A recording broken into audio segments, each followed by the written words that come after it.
In the state of Virginia, we're looking at the Webb-Allen highly contested Senate race, and we rate that now at 7 o'clock as the polls close in Virginia. Too close to call. No surprise there, folks. However, in Indiana Senate race, you probably didn't know Richard Lugar was running for re-election. He has been virtually unopposed, no Democratic opponent, an independent, and it looks like Lugar is going to win overwhelmingly as he was expected to do. No surprise there. Similarly, in the state of Vermont, the independent Bernie Sanders has had no race from his Republican opponent there, and we project that Bernie Sanders will be elected. He's been the congressman from the state of Vermont for a number of years. We predict that he will be elected to the Senate. Now, other states, as you can see the map there are a number of key races that are important to watch. In states, it's a peculiar kind of patchwork of states. There's a kind of band of states that extends Virginia out across through Kentucky up into Indiana, where there are some very important congressional House races. You see on the right-hand side of the map there, you see Virginia. That's the Congressional District 2. That's down around the Norfolk, Virginia Beach area, where incumbent Republican Thelma Drake is in the race of her life. Down in Georgia, why are we looking at Georgia tonight? Well, we're looking at Georgia tonight because there are two congressional districts there, the 8th and the 12th, where there are actually Democrats who are under siege from Republicans, and those could be a couple of Republican pickups. And so, panel, as we get started here, 7 o'clock, we've got a few results that tell us almost nothing about how it will go. Has anybody been hearing anything about turnout? Has anybody been picking up anything from the two parties about what's going on today that would give us a feel for it? Well, the Democrats certainly were putting it out that the turnout was big in Northern Virginia, which is Jim Webb territory, Democratic territory, and that was suggesting to people that that may have been psychological warfare, that Webb was going to beat George Allen in Virginia. That's clearly one of the hot races, and one which will decide, along with Montana and Missouri and Tennessee, whether the Senate goes Democratic. If we start out, when we get results, and Jim Webb has beaten George Allen, especially if he's beaten him by a lot, then we're probably here for a Democratic night.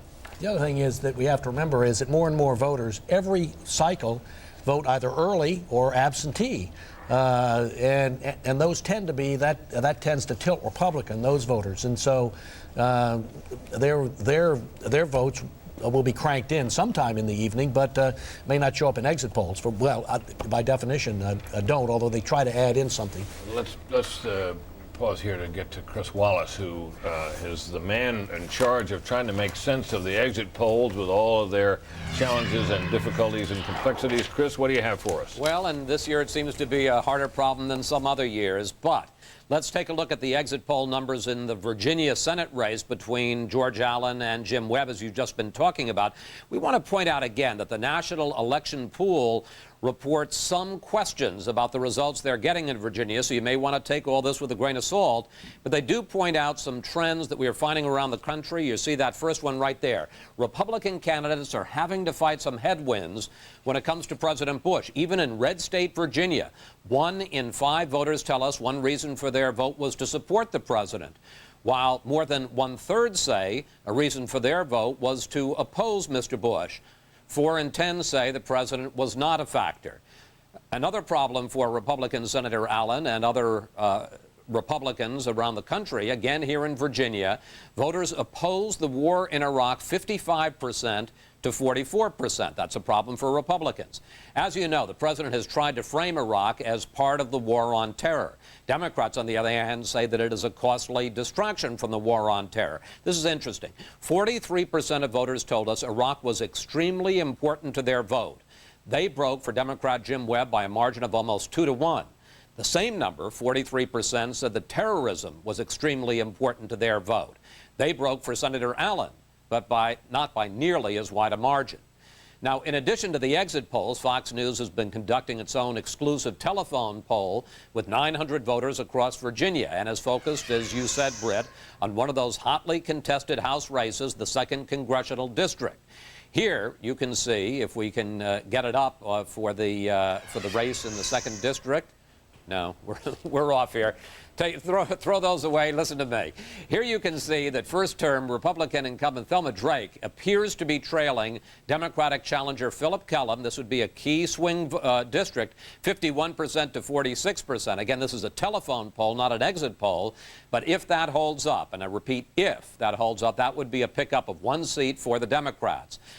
Here again is the problem Republicans may face tonight. In this House race, 10% of voters say one reason for their vote was to support the president, while 27% said it was to oppose Mr. Bush. 63% said the president was not a factor. So, Britt, in Virginia, we're not calling any results, but there do appear to be some problems for Republicans, both in the Senate race there and in one key congressional district. All right, Chris, thanks very much. Viewers need to beware because we're working off of exit polls, which we're not quite sure we believe.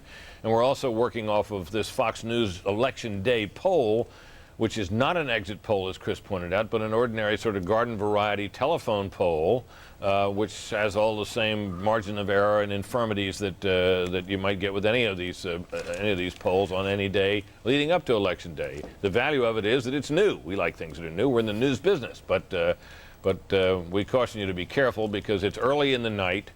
We've had, and as I've pointed out earlier in previous years, some difficulties with exit polling that had us all baying off in one direction, and we ended up going the wrong way. So we're being cautious. In the meantime, we're tracking governor's races, and the person doing that for us tonight is my colleague Megan Kendall, who's right here. Hi, Megan. Hi there, Britt. Yeah, well, we are looking right now at this point of the evening at the Southeast, Georgia and South Carolina, and up in Vermont. All 3 races too close to call at this point. All 3 have Republican incumbent governors, and all 3 of those governors have had double-digit leads in the polls leading up to Election Day. At this point, however, too close to call. We're hoping to have an update on that soon. You're looking at Georgia right there. You've got Governor Sonny Perdue against his candidate challenger, who is Lieutenant Governor Mark Taylor. And then down in South Carolina, you remember, Britt, there's Governor Mark Sanford, who had trouble voting today at the polls because he forgot his ID card, had to be sent back home and returned 90 minutes later to vote, him against his challenger, State Senator Tommy Moore. And finally, in Vermont, we've got Governor Jim Douglas, a Republican, against Scudder Parker. Again, all 3 of those Republican governors fighting to keep their seats, although significantly ahead going into today. We'll see what the night holds for them a little bit later. Britt. Okay, Megan, thanks very much. Now I'm going to attempt to explain something that I'm not even sure I can follow, but it's what you will be seeing on our screen all night. At the bottom is our Fox News election ticker. Every Senate and governor race, plus the key House races that could determine who controls the Congress after tonight. Also, just above the ticker is our balance of power bar. You don't want to eat it, you want to watch it. Keep a close watch on this area as we constantly update the House totals, where Democrats begin this evening needing to pick up 15 seats to get control of the House, and in the Senate where they need to pick up 6 to regain control. Also, in this same area, our Fox News election alert line for the latest breaking news.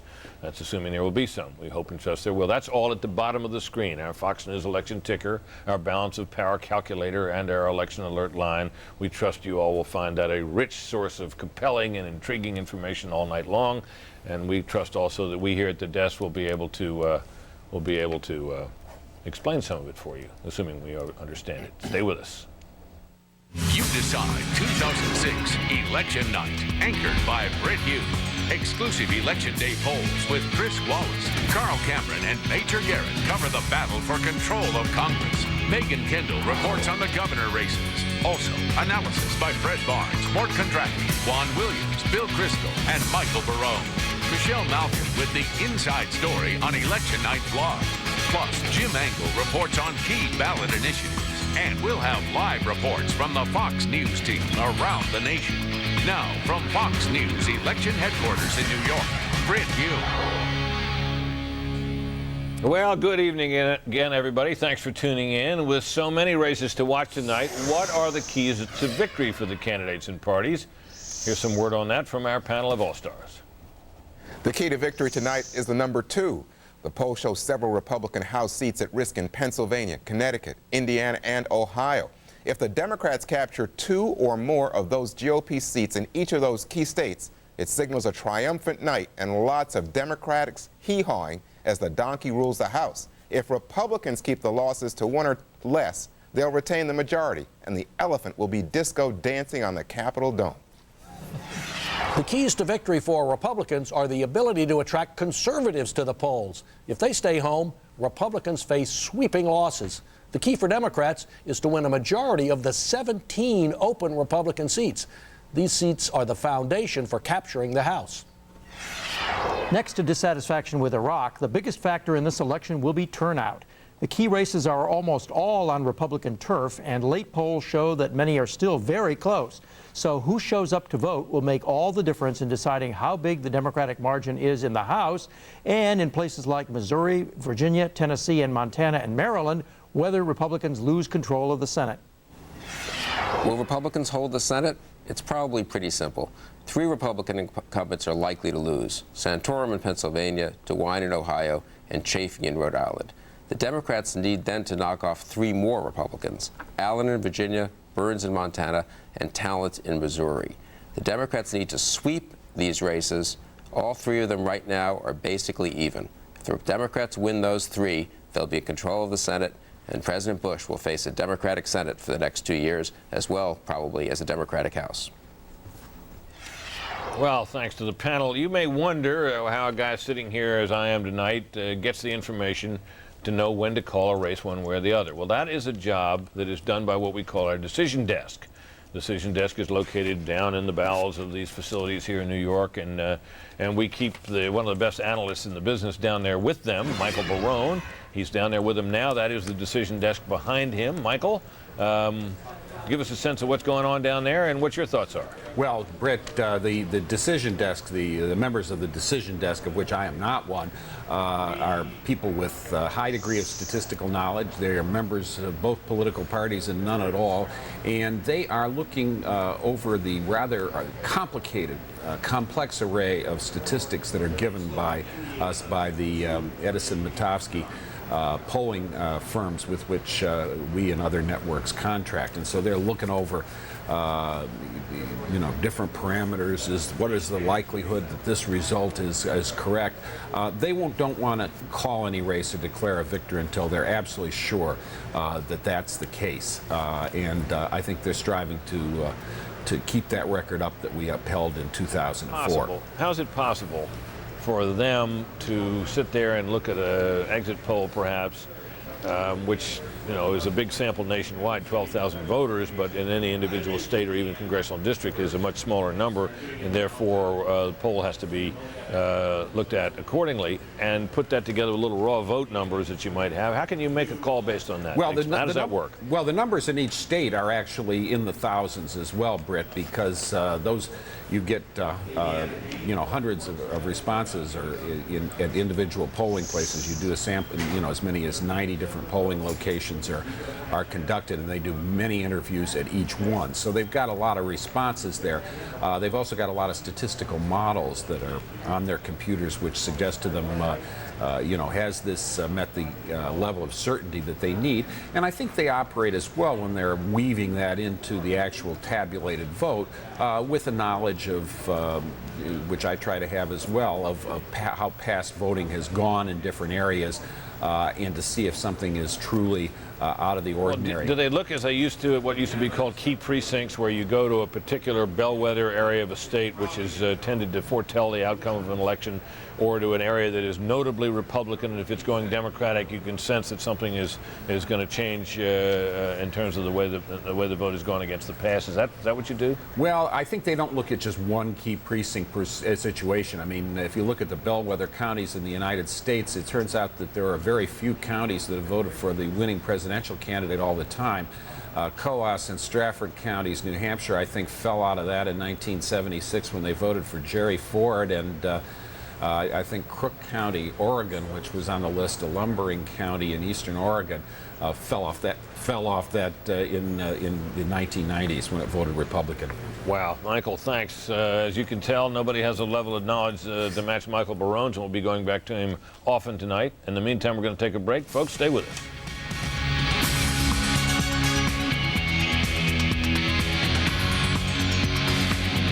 You Decide 2006 is brought to you by ExxonMobil, taking on the world's toughest energy challenges. No matter where people are going, we're all going in the same direction. The future, something we're thinking about today. A good example? This ultra-clean diesel fuel we're producing in the U.S. It contains 97% less sulfur, and we can all benefit from that. I'm Chris Erickson, and I work for ExxonMobil.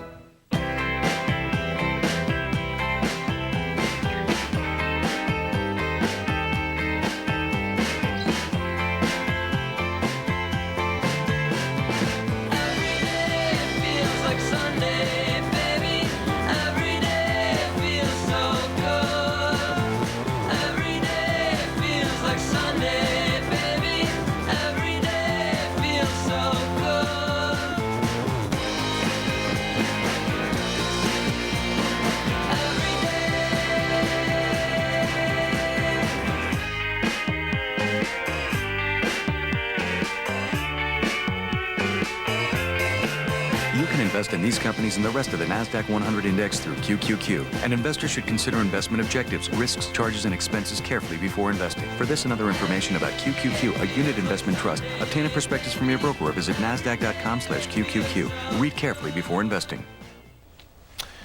Well, when we're waiting for results to come in, we have to go back to old-fashioned shoe leather reporting, and who better to turn to than our chief political correspondent, Carl Cameron, with word on what has been going on out around the country today. Carl? Thanks very much, Britt. We're checking in with both the campaigns and the national and state party campaigns across the country. And in Maryland, which is one of the two potentially vulnerable Democratic seats where the Republican African-American Lieutenant Governor Michael Steele pulled into a toss-up with Ben Cardin, we are hearing there today that turnout in both Democratic and Republican precincts has been just dramatically high. And this is a race that has been tainted and tinged by racial overtones.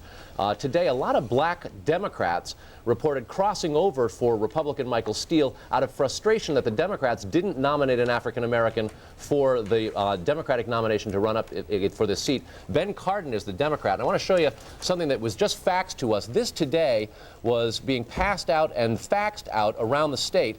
It's a really nasty example of an attack on Ben Cardin that says that he will promise to attack Jesus Christ, pastors, churches, and Christians, and to take away blacks' freedom if he is elected. Now, we've actually called the phone number on this to try to find out what people have to say. It's an answering machine, and it says vote for Michael Steele.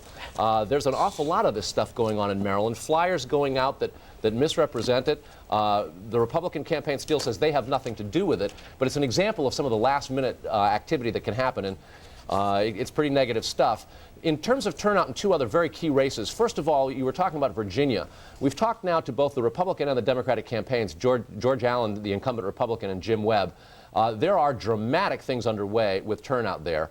The Republicans are now saying that in Virginia, they believe they're going to have a higher turnout in Virginia for this midterm election than was attained by President Bush in 2004. Remarkable numbers. And while they recognize that George Allen is likely to lose such Democratic strongholds as the greater Washington, D.C. area, Richmond, Portsmouth, and Norfolk, Republicans just told us a few minutes ago that if they can get their strong Southern Virginia turnout, as they expect they now have, they're predicting they're going to win by about 30,000 votes. Now, it's still early in the night, but that gives you an idea of what they're predicting. And in Montana, Republicans say that the GOP turnout has been, quote, ridiculously high. Now, this may be a little bit of whistling past the graveyard because Conrad Burns had been trailing in the polls by double digits just about 10 days ago, but he did close in the final few days.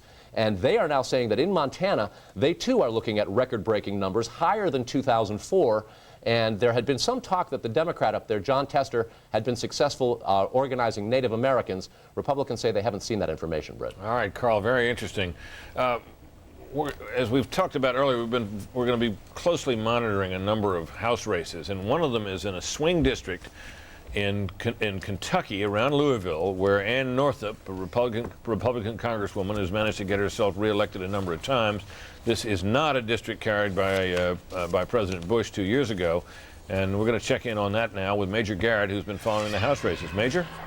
Well, Britt, this is a race that both Republicans and Democrats are looking at as an early indicator of whether Democrats are going to sweep over the House or maybe win control just narrowly. And right now, the Returns are about 53% of the vote counted in that district, and Northup with a razor-thin lead over her challenger, Democrat John Yarmouth, who is a newspaper publisher. Now, Britt, when I say newspaper publisher, and I'm talking about the Louisville Courier-Journal, I'm talking about an alternative newspaper in Louisville, and John Yarmouth, as the Democratic publisher of that newspaper, left a lot of, let's say, editorials on the ground that became fodder in this campaign about cultural issues, about marijuana use, things that Northup's campaign thought they would be able to use to put him away quite early. They have not. Iraq's been a key issue in this campaign 2 weeks ago, and Northup called for Donald Rumsfeld's resignation as Pentagon secretary. That was a key indication to Democrats that she felt vulnerable. Republicans are worried about this race. If it goes Democrat, it will be a very bad sign. Britt? All right. She's ahead by, in what, the raw vote we have by just a couple of hundred votes. So that's exactly. With only partial returns in, that doesn't really mean a lot. So we'd have to. Well, the returns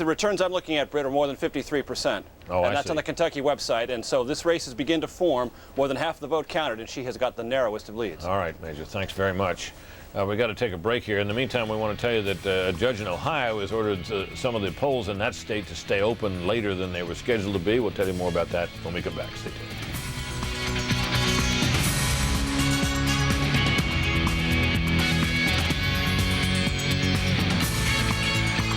You Decide 2006 is brought to you by AARP.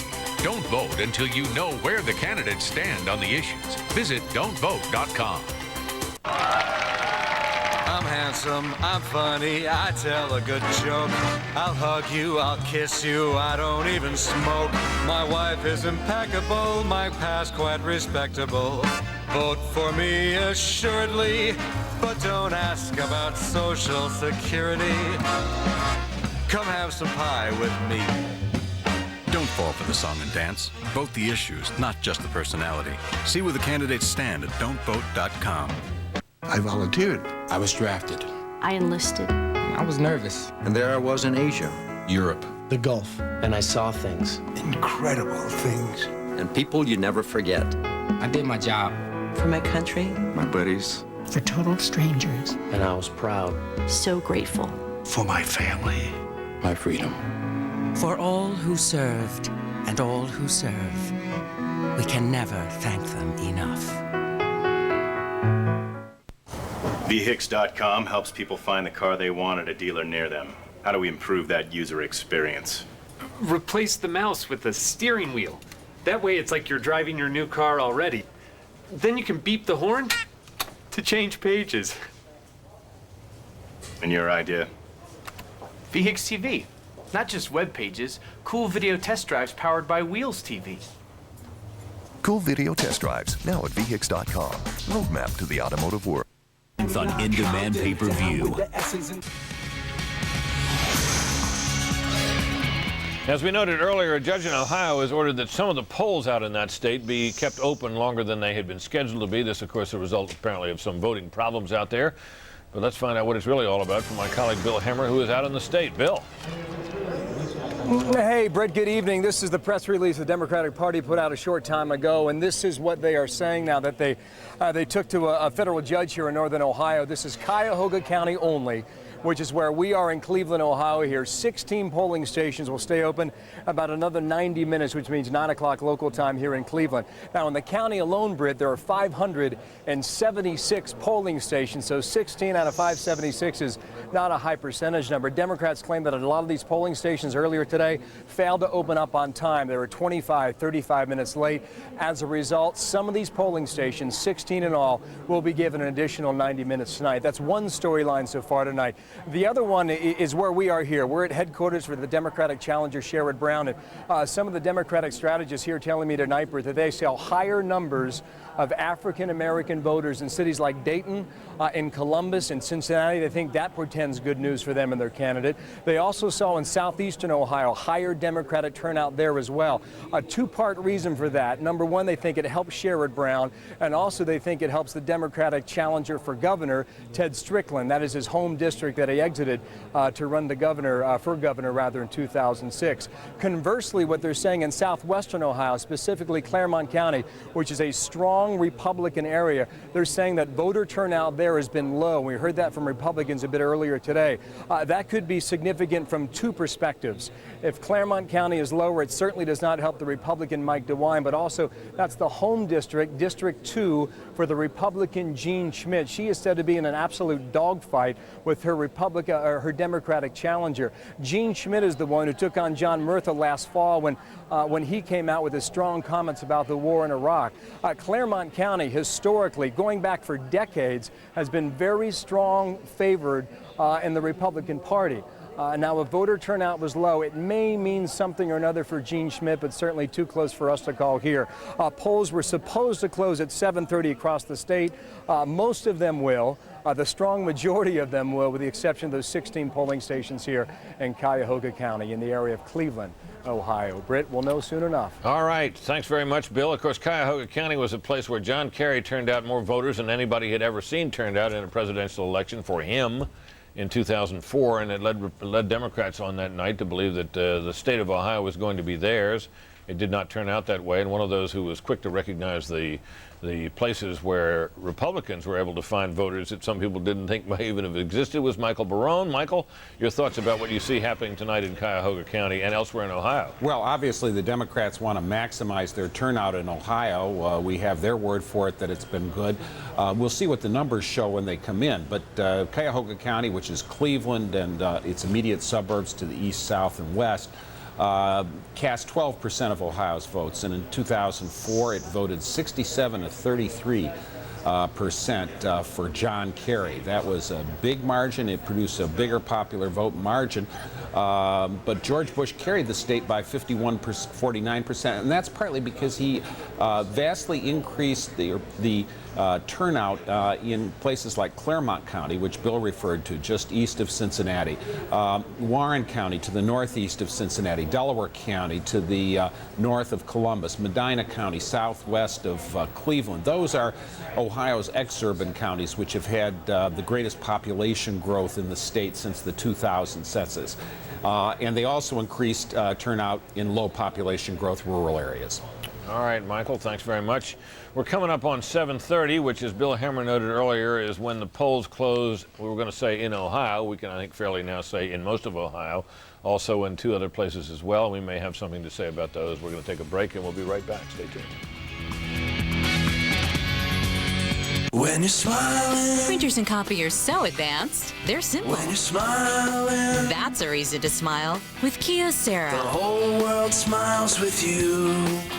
Award-winning performance. Another reason to smile. Brilliant color. Low cost of ownership. And not just reliable, network reliable. New reasons everywhere you look. That's the power of people-friendly. Only from Kyocera. The whole world smiles with you. I saw several girls raped. Raped right in front of my eyes. Then they burned them to death. They killed my sons. Then my husband. And my brother. The government just wants us to disappear. The rest of the world isn't doing anything. Isn't doing anything. Anything.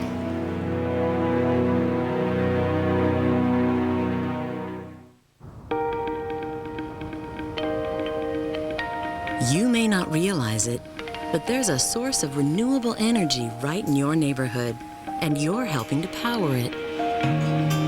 Today, Waste Management is using the resources at our disposal to create energy from waste. Enough green energy to power over 1 million homes. From everyday collection to environmental protection, think green, think Waste Management. Why do I like working here? I'm part of something big. I'm part of the future. I bring people together and send smiles, literally. Michael's my son. We have a good time together.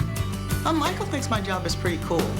But what I like the most is that Verizon Wireless works as hard for me as I do for our customers. Through our tuition reimbursement program, I earn my certification. As I grow, the company grows. I am Diane Mundy, Verizon Wireless Project Engineer. It's very exciting to be part of something like this.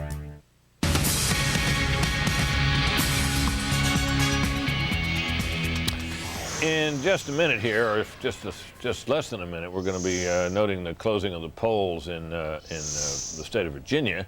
I mean, in a couple of states, West Virginia among them, Ohio and elsewhere. But we are watching, have been watching a ballot initiative in the state of Virginia, which is one of these amendments that defines marriage as between a man and a woman, and only between a man and a woman. It has now reached 7:30. We can tell you that Senator Robert C. Byrd, who many of you probably didn't even know was up this year, has won re-election as he was expected to do. That was a race that was never close. That means that he is one of the longest-serving senators in history. He's been in Congress since the 40s. And here we are in the next century. So Robert Byrd will go around again as a United States Senator. He is the Dean of the Senate by far now, I believe. In the meantime, let's talk a little bit with my colleague Jim Angle, who's keeping an eye on ballot initiatives, about that initiative in Virginia and what we can conclude about it. Jim? Well, Brett, any ballot initiative dealing with gay marriage obviously brings out a lot of social conservatives. It was thought to have a big impact, of course, in the 2004 election, especially in Ohio. Now, what you have in Virginia now is with a small number reporting, but I believe we are calling this, that the gay marriage amendment, the one outlawing gay marriage and anything that gives it any legal status, also not recognizing any gay marriages or gay unions from other states, we now have passing at 58 to 42%. Obviously, as many other states do, defines marriage as the union between a man and a woman and prohibits legalization of civil unions. Now, this is something that brings out voters who might not otherwise come out, pollsters say, people who care a great deal about this issue. This hits a nerve with a lot of people. As I was saying, it hit a nerve in Ohio in 2004 and is thought to have helped President Bush get reelected there because it brought out a lot of voters who wouldn't otherwise have gone to the polls. This would be very good news for George Allen if, in fact, it brought out a lot of social conservatives, though Jim Webb is not all that liberal himself, but obviously George Allen more conservative of the two. All right, so we're calling that a win for that, even though we're dealing with some small fraction of the returns showing it leading, 58 to 42. If you've been watching the bottom of our screen, you probably have noted that we show George Allen with a similar margin, but based on 3% of the vote, we're not able to call that. So that was that ballot initiative, it should be noted, was leading in the pre-election day polls. So based upon that, obviously, and what we have of the raw vote, we're able to make a call. Though we're nowhere near ready to make a call in the Allen versus Webb Senate race. So some thoughts about this panel from, does this look to you as if this might be the kind of a measure that will affect the other races? It doesn't, not necessarily. If we look at our Fox telephone poll of Virginia today, it looks like a third of those who believe there should be no legal recognition for gay or lesbian same-sex relationships. In other words, a third of those who presumably voted for that Virginia marriage amendment also voted for Jim Webb. Jim Webb did a pretty good job in the Virginia Senate race, it looks like, in taking the edge off Senator Allen's identification with social conservatives and making himself acceptable to at least enough of social conservatives to fight a very competitive race. It also shows this was considered to be a badly drafted amendment. I mean, I don't know if it was or not, but that's what some people said. That's what the argument was made against it, right? And there was some sense that if a gay marriage amendment or an anti-same-sex marriage amendment would finally lose, this would be the state it lost in. If it won, I think it shows the power of the marriage issue. People do want marriage defined as between a man and a woman, and they don't want judges defining marriage. There are two states where you have this marriage amendment that I think it could have made a difference in Senate races this year. One is Virginia, the other Tennessee, with the Harold Ford-Bob Corker race, and Corker was using it aggressively in that race. It's interesting, you know, that the New Jersey Supreme Court was the one that had the ruling shortly before Election Day.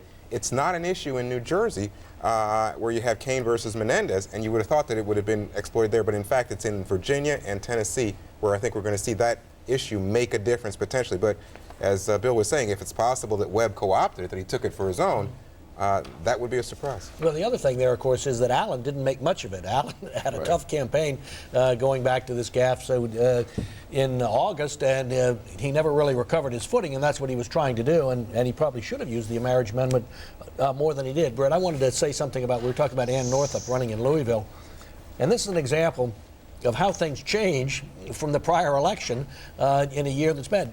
2004 was a good year for Republicans. President Bush was reelected. She got 60% of the vote in a district where Bush only got 49%. Now she's struggling to get 50% plus one. And it's true in many, many other districts. You know, the easiest ones for the Democrats to gain are the open Republican seats. And the polls that Fox did by telephone shows that Democrats winning a couple of those. One in Ohio, the seat of Bob Ney, which was... They're leading in them in the poll. Yeah, they're leading at them, and the one in Ohio by a substantial margin, and then one in Minnesota as well. And then you get to the marginal seats, the ones where the parties are sort of evenly divided. If Democrats dig deeply into those, then they're going to have a big night. And that's why a seat like Ann Northup's, which is a marginal seat, there are more Democrats in it than Republicans, and yet she has won. If they can win that one, I think it's an indicator that they're going to do pretty well in these marginal seats. And there's nothing about that race that we know, if I'm not mistaken, that indicates that something that she did or said or something that happened in that race, she's simply identified with an R next to her name in a year when... And of course, obviously, like every Republican, she supported President Bush in a number of ways. It is a marginally Democratic district in that John Kerry carried it with 51% of the vote. But she's always been able, on the strength of her popularity, to carry that district. Going back to Virginia, our Fox poll showed that Jim Webb would win that race 51 to 45. Now, going into these. The latest polls on that before the election showed that that Webb was leading by 1.5%. If our poll is right, he's leading by 3%, which is a significant jump from that. And in that Virginia 2 congressional race, where Thelma Drake was one of those, that's a very strongly Republican district. And if she loses that seat, that's another one of those that the Republicans did not think that they were going to lose, and that is another kind of case like Ann Northup, where this is an incumbent, a strong incumbent, who would be losing, indicating that it's going to be a big Democratic night. Let's take a look at a graphic that will show us where polls have closed in terms of House races. This is and you're looking. This is the 7:30 closings. Just happened 7 minutes ago. As you can see, there's a cluster of important congressional districts in Ohio, which are in contention. A couple in West Virginia and one down in North Carolina. That's Western North Carolina, the Asheville area, where veteran Congressman Charles Taylor has been in re-election trouble for some time. He has been considered to be someone who's had some ethical issues raised about him, which is lethal or can be lethal in this particular year. So those are ones we're taking a look at, and we're also interested, of course, in what the exit polls may have to tell us, especially about the races in Ohio. And for that, my colleague Chris Wallace. Chris? Britt, we're going to get to those Ohio congressional races in just a moment, but first the Ohio Senate race, where Democratic challenger Sherrod Brown appears to have a sizable lead over Republican incumbent Senator Mike DeWine. In fact, he's had it for weeks in all the polls. And one of the big reasons, what a difference 2 years has made. Ohio, of course, was the state that put George W. Bush over the top in the 2004 presidential election. But now look at those figures. There are now negative feelings towards the president. 38% approve of the job Mr. Bush is doing, while 60% disapprove. There's also a negative rating for the Iraq War. 41% approve, while 58% disapprove. So those are problems. Headwind for all Republican candidates in Ohio, in addition to, of course, they've had some local scandals in Ohio. In addition to the exit polls, Fox News, as we've been mentioning all night, has its own exclusive telephone poll with 900 voters in Ohio, and we focused on 3 key House races. In the 1st Congressional District, or Ohio 1, 7-term Republican incumbent Steve Chabot appears to be trailing Democratic challenger John Cranley, according to our telephone poll, 57% to 42%. Again, it's a telephone poll, not an exit poll of actual voters. In Ohio 15, incumbent Republican Congresswoman Deborah Price, chairwoman of the Republican Conference, which makes her number 4 in the House Republican leadership, is trailing Democratic challenger Mary Jo Kilroy, 51% to 46% in our phone poll. Now, this race race has been very closely watched for weeks to see what fallout there is from House Republican scandals. And speaking of scandals, in Ohio 18, the district where Congressman Bob Ney recently resigned because of his involvement in the Abramoff scandal, our Fox News telephone poll shows Democrat Zach Space, a municipal attorney leading Republican State Senator Joy Padgett, listen to this, 60% to 36%. That has always been considered a very tough race for Republicans, and it looks like it is tonight. So in Ohio, both at the state level and in 3 key congressional races, problems for the GOP tonight. Brett? But nothing upon which we can make a single call, correct? That's exactly right. Nothing to make a call either in the Senate race. And, of course, these telephone polls, we're not going to make any calls on those tonight. No, obviously not. And at the rate we're going with the exit polling and the skepticism we feel about it based on past record and some of what we've seen tonight, you know, we're going to do the best we can, folks, to use them for analysis purposes, but we're even skeptical of them for that. Britt, as they say, Britt, we don't know where we're going, but we're making good time. Yeah, that's right. We're making good time, and we're going to make a little time here for our sponsors. We're taking a break. We'll be right back.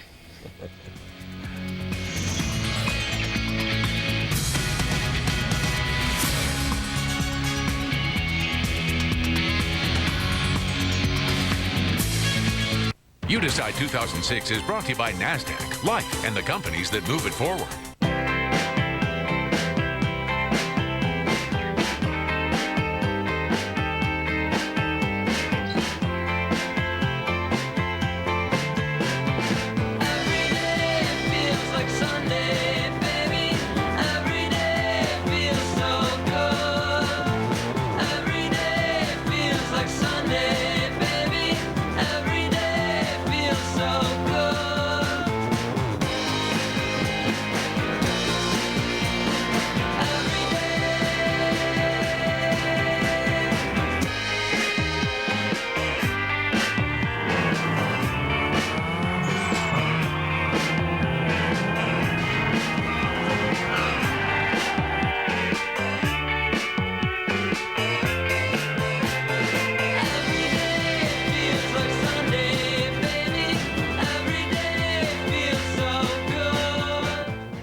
No matter where people are going, we're all going in the same direction. The future, something we're thinking about today. A good example, this ultra-clean diesel fuel we're producing in the U.S. It contains 97% less sulfur, and we can all benefit from that. I'm Chris Erickson, and I work for ExxonMobil.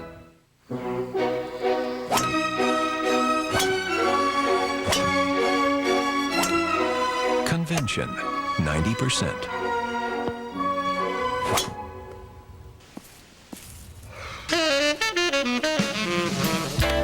Invention, 10%. We know what it takes to be a tiger. See findings from our research on over 500 high performers. Accenture, high performance delivered. The development of the internet, and specifically the World Wide Web, has affected American politics in a multitude of ways. One of the most notable has been the development of politics in what's called the blogosphere. This is this vast community of people who, as individuals, sit down at their computers and they write what's called a blog, and record their thoughts, their analysis, their opinion, and sometimes their reporting. They're not always right about everything, but they often have something interesting to say. They may pick up on points that the rest of us miss.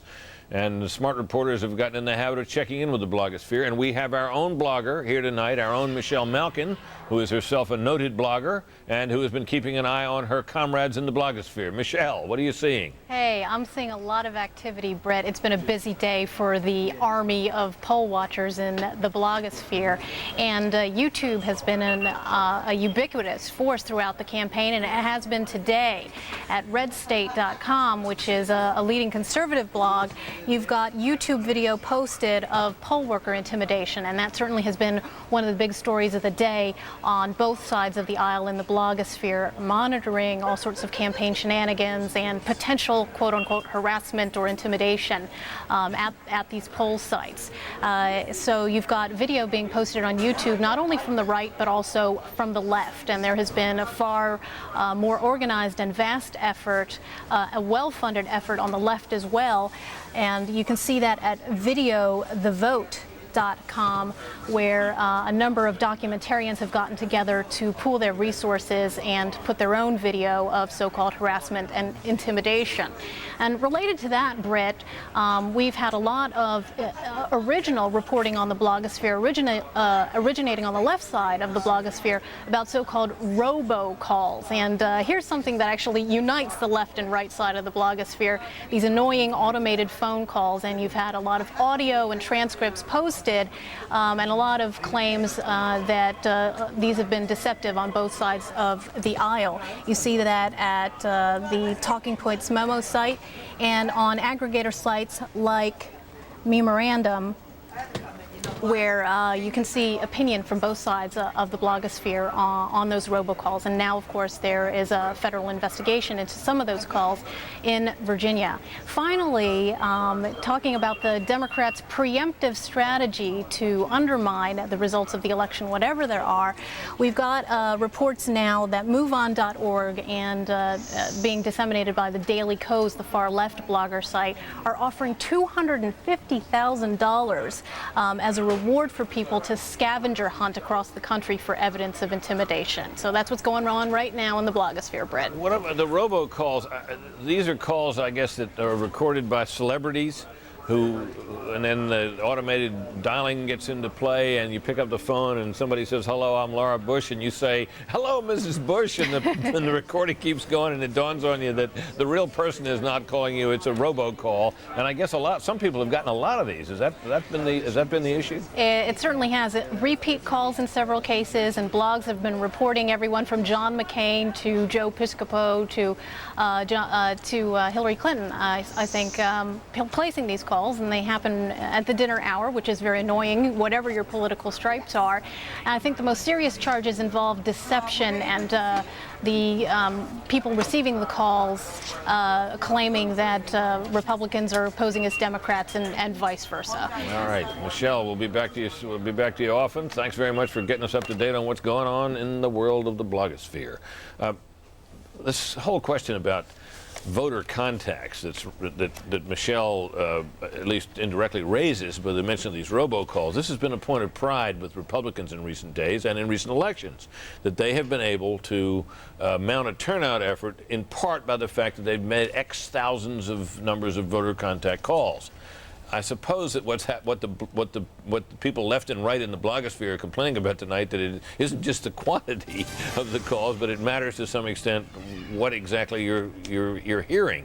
One wonders also, of course, is you can record the number of contacts, but what does that? How much does that get you? Yeah, we were told the Republican National Committee had been very proud of the fact that they were making millions and millions of voter contacts, and their 72-hour machine is supposed to be wonderful in delivering votes for Republicans. If it turns out that these are largely robocalls, that's different from what we were led to believe. That this was members of a church, contacting somebody being connected. Well, that has been a hallmark of the Republicans. It absolutely they has. got down to the sort of the neighborhood level, found somebody that knew somebody, and they got them to make and micro-targeting, knowing what... That's what micro-targeting is. But the other half of it is, and this is what Michelle, I think, was touching on, is that there are repeat calls being made, and that people would view as harassing calls. And then sometimes what happens is there's the suggestion that this call is coming from actually not the person that's not actually making the call. The Democrat appears to be making the call when actually it's coming from Republicans who are trying to anger the voter and think so that there's fraud. There's fraud, and that's what's starting some of these investigations, that there's fraud involved. And harassment. Well, that's an example of something. We're kind of in debt to the bloggers in the blogosphere for staying on top of this stuff. Yeah, no, absolutely. I've learned a lot from reading the blogs in the last few days, in addition to my wife, who's gotten 3 of these robocalls. Oh, really? She just got the straight ones, She had a nice chat with Laura Bush. Somewhat one-sided. Well, it wasn't right in that case. I think she's on the standard Republican list. I think what the blogosphere has called attention to are calls which really are deceptive and sort of scurrilous, where they say, "Do you think perverts should be let out of child molesters should be let out of prison?" But no. Well, then you won't want to vote for Juan Williams because That's right. And those, it's you get a robot doing it.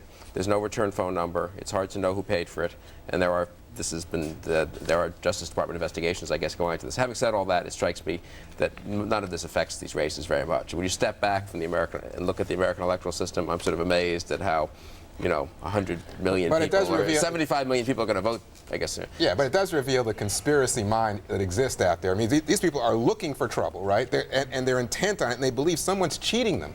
That's their energy, rather than getting out and getting involved in the electoral process, in my opinion. You talking about the people who are receiving the calls and are complaining about it? No, I'm talking people, I find a lot on the left, but also on the right. There are people who just seem to me to focus on, hey, we're being cheated this time, and the other guy is cheating, and we're going to catch him. Yeah. And we've got lawyers in tow right now before we know anything went wrong. But let me say something. Turnout was up a lot in 2004 over 2000. 17 or 18 million more people voted in 2004 than 2000. I believe turnout looks like it will be up quite a bit today, today perhaps, over 2002. I think that is in part due to the blogs, due to the internet, which has gotten people, a lot of people, more interested in politics, and they can find their own favorite sites. Yeah, and it's a way they can express themselves pretty quickly. I mean, you look at this chain of comments at the end of many of these blogs that are part of the blogs, and people have a say, and other people read it. I mean, it takes you out of this sense of anonymity and emptiness or loneliness. George Allen would be winning. George Allen would be winning this race, I think, if it weren't for the blogs and for YouTube. Really? Which, well, they magnified this error, this stupid thing he said to this young macaca, to this web volunteer. Then they magnified other things he said. Well, what do you think John Kerry feels? Well, that's exactly John Kerry. Yeah, absolutely. That excerpt from his speech where he dumped on, he says he didn't, but when it looked like he dumped on the troops in Iraq, that was on YouTube. Again, this website that picks up clips, of sports and politicians and what they say and do. And then, of course, there are the questions about the voting machines. We'll talk a little bit about that in a moment, but first, a break. Stay tuned.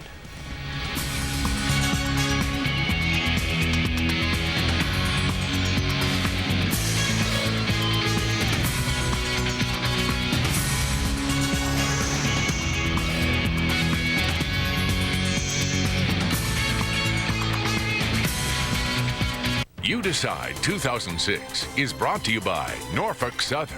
The future of transportation is the thoroughbred of transportation.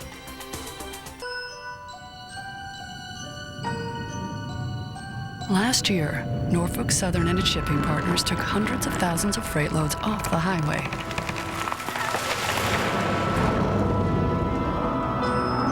In fact, they've invested millions to convert even more traffic in the coming years.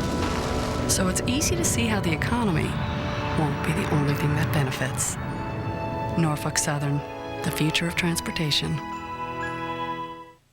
For 100 years, one book has helped people find things. But some people use a different book. Her book has less information, which causes problems. No other book has more complete ads and up-to-date listings than the AT&T Yellow Pages. So choose the book with AT&T on the cover. The new AT&T, your world delivered. Tell her how your love has grown with the Journey pendant for $89. The Jewelry Exchange imports diamonds direct from site holders and manufactures jewelry using the latest technology. Compare the top chain store's 91-point platinum band for $4,100 with the Jewelry Exchange's 1 carat for $1,390. 2-carat Tunnel of Love bracelets are $399, 3-stone $139, and 1-carat studs $399. The Jewelry Exchange guarantees their jewelry to appraise for double. Buy factory direct and save. The Jewelry Exchange in Dallas. Let me tell you about the AmTrust Direct e-money market account. Maybe you haven't heard of them, but AmTrust Direct is part of a bank that's been around since 1889. And with their e-money market account, your funds will grow at an amazing 5.30%, more than twice the Dallas Bank average. Open it online from anywhere in only a couple of minutes. And it's FDIC insured. The e-money market account from AmTrustDirect.com. Fact number 1, Autoflex Leasing pays a lot less for the cars that you lease. Fact number 2, nobody can lease you a car better than Autoflex Leasing. Autoflex Leasing buys thousands of cars every year, and we pass those savings on to you.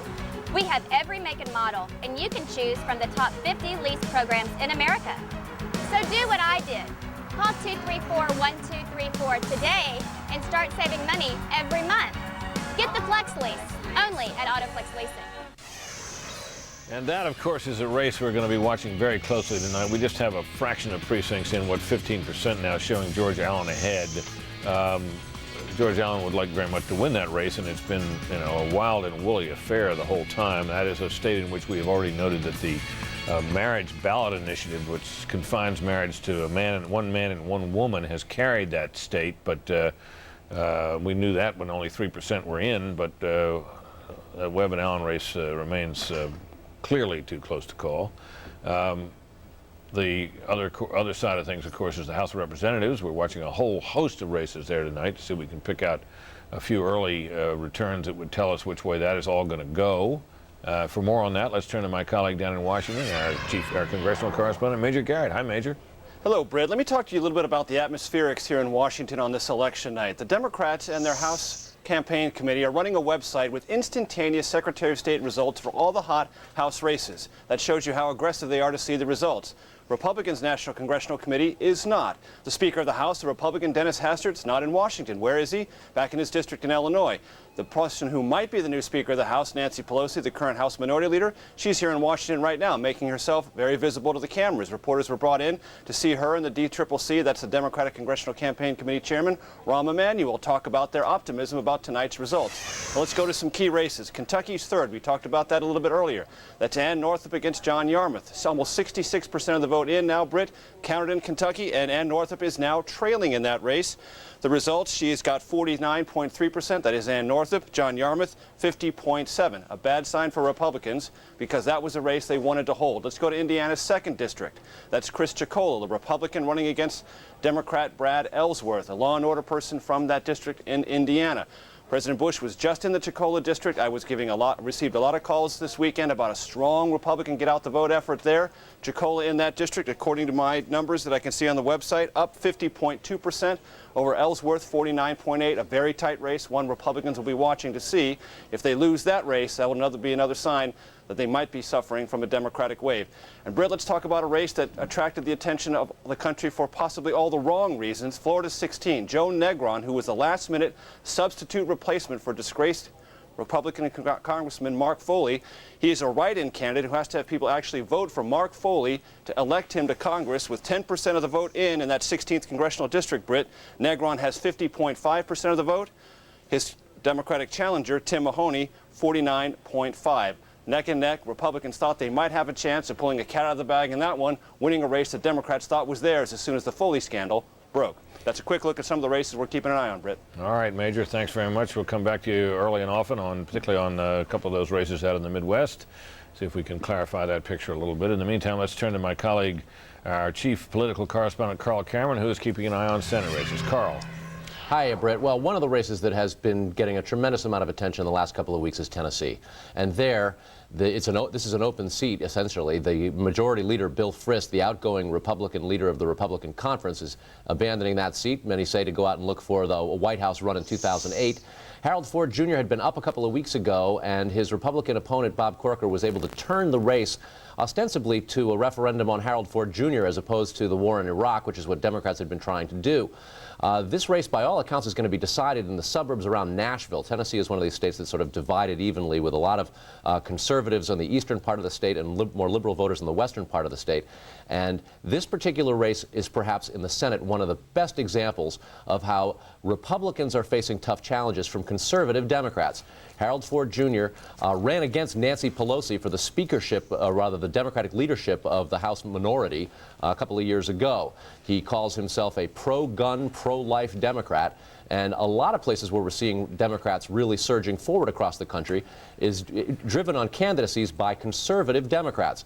Of course, Bob Corker, the former mayor of Chattanooga, completely challenges and disputes the conservatism of Harold Ford Jr., but it's instructive to watch across the country how these Democrats, who tend to be particularly on social issues a little bit more conservative than the blue plate of their party, may actually see the evening unfold. And in House races and Senate races alike, these conservative Democrats, if they do bring in Democratic majorities, will then turn around and watch a lot of liberals lead the party. Brett. All right, we've been watching, as I mentioned. Thank you, Carl. We've been watching, as I mentioned, some of these close races, particularly in Indiana. We are now going to say that Brad Ellsworth, who is the sheriff of that county out there around Evansville, running against the incumbent Republican Brad Hostetler. Hostetler has been a surprising come-from-behind winner in race after race after race. Fox News is projecting tonight, not this time. Brad Ellsworth winning over John Hostetler. Hostetler a loser out there. This is a gain for the Democratic Party in a place where they thought they had a good chance of gaining. A lot of people thought it would be a miracle. Of all the endangered Republicans in the state of Indiana, Hostetler appeared to be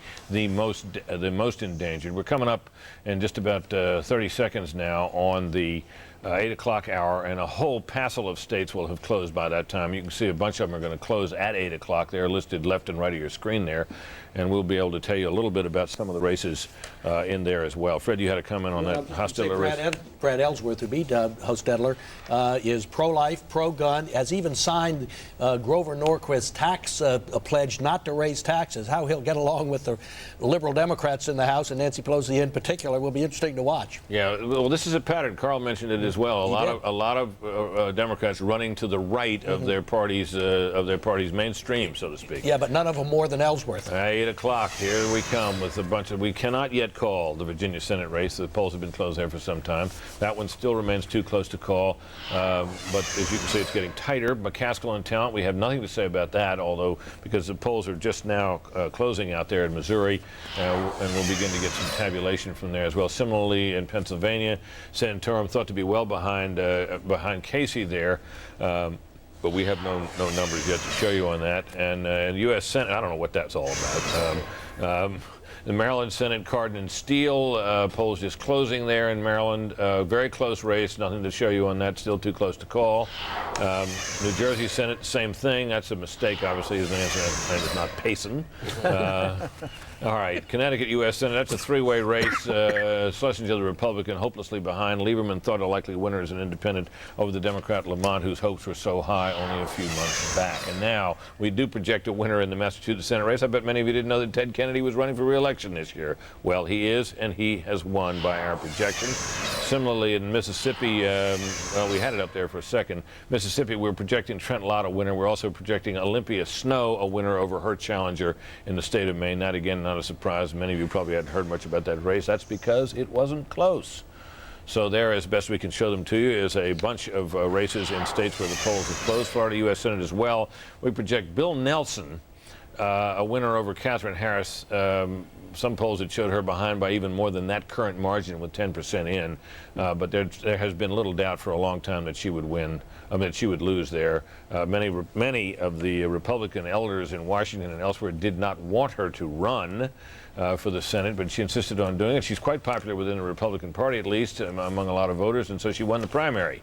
And the result was what they feared. The Democrats hold a seat that had been thought at least some time ago to be vulnerable to the Democrats, a possible pickup for the Republicans.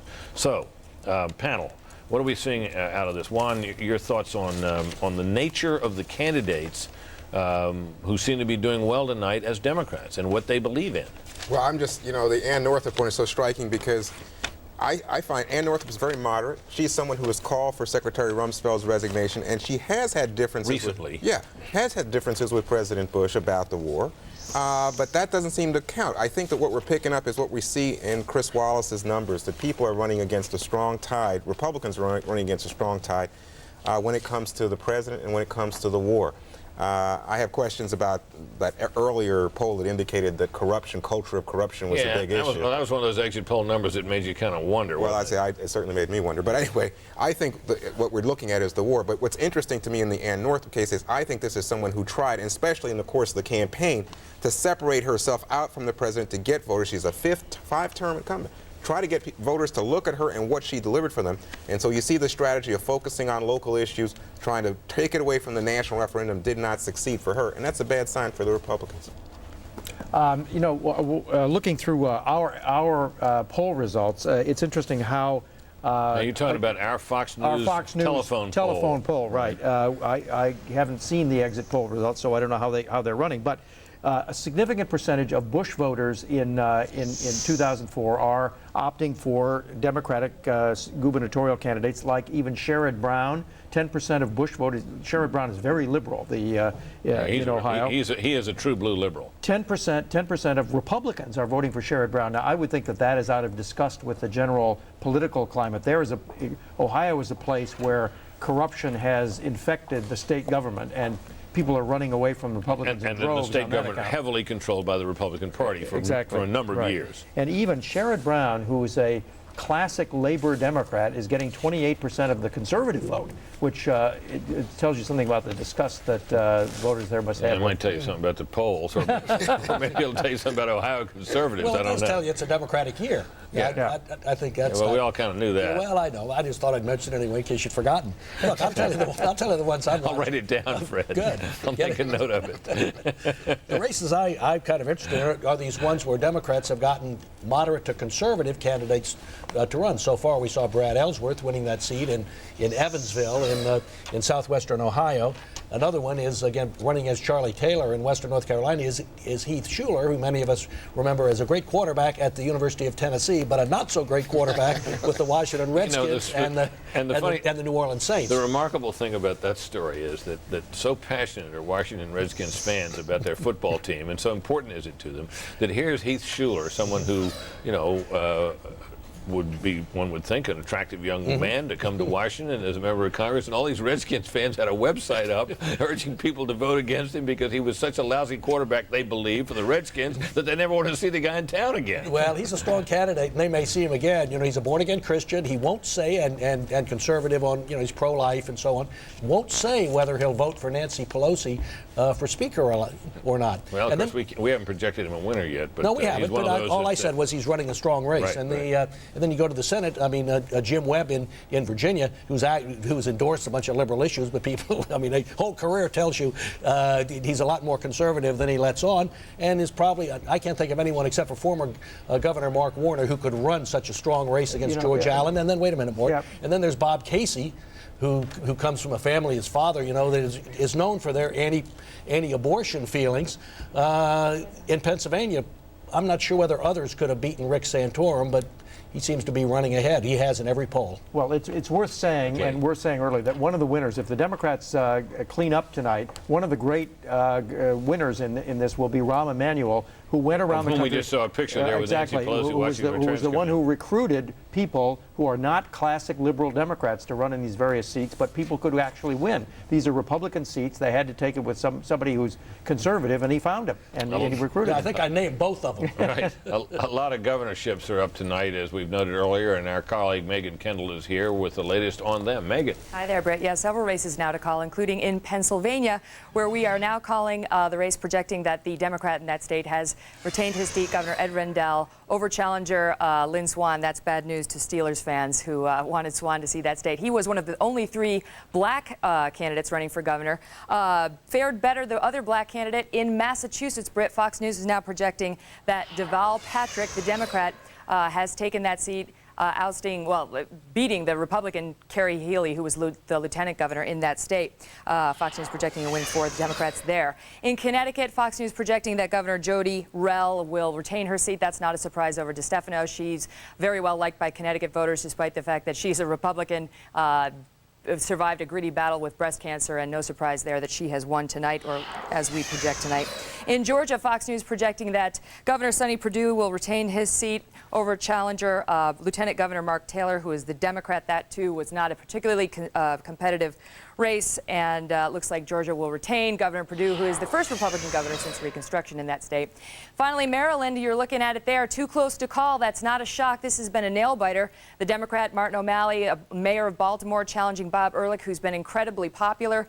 His major deficit is having an R next to his name in a tough year for Republicans in a blue state. So too close to call in Maryland, and that is also the case down in Florida. Charlie Crist, the state's attorney general, running for the governorship, too close to call against challenger Jim Davis, both of them seeking to occupy the governor's mansion after Jeb Bush steps down because of term limits in January. So those are two nail-biters that we still have to follow, and we will keep you updated as we get those results in. Britt? Megan, of course, it's worth noting that Charlie Crist got himself into the news, perhaps in a way that his Republican supporters might not have liked when the president went to Pensacola. I guess it was yesterday, wasn't it, to campaign for him, among others, and Crist found other things to do than stand on a platform with the president, saying he had to be in other parts of the state. Exactly right. He said he didn't need the votes in the Panhandle where the president went, and that he needed them over on the Atlantic seacoast. That's where he went. The president went elsewhere. We'll see whether that helped or hurt him, presumably, tonight. Well, if the race is as close as it seems, at least at the moment, and of course it is early, maybe it'll turn out that he needed to be somewhere else. In any case, the president got up and pitched for him anyway. So he did indeed. Such is politics. Thanks, Megan, very much. We'll be back to you shortly. Is it possible to see in any of this something about, I mean, you were talking about this earlier, Juan. We're seeing Sherrod Brown, for example, winning in Ohio, apparently. Doing very well in Ohio, a state which was carried by the president. He's an out-and-out liberal. There's no two ways about it. But more broadly speaking, when we look at the candidates who appear to be doing well, Mort was talking about Rahm Emanuel's ability to recruit moderates. If this is a big Democratic night, and we don't know that yet, but there are all the pre-election indicators suggested that. Will this be a big night for liberalism or a big night for something else? Oh no, in a way it's a big night for conservative Democrats if these trends hold. It looks like you take an example like Pennsylvania 8, where you have a first-term Republican Fitzpatrick versus Murphy. That's the Philadelphia suburbs, right? Philadelphia suburbs, Levittown, Doylestown, Quakertown, that whole area just south of New Jersey. A little bit of the northern part of the city of Philadelphia is right in there. And what you get is an Iraqi war veteran, Murphy, running against and saying, here's my position on the war. But if you stop and you ask Murphy, well, what are your positions in terms of social issues? Right. In terms of, this guy sounds like he could be a Republican. Exactly. Bill, you had some thoughts on this in this whole area? Yeah, I think the Democrats did a good job in many of the congressional races and some of the Senate races in recruiting moderate Democrats, especially in states that are more conservative. The other thing that seems to have happened in some of these states, looking at this poll, is our phone polls, is that Democrats are consistently getting 20-25% of the votes of self-described conservatives. That is, I think, a protest vote against either a Republican Congress that wasn't conservative on spending issues or a Republican president, President Bush, whom they're just dissatisfied with the conduct of the war. I think in Virginia in particular, I'm a Virginia resident, Fred is too, you are too, I think, Brett. Allen did not run an ideological campaign against Webb. He ran a personal campaign against Webb. Webb's a flake. Webb wrote these novels with weird scenes in them. It was almost as if once he got caught in a personal slip of his own, he decided that was the level on which he had to hit back. Right, and I think it may turn out to have been a huge mistake. If that marriage amendment passed in Virginia, 58-42, Webb was for it, Allen was for it, Webb was against it. He didn't run a conservative ideological campaign. He ran a campaign of personal charges against Webb, and the idea that Allen could be running something like 10 points behind the marriage amendment will lead to a lot of second-guessing, I think, of the Webb campaign, and a general second-guessing that they might have been better off in some of these states and some of these congressional districts running a more ideological campaign, really trying to make it a conservative liberal showdown, because what's striking in these polls is the number of self-described conservatives continues to exceed the number of self-described liberals by about 3 to 2 or better in a lot of states, including, moderate states, not just southern states. I don't. Go ahead, Fred. Well, I was just going to say, I don't think there's much of an ideological element to this election at all. It's the 6th year. People are mad at the Bush administration, and when you see the top issues being corruption in Iraq and Iraq. Not in Iraq, although there's some there too. Those are not particularly ideological issues. They're conservative. Liberals are against the war, but so are a lot of conservatives and moderates. So there's not really that ideological dimension that you often see. There are a lot of voters who are just angry and protesting. Okay, we're going to take a break here. On the other side of it, though, we're going to go to Michael Barone and talk about what is emerging as kind of the all-important early state of Indiana. Stay tuned.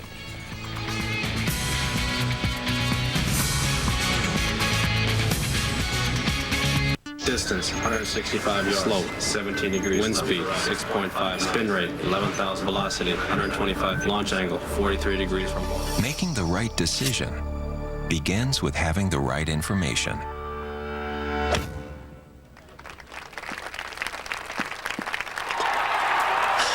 I forgot the Earth's rotation. We know what it takes to be a Tiger. See findings from our research on over 500 high performers. Accenture. High performance delivered.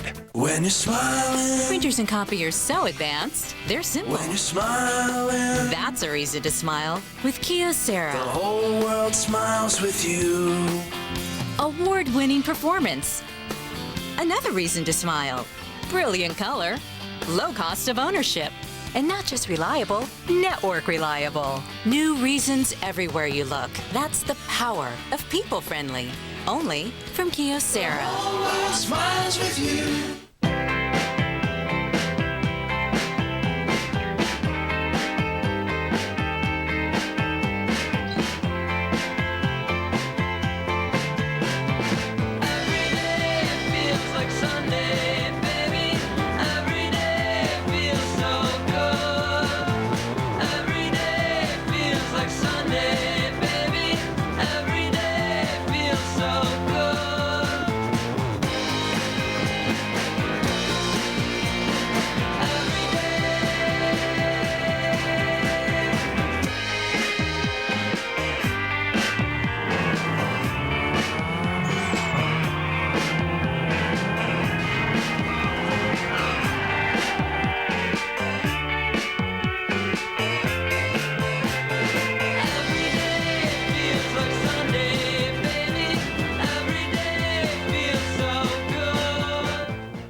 Pace of things may be picking up just a little bit. There you see us. That's me. That's me up in Times Square. Can you imagine my name and lights, my traffic? So, in the meantime, though, for the benefit of those in Times Square in particular, let's turn to my colleague Megan Kendall, who's going to have something to tell us about about some of these governor's races. A couple of calls, I believe. Megan? Yeah, I got to take the opportunity to say hi, Mom, too, so now that you brought it up, Britt.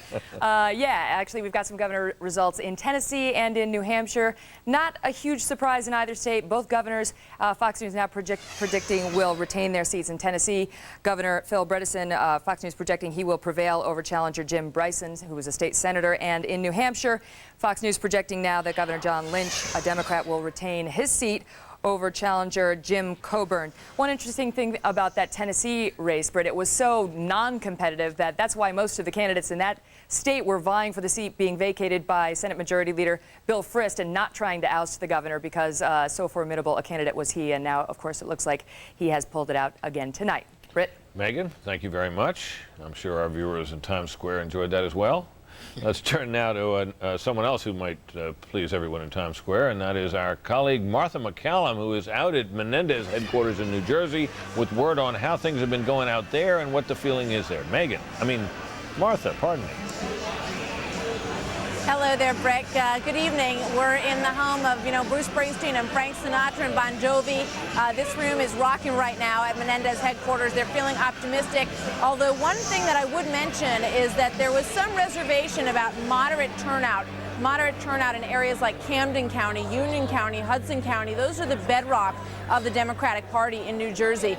Very optimistic words that we've been hearing about turnout from the Republican side, from Tom Kean Jr.'s side in counties like Bergen County, Hunterdon County, some of the more affluent areas of New Jersey where Tom Kean Jr. has been said to be polling pretty well. This has been a race that has been hinging on ethics. Tom Kean Jr. has tried to paint Bob Menendez with the brush of being connected to waterfront politics, where he hails from in Hoboken, New Jersey.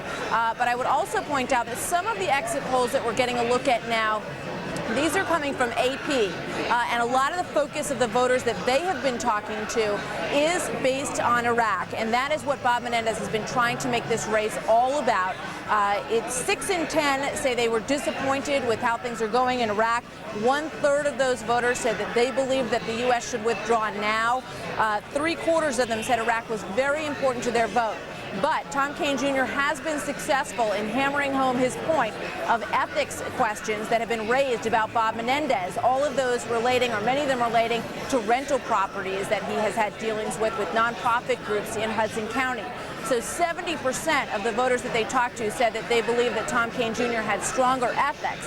Now, some have said about New Jersey politics that New Jerseyans are more comfortable with even the question of corruption than they are with venturing out to try somebody new or somebody outside of that vein. So that may be a hard sell for Tom Kean Jr. But let's remind everybody he is the son of a very popular governor, Tom Kean, of course, who also chaired the 9/11 Commission, and his son has run on a platform that would institute a lot of those 9/11 Commission reforms, which is an idea that's very popular with Democrats as well. So a tight race here in New Jersey tonight. We're watching it very closely from Menendez headquarters. We'll continue to report back to you, Brett, as we get some more information. All right, Martha, good to hear from you. Give us a shout when you start to pick some things up out there. We appreciate it very much. All right, will do. Thanks, Okay. Brett. In the meantime, we're going to take a little break here, and on the other side of that, we will, I promise you, get to Michael Barone on the subject of the goings-on in Indiana. Stay tuned.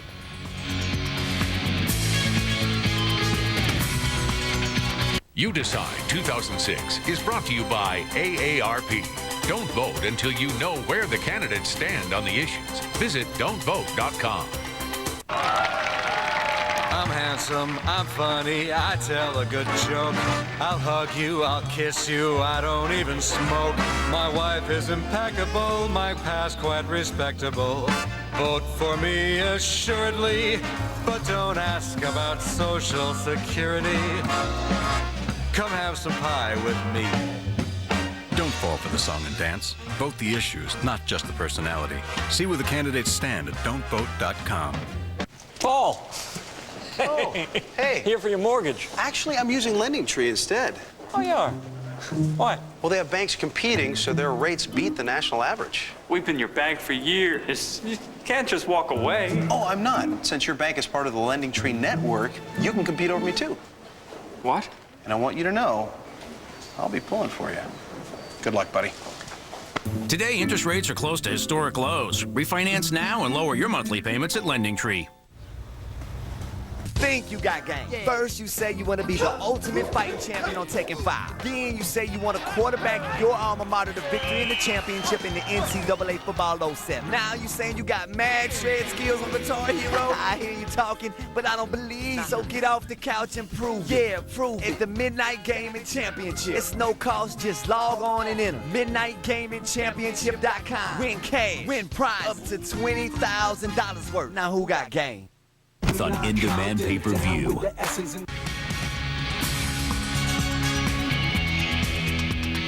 Indiana is a red state. It has been a red state in presidential election after presidential election. But it is, perhaps surprisingly to some, a battleground state in this year's midterm election. Nobody knows the state better or the districts better or the races better than my colleague Michael Barone, who is down by our decision desk. Michael. Well, a few Hoosiers might differ with you on that, Britt, but taking a look at some of these the three Indiana House races. Indiana 8, that's the one we've called for Democrat Brad Ellsworth, and this was a real collapse on the part of John Hostetler, a Republican who's held it for 12 years. He doesn't raise much money. He doesn't campaign with public events. He's got his own little way of doing so. It worked for him 6 times. It did not work for him the 7th, and the first returns there were out of Vigo County, around Terre Haute in the northern part of the district, an industrial county, an area that Hostetler had lost, but he got 44% of the vote 2 years ago, only 29% now. Ellsworth was even carrying counties like Park County along I-70 between Terre Haute and Indianapolis. That county went 59% for Hostetler 2 years ago, 47% this time, a real collapse. Something similar but not as drastic seems to be happening in Indiana 2, in northern Indiana, to the two-term Republican incumbent Chris Chicola. It's too soon to say that race is over, but St. Joseph County, which includes South Bend, an industrial area, that's an area where Chicola 2 years ago ran about even, just about 50-50. The first half of the 44% of the returns in, he was losing 65-35. Meanwhile, was also running behind in the two in counties, Wabash River counties like Carroll and Cass. Finally, Britt, Indiana 9, southeast corner of the state.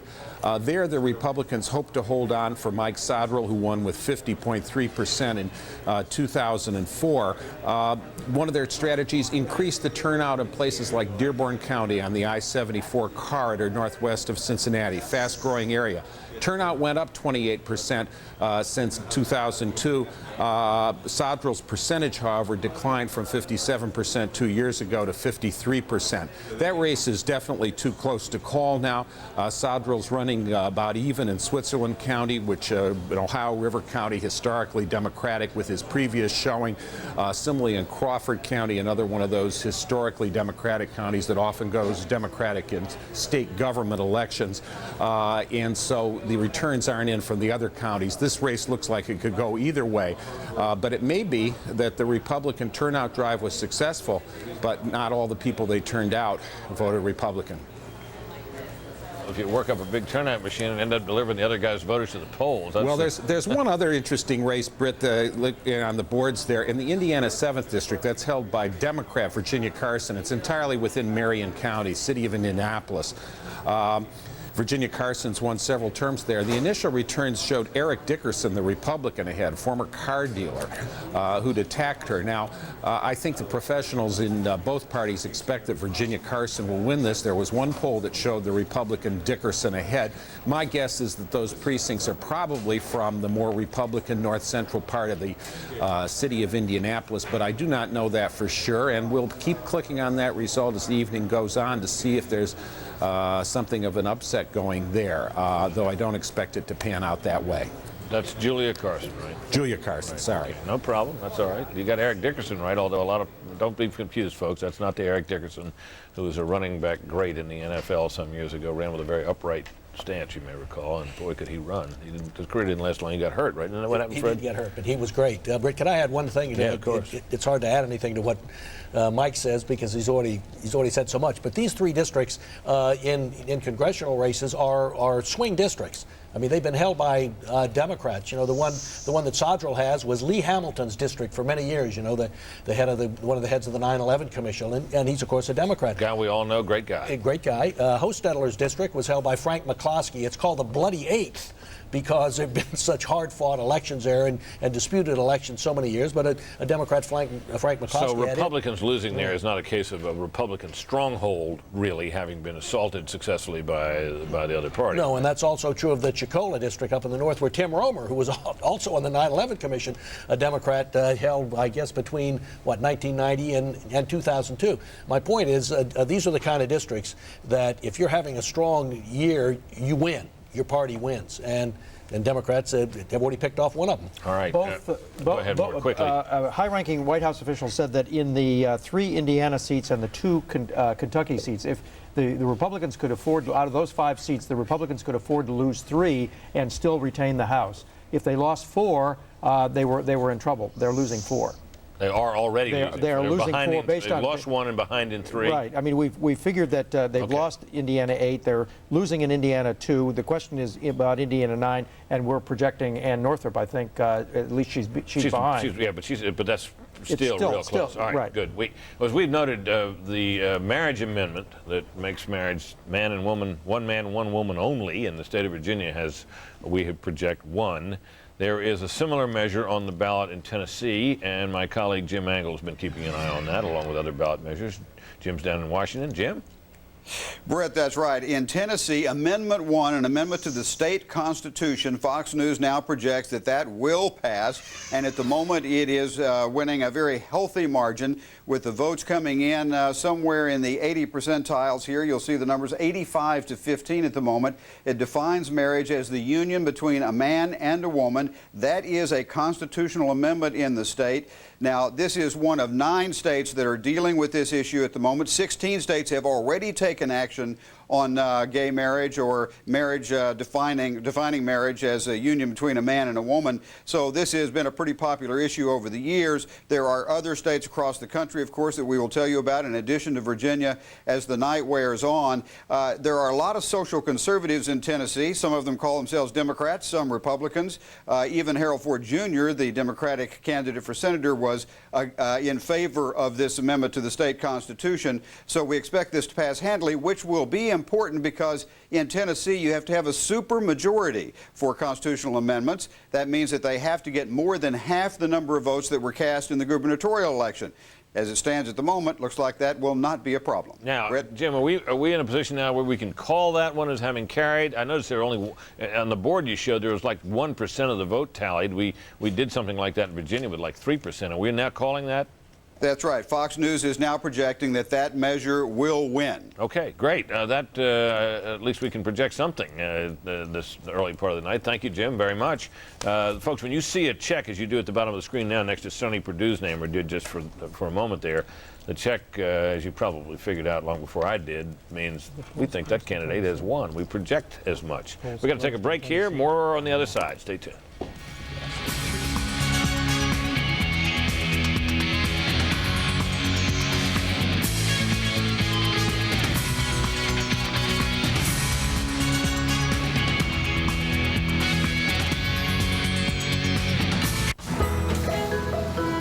No matter where people are going, we're all going in the same direction.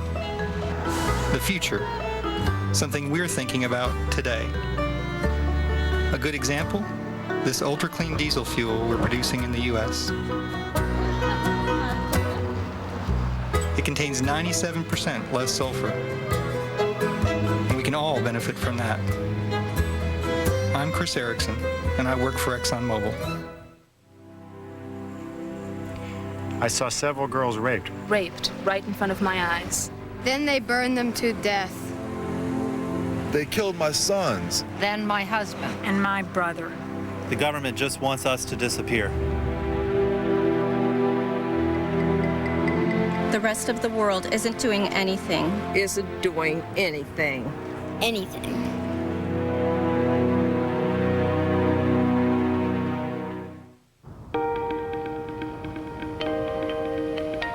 You may not realize it, but there's a source of renewable energy right in your neighborhood, and you're helping to power it.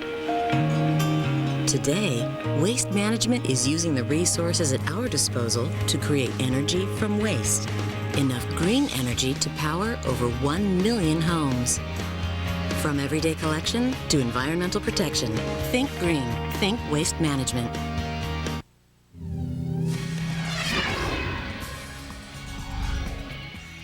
And welcome back to Fox News coverage of the 2006 congressional elections. I'm Chris Wallace at Fox News election headquarters in New York. Britt Hume is taking a brief break, and he'll be back in a couple of moments.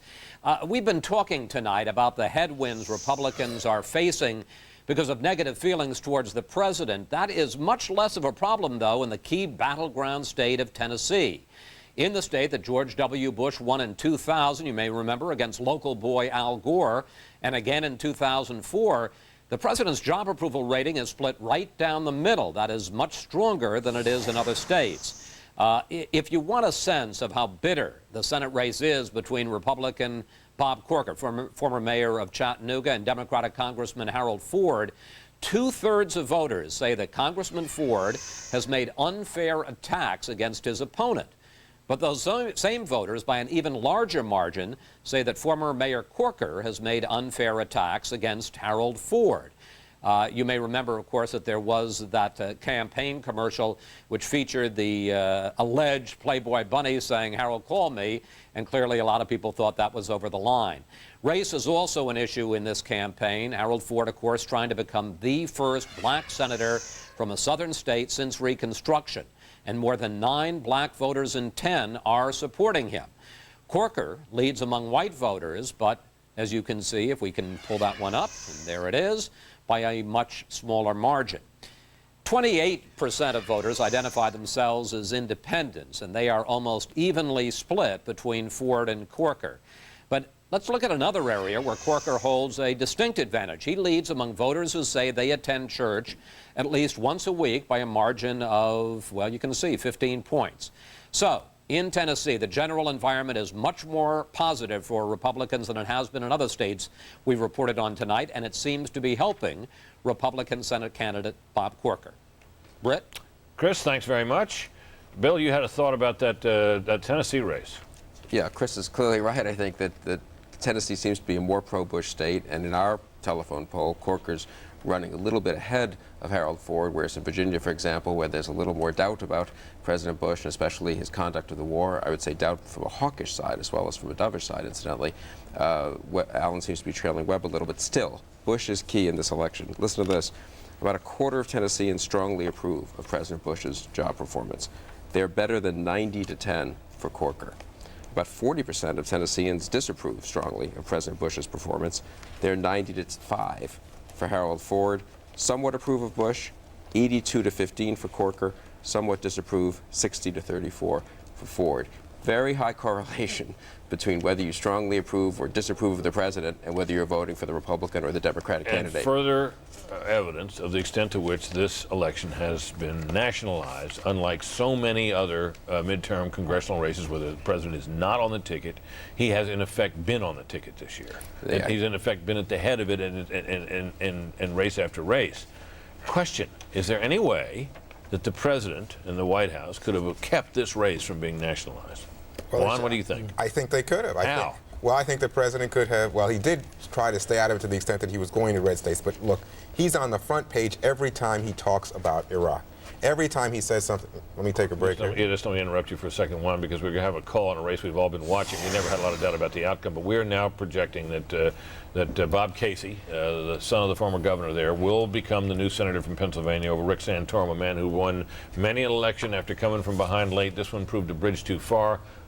Senator-elect Bob Casey, we project by the end of the night. That's not a big surprise, but it is nonetheless a noteworthy development in the course of this race and a pickup for the Democrats, obviously. Juan, you continue. I'm sorry. Well, I said, when he says that he's going to keep Secretary of Defense Rumsfeld, when he says that Vice President Cheney, who has been a strong advocate of the war, is in place until the end of his term. Well, he doesn't have any say with that. Vice Cheney is well, I'm sure that he could appeal to Vice President Cheney if he so sought to. When he makes the case that stay the course is now, a little bit more flexibility, right. All of that's front page news, as opposed to saying, look, go out and look at your candidate, your Republican candidate, and make a judgment as to whether or not that's a person you want to continue. One last point coming out of the poll. This poll in Tennessee indicated that if the control of the Senate next year was critical to you, very important, you voted for Harold Ford. If it's not at all important, you voted for Bob Corker. Your thoughts on the Santorum race, Mort, if any? Well, Santorum was figured to lose. I'll bet that when the results are in, that it's by a much larger margin than it was anticipated even in the polls. Why do you say seems that? to be, well, that seems to be the pattern of things, that the Democratic candidate is doing better than the final polls indicated, which suggests that undecideds all split their way. Incidentally, back to Tennessee. Wait a minute, hold it. We got another call we're now able to make. This in New Jersey. This a bit of a surprise because the race had been so close. We now project that Bob Menendez, the incumbent Democrat, will win out over Tom Kean Jr., who had given him a strong fight. Menendez troubled by an investigation that was said to be going on concerning some allegedly unethical transactions. Menendez, of course, denied wrongdoing. The investigation had reached, of course, no conclusion, but it was not the kind of thing you want going on during a campaign.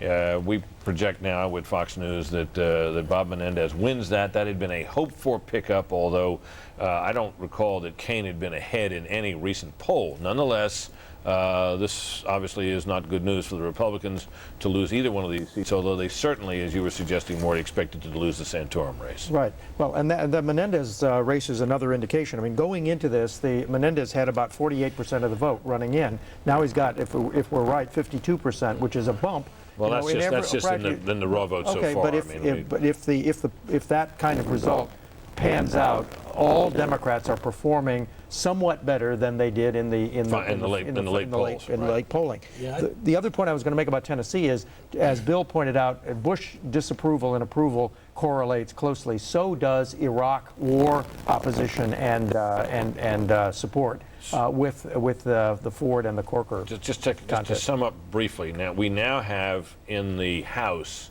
really just a +1, don't we, for the Democrats, because we're not yet able to call very many of those House races. In the Senate, we have what, +1, the Santorum race. Menendez is a hold. Right. So a lot of early signs. Well, we've got but Ohio too, don't we? Not that many concrete results. Can I add something about Rick Santorum, who I actually know pretty well?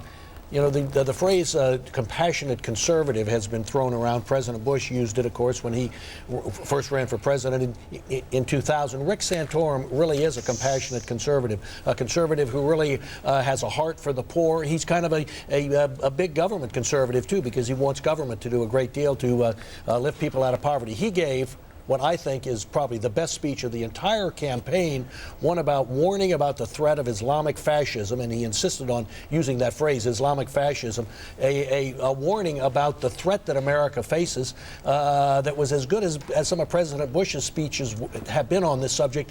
Rick Santorum's was even better and was likened, well, he actually likened the warning he was giving to the one that Winston Churchill gave in the late 30s to the growing threat of Nazism. Well, is it fair to suggest that Santorum was always kind of an upset winner when he got elected in the first place and when he was reelected, and that he was never particularly well matched, given how conservative he was, compassionate or not, to the state of Pennsylvania? He's more conservative than the state of Pennsylvania, and this time Democrats picked out a non-liberal to run against him, Bob Casey Jr., and it worked. There's some fascinating history here. When Rick Santorum won the first time in 1994, he defeated Harris Wofford, who was an appointed senator, and the reason that he lost was that Bob Casey's father, who was the governor of the state, was a pro-life conservative, refused to endorse Harris Wofford, and the whole Casey machine was not put to work on behalf of Harris Wofford, and as a result, Santorum won. Okay, good. So Casey's son has now beat Thank you, Mort. We've got to take a break. We remind you we've just made two important calls. Santorum losing in Pennsylvania to Bob Casey, as we pointed out, and Menendez holding the Democratic seat in New Jersey. Stay tuned.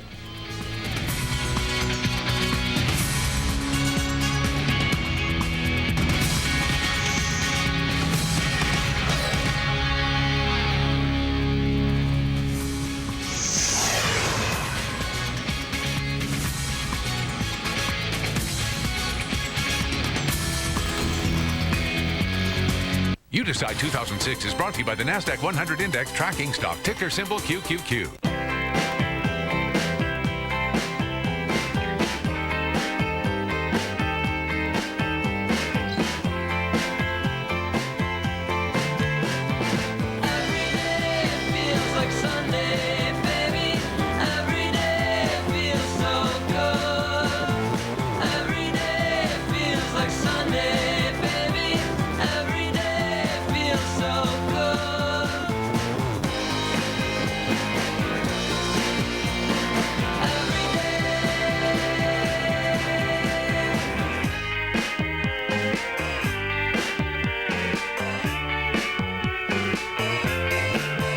Invest in these companies and the rest of the NASDAQ 100 Index through QQQ. An investor should consider investment objectives, risks, charges, and expenses carefully before investing. For this and other information about QQQ, a unit investment trust, obtain a prospectus from your broker or visit NASDAQ.com/QQQ. Read carefully before investing.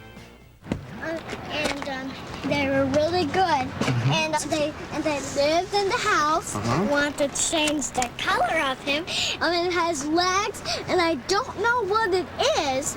And just worms and some bugs. But his head is so tiny. Who would you give a Volvo to? Tell us at volvocars.us. Lease a new 2007 Volvo XC90 3.2 front-wheel drive for $359 a month for 24 months.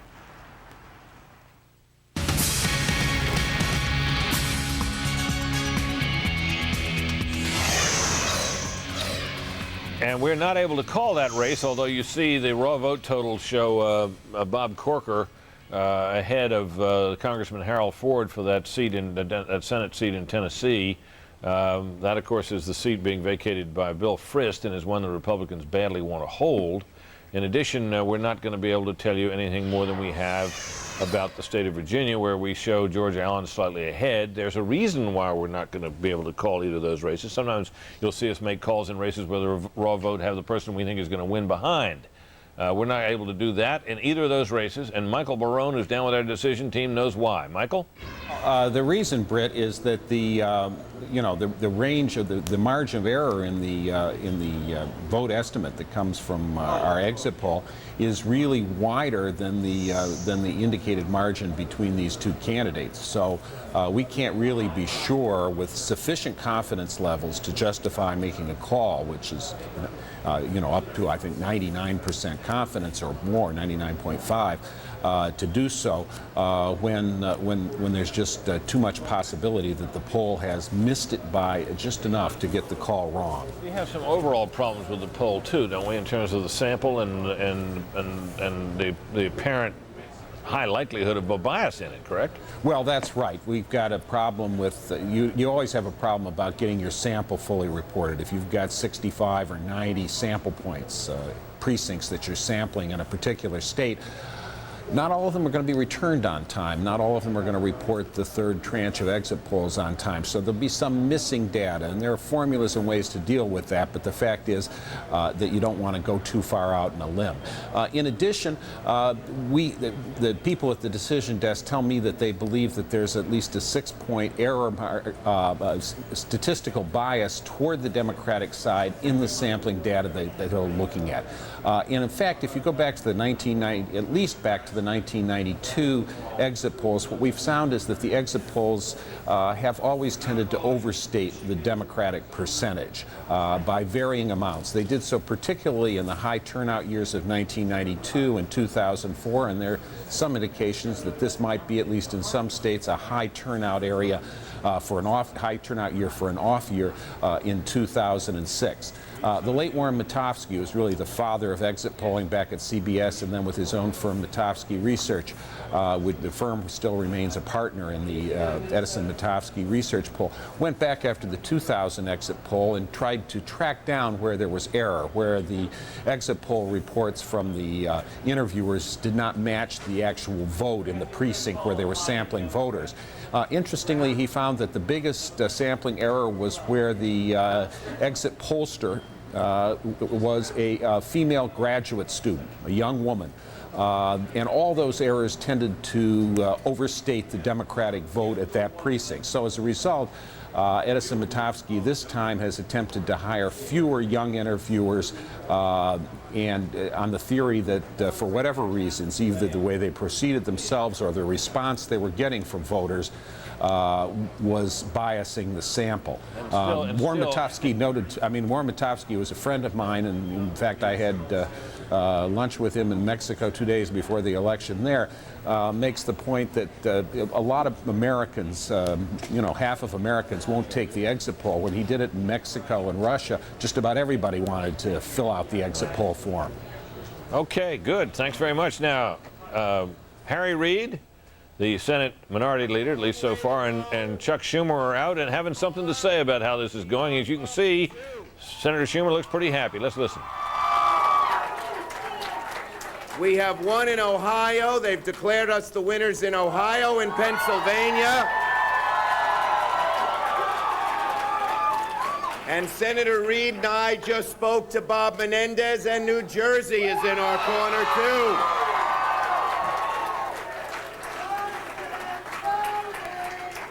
And we are right now biting our nails about Virginia, which is neck and neck.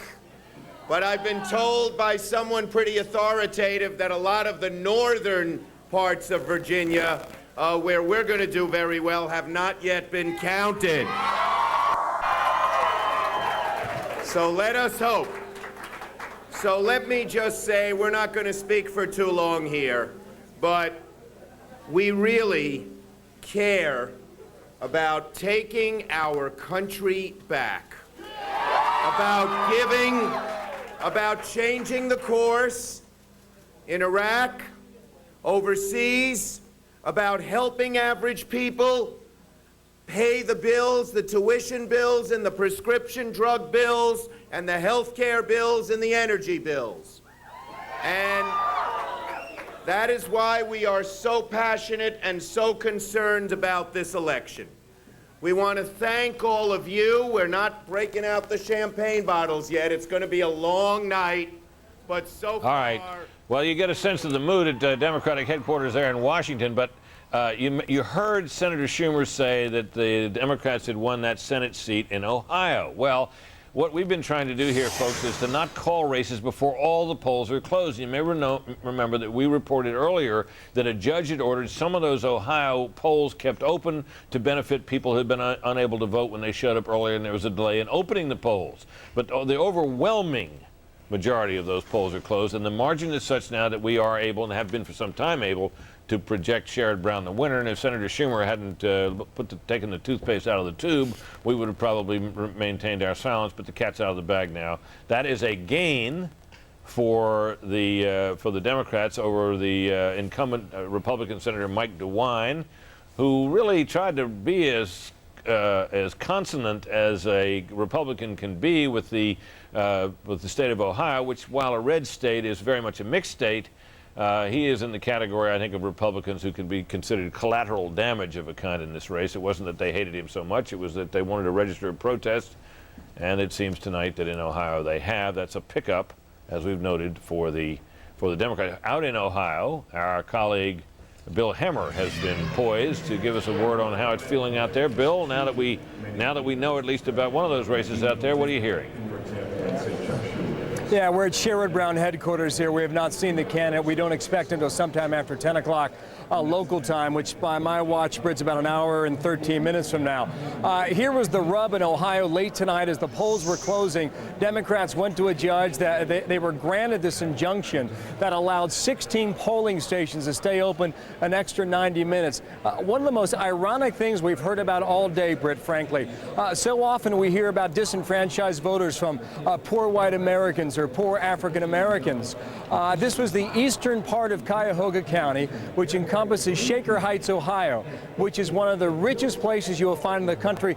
And as a matter of fact, it's one of the richest places you'll find in the entire world, the area of Shaker Heights. Those voters said to be disenfranchised. The judge rules with the Democratic Party and keeps them open to an extra 90 minutes. Now, state law says the counties cannot report the results to the Secretary of State's office in Columbus, Ohio, the capital, until the polls are closed. That would mean we're 13 minutes away from some of those numbers coming out, Britt, but Chuck Schumer, as you say, let the lid off that one. We will see Sherrod Brown here sometime tonight, and so many of us analyzed that Senate race, saying Mike DeWine had fallen behind in the month of October and all this polling that was taking place, by no fault of his own either. There was a poison atmosphere here in the Buckeye State. It was started through corruption by the outgoing governor, Bob Taft, who about a year ago had to stand before a judge and plead guilty to 4 misdemeanors, including taking tickets for sporting events that he never reported. Bob Taft goes out. The corruption charge follows him. In addition, Bob Ney, resigning his position, caught up in the Jack Abramoff scandal, too, really worked against Mike DeWine, and it was projected to go against him, and appears to have done just that tonight here in Ohio, Britt. All right, Bill, thanks very much. We're going to take a brief break here. Much more to come when we come back. Stay with us.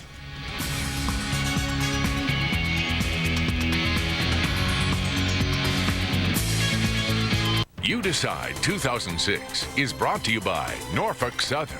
The future of transportation is the thoroughbred of transportation.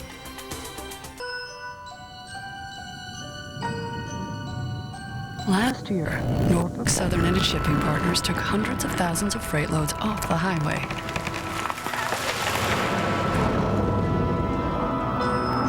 In fact, they've invested millions to convert even more traffic in the coming years. So it's easy to see how the economy won't be the only thing that benefits. Norfolk Southern, the future of transportation. You could pay as much as $99.99 for a two-piece suit like this at a department store.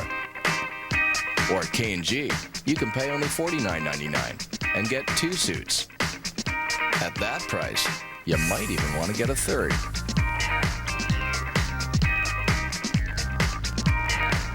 K&G, for men, for women, for less.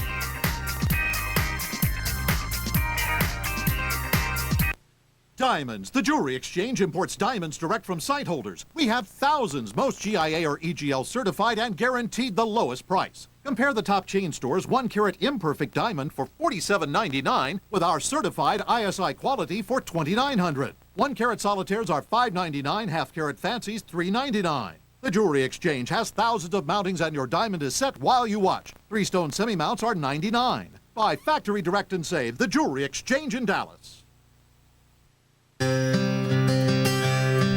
Over 20 years of experience with craftsmanship from around the world allows us to hand make for you all types of furniture at affordable prices. Bring your ideas to life. Imagine and create. El Paso Import Company. Unique furnishings from around the world. I got to get up early. I got to be on time. Do you believe in getting the job done right? You're a Ford kind of guy. And this is your kind of truck. Ford F-150, the toughest, best-selling full-size in the Lone Star State. This is flat out the strongest truck out there. End of story. Now get up to $6,000 cash back or save with low 0% financing for 60 months on a new Ford F-150 Texas Edition Super Crew. 'Cause I'm built Ford tough.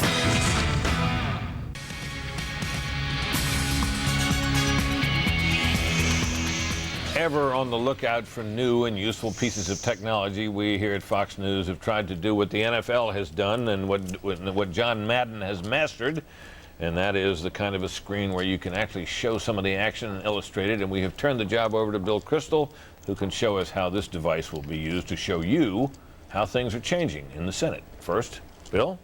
I think, Britt, this device is officially called a telestrator, but I'm going to call it a gizmo. A gizmo. It is a gizmo. But I consider myself the John Madden. Gizmo. I consider myself the John Madden of this group. All right. Okay, let's look at the Senate here. There were two Democratic seats, Maryland and New Jersey, that looked as if they I'm going to change this here. Okay, there we go. New Jersey and Maryland that looked possible for the Republicans. We have called New Jersey as a Democratic hold. And we have called Ohio and Pennsylvania as Democratic pickups, two Republican incumbents knocked off in Ohio and Pennsylvania. The Democrats now would need to hold Maryland, which we consider still too close to call, between Steele and Cardin, and win 4 more seats to win control of the Senate. The 4 most likely are Virginia, which is neck and neck, Missouri, which is closed, and I haven't seen much vote on yet, Rhode Island, which closes at 9, and Montana, which also I think closes at 9. And so we will know fairly soon, I assume, what's happening in Virginia, maybe then Missouri. Then we need to watch Rhode Island and Montana. That would be 6. And if they hold Maryland, they would win the Senate. All right, and it sounded as if, just listening to Senator Schumer, who was radiating exuberance, I think it's fair to say, although he was saying some cautious things, but he seemed to think that it's going to be a while before we'll be able to know for sure that the Senate has changed hands, if it does. If it does, because Maryland is up in the air, and that could go the other way. That would be a big gain. This is looking more like a John Madden thing, I think, here. That would be key for the Republicans. If they could knock off a Democrat, pick up a Democratic seat in Maryland, the other 2 seats that we judged at least possibly in play that could go the other way from Republicans to Democrats are Tennessee and Arizona, which was closing near the end. That would be a surprise, but that would be a very bad night. So they're going to have to win, what, 4 out of the 6 outstanding and hold Maryland, right? They need to win, yes, they need to hold Maryland, exactly, this one here, and win 4 of the 6, and the 4 most likely, again, Virginia, Missouri, Rhode Island, Montana. Right, so the Republicans, if George Allen can hang on and they win Tennessee and Arizona, where Kyle, although he was a lot closer than the Republicans wanted, was ahead, the Republicans could hold the Senate. Yeah, I don't think we know yet. We have any sense yet I think who will win the we Senate. got a long way to go here. Absolutely. On the Senate. Absolutely. We have a long way to go, but it's worth noting that the conventional wisdom has been for months that maybe the Democrats would take over the House, but there was no way that they were going to go. Well, that wasn't the conventional wisdom of recent. Well, the last just month. at the very end, it became possible to see how they could pick up 6 seats, but most commentators were saying that it was going to be 4, maybe 3, or something like that, and now it's beginning to be quite possible that they're going to take over the Senate as well as the House. Fred? Which has been. Yeah, I don't know why. I didn't predict it. Bill did predict it. So Larry Sabato predicted it. Many people have. So that was a myth. No. It was not a myth. Believe me, it was not a myth. Practically everybody was saying 2 weeks ago that yes, the House was going to go, but the Senate it looked like they could hold on to. I'm not saying that they can't, but things have moved in the Democratic Every direction. single Democrat I talked to in recent months said They'd win the House and the Senate. No, that's just not so. I mean, How do you know what the Democrat Fred talked to said? Fred talks to some pretty weird Democrats. I know. I work with Fred every day. You should see those Democrats he gets on the phone. Yeah, that's right. But I mean, if the prospects hold and we see Corker prevail in Tennessee, it really is tough for the Democrats to do it. So it would require, that Webb would win in Virginia, right? It would require that not only Ohio and Pennsylvania go, but Rhode Island, that Montana fit in. And Missouri. So Missouri. I mean, Missouri. that we talk about wave elections. That's a tsunami. I mean, if what you're describing comes to pass. All right, we're waiting here as we discuss all this for 9 o'clock to roll around, which it will in about a minute and 45 seconds here. And at that point, the polls are going to close in a bunch of places, and we may well be in a position to call some of these races. There you see on that board there the long list of states. Now we're out into the Midwest and the Southwest a bit, where polls are going to be closing, and we'll be able to tell you a little bit more about the shape of this race. We are restrained, we should say here, by the fact that the exit poll data is suspect. Once again, it may turn out to be okay, but it was looking like it had a very distinct, once again, a distinct bias toward the Democrats, which burned us in 2000 and burned us a little bit in 2002 and really fried us in 2004, where a lot of us went into election night 2004 as the polls were beginning to close, believing, as John Kerry himself believed, that he had won the election. And in fact, his campaign manager, Bob Shrum, turned to him and said, it is now famously known, may I be the first to call you Mr. President? Well, he became the first, and as it turned out, almost the last, because he didn't become the president, and he's maybe running again, but anyway, we're worried about the exit polls once again. We're trying to extrapolate data from them as best we can. We're scratching our heads over them and trying to use them as best we can. In the meantime, we're relying on the raw vote totals, which are coming in as raw vote totals do, in a somewhat sporadic and in a way that doesn't always afford us the kind of specific data we need upon which to indicate who's won races. Sometimes you can do it right after the polls close in not very close races. And there'll be presumably some of those coming up at 9 o'clock. So we're watching for the 9 o'clock hour to roll around, and we'll take a look at the states where we can at least make some calls. So here we come. 9 o'clock is upon us. So let's look at the states where we can call. You see raw vote on the Allen race at the bottom of the screen. Here we go. This is Ben Nelson. This is a Democrat hold in Nebraska, which is no surprise, no switch. Minnesota Senate. This is a race where the Republicans thought for a long time they had a chance. Mark Kennedy there, but the Democratic candidate, was it Amy Klobuchar? Is that her name? Yeah, has been favored to win on almost all cards of late, and was certainly expected to do so. New York Senate, no surprise there. Hillary Clinton, overwhelming favorite to win, huge lead in the polls. She's won. In Michigan.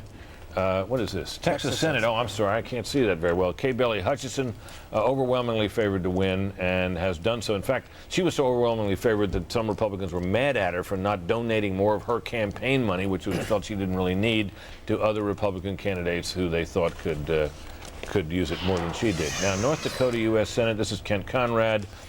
He's been a senior member on the Budget Committee and well known to those who cover Washington.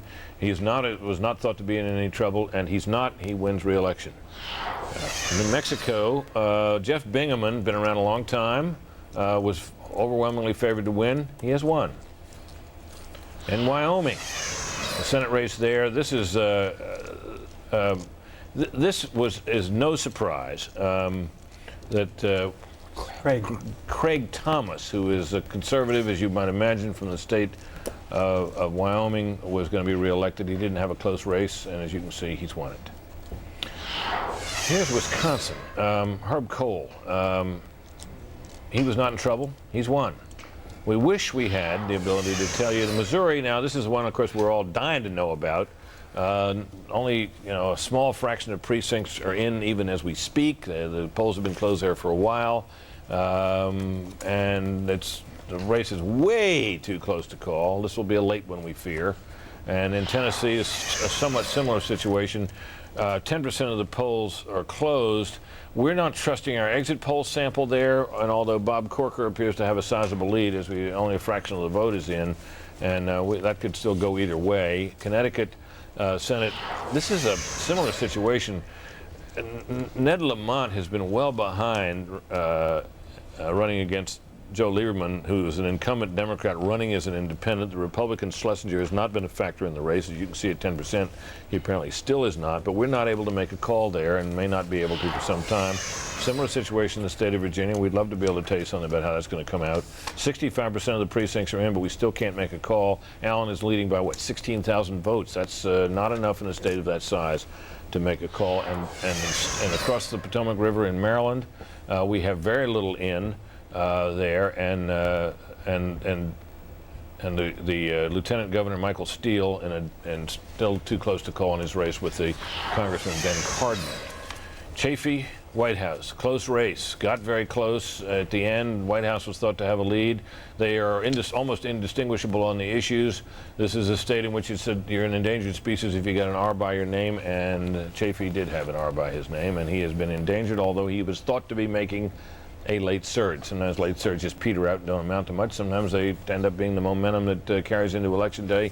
In the state of Rhode Island, we don't yet know which. We wish we did, but we don't. So we'll ask you to bear with us, folks, as we go through this long list of. Now we got polls closed in a whole bunch of states now.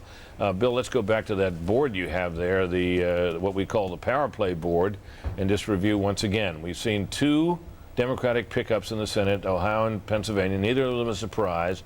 Everything else that's out there is still too close to call. Out of the group on the right, the Democrats would need to gain a net of 4 more, and if they lose Maryland, which is in the realm of possibility, they'd need to win 5 out of 6. So they still have some work to do in the Senate. Senator Schumer, you saw exuberant earlier at how well it's going so far, but nonetheless, a lot is still out there. We're not going to know for a while. Right, and we really won't know for a while. Virginia looks very close on the real vote. I'm sure we won't call that till we get another, huge chunk of vote in. Missouri, we have almost no vote yet, and that one looks close. Rhode Island just closed, and Montana doesn't close till 10 o'clock, and it looks very likely that control of the Senate could well hinge on Montana. So even without surprises in Maryland, Arizona, or even if Corker hangs on to Tennessee, we'll be waiting, I think, on Montana and Missouri probably pretty late into the evening. Well, it's interesting to get the sense. We got some of it from Senator Schumer there with Senator Reid. Democratic National Chairman Howard Dean is out and has been doing some interviews, and my colleague Chris Wallace is in touch with him now and in a position to talk to him. Chris. Thank you, Britt. We do want to bring in the former governor of Vermont and the chairman of the Democratic National Committee, Governor Dean. Governor Dean, good evening to you, sir. Chris, thanks for having me on. As you've seen, we have called so far 2 pickups in the Senate, Ohio and Pennsylvania, Democratic pickups of Republican seats. We have so far 1 pickup of a House seat in Indiana. Are you seeing more gains than that? No, we're being very conservative, if I may say so, on a conservative station, and very careful because, as your commentators had said, everybody's been burned by exit polls before. We're optimistic because the turnout is so big, and when 2/3 of the American people want to go in a different direction, that's a good thing for the country, and it's also a good thing for the party out of power that offers a different direction. But I agree with you. I think it's going to be a late night, and it could come down to Montana or Missouri. Let me ask you about, because if it is a Democratic victory, people are going to be wondering what it's a victory for. Some people are saying it's an ideological victory. On the other hand, a number of your candidates, for instance, Bob Casey, the Senate, apparently victorious Senate candidate in Pennsylvania, quite a moderate for a Democrat. Is this a party victory or an ideological victory? I think it's a victory for a new direction, to be honest with you. I don't think it's, part of it's about the party, but I think that what's happened over the last few years is that the Republicans have lost touch with the American people. The Iraq is, of course, a big issue. Corruption, it turns out, is a huge issue today in the exit polls. It's an issue that we've been harping on for a while. And there's just been an awful lot of it. There's, I think, 4 or 5 Republican congressmen that had to resign, including the majority leader. And the other, of course, issue is the economy. It was an issue that was very frustrating to the president because the corporate earnings are up, the Dow Jones is up. But that's fine for the top 20%. The president's tax cuts were aimed at the top 20%. The rest of the 80% have got some real worries about the economy. The Republicans have cut the ways that middle class and working class kids get to college. Well, people know that that's the ticket to get out of their economic situation. So I think Those are the three real pillars: Iraq, economy, and the corruption issue. But let me ask you, because you say it's a mandate or a vote for a new direction. That obviously is a pretty broad theme. When you say in the economic area, is that a mandate to raise taxes on the rich? In Iraq, is it a mandate for a quicker pullout from Iraq? Well, I think the answer to your first question is probably not a mandate to raise taxes on the rich. I think it's a mandate to make middle class, to create tax fairness for middle-class people. The upper folks have gotten a big tax break, but middle-class people haven't gotten anything. In fact, they've had some programs that they really rely on cut. That's problem number one.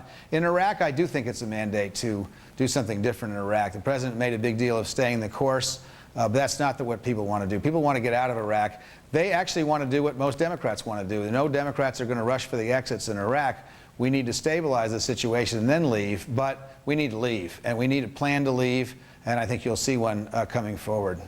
Now, you have taken some heat even within the Democratic Party on your 50-state strategy, that you can no longer be competitive just in blue states, but you have to have a presence, a real competitive presence around the country. When you see Democrats tonight, very competitive in Virginia, competitive, although maybe at this point trailing in Tennessee, and certainly competitive in Montana, do you see that as, in some sense, an embracing, a vindication of your 50-state strategy? Well, look, I think there's plenty of credit to go around. Look, Emanuel and Schumer and Pelosi and Reid did a great job recruiting really good candidates. They raised a ton of money and poured it into advertising.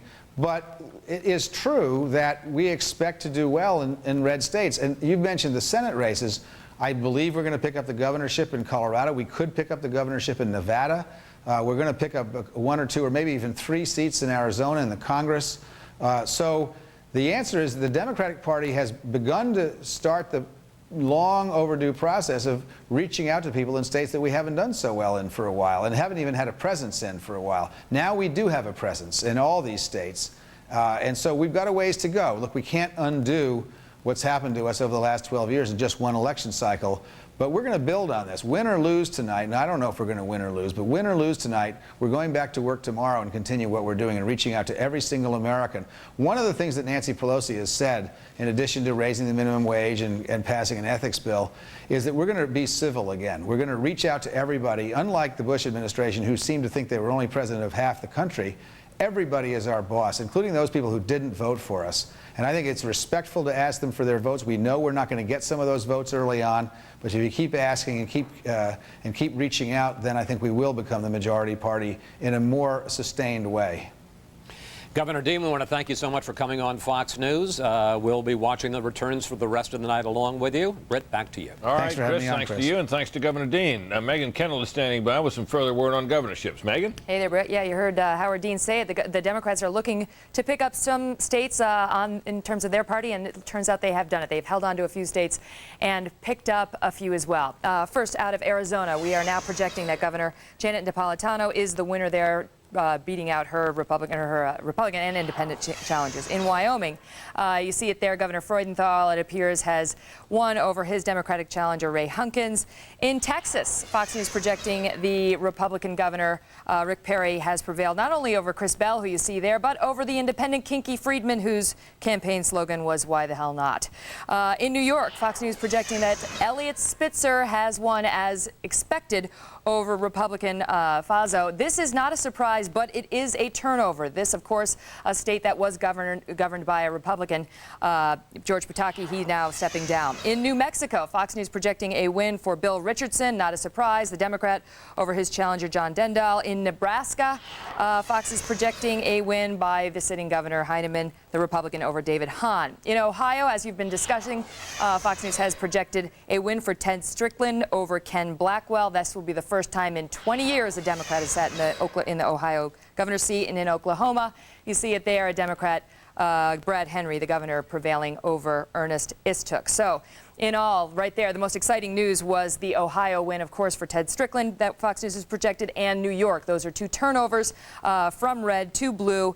If you include Massachusetts as well, that's yet another state in which there was a Republican governor, Mitt Romney, that now Fox News is projecting will turn blue. Deval Patrick is the projected winner in that state, as we announced earlier. So there you have it, Brett. At least 3 major state turnovers from red to blue tonight. But correct me if I'm wrong, none of those is actually a surprise, right? Nope. These were basically the expected. Not a one. All of those Democrats were polling at least double points ahead of their challengers. All right, Megan Kendall, great as always. Thank you very much. We're going to take a brief break here. Back with more in a moment. You Decide 2006 is brought to you by NASDAQ, Life, and the companies that move it forward.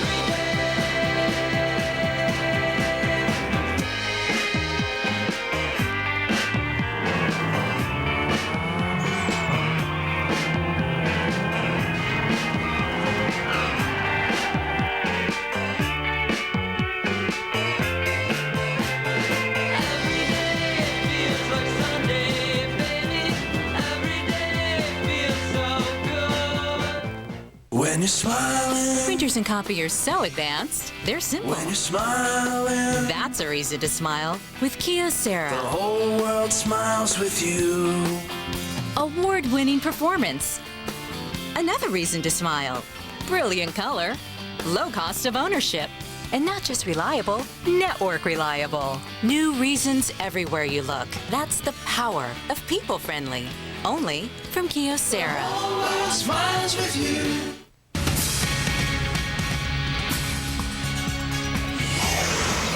We are now projecting that Senator Lieberman will be reelected as an independent. Now, that's going down on this. We got a little gizmo on there that says it's a gain. Well, it's a gain if you believe that the independent caucus in the Senate will now have one more member than it had before. Presumably, you'd also believe that Bernie Sanders and Joe Lieberman would get together and be the independent caucus.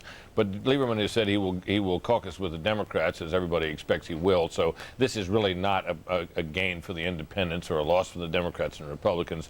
It is a hold of a seat held by a Democrat, although he has been a particularly interesting kind of Democrat, one who, not so many months ago, when he lost his party's nomination for Senate, based largely on a protest vote against the war in favor of Ned Lamont.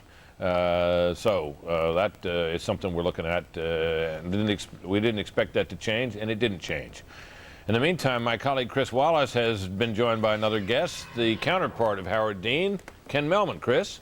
Exactly right, Brett. In the interest of being fair and balanced, as always, we bring in the chairman of the Republican National Committee, Ken Mehlman. And Mr. Mehlman, good evening. Thanks for having me. I appreciate it. We, as I said with Howard Dean, at this point we show 2 Senate seat pickups for the Democrats in Ohio and Pennsylvania, 1 House pickup in Indiana. Do you see anything more out there switching from either Republican to Democrat or Democrat to Republican?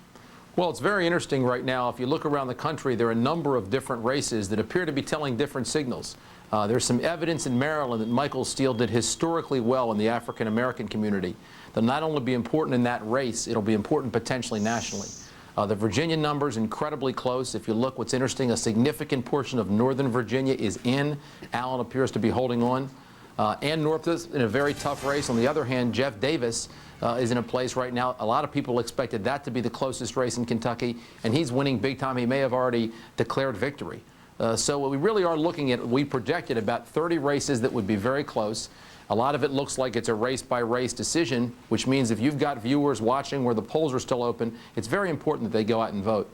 So you're not prepared at this point to say that you're going to lose the House, let alone the Senate? Absolutely not. What's interesting to me right now, if you look at the data, is Virginia's very close, Maryland's very close, Missouri looks very close, not a lot of data back from Montana, and all of those are indicative of what's going to be, as we predicted, a very long and interesting evening. So what I would say to folks is grab a bag of pretzels, grab a cold one. It's going to be a long evening.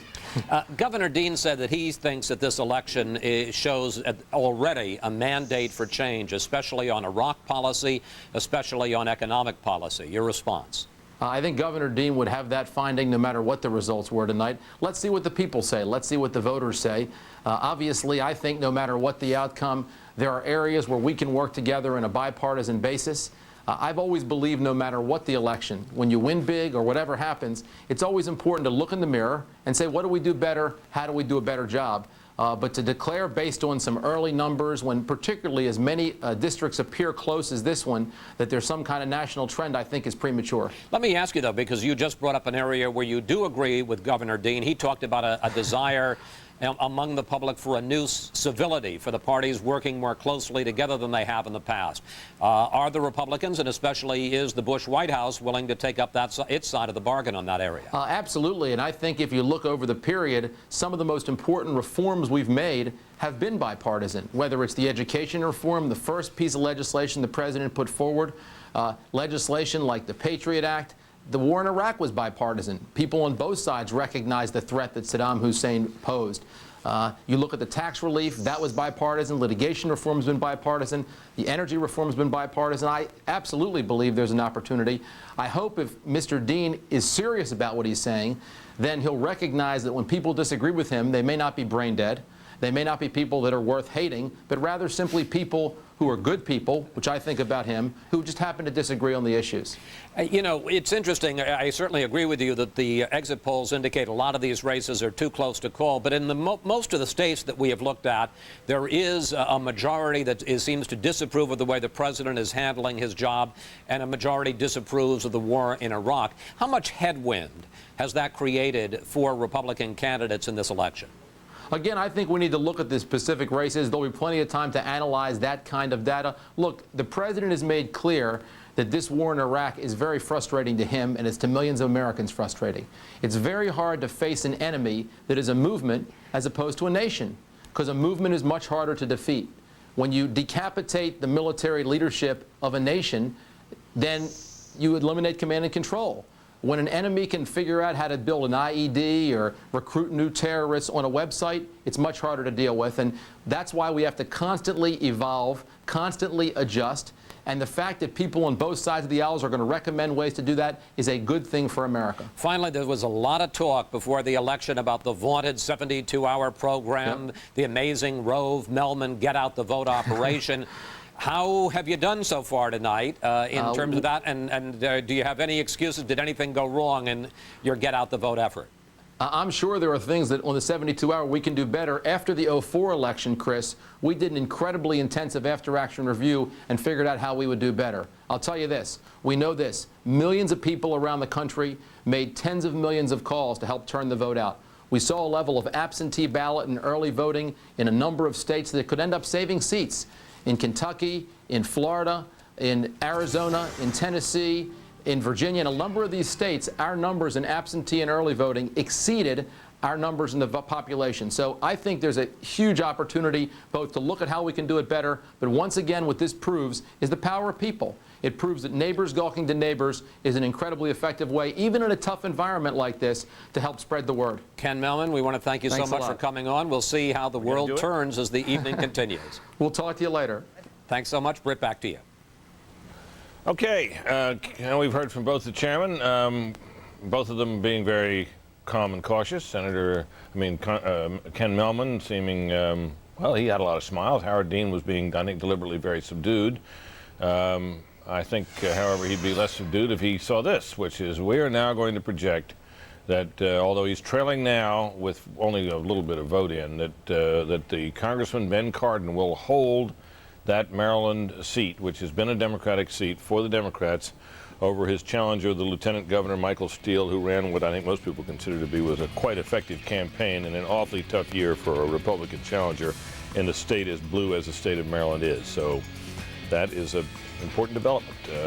One of the first big, well, I won't call it a surprise, but it is one of the first real toss-up races that the really close ones that we've been able to call. We're going to take a break here. We'll be back with more on the other side. Stay tuned.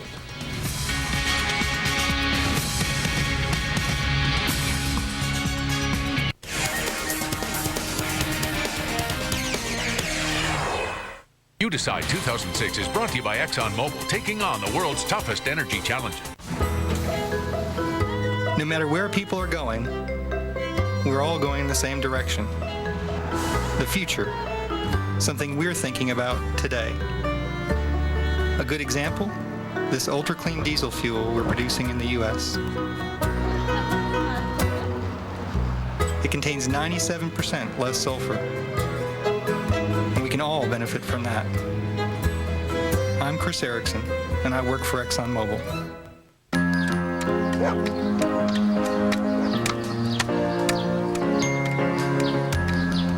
What happens if your latest product goes global in a single bound?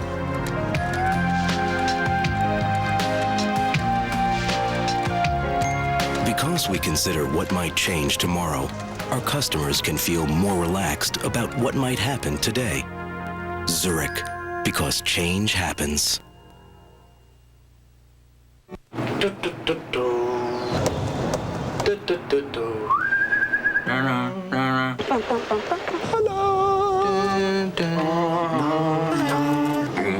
ESPN Monday Night Football, Mondays 8:30 Eastern.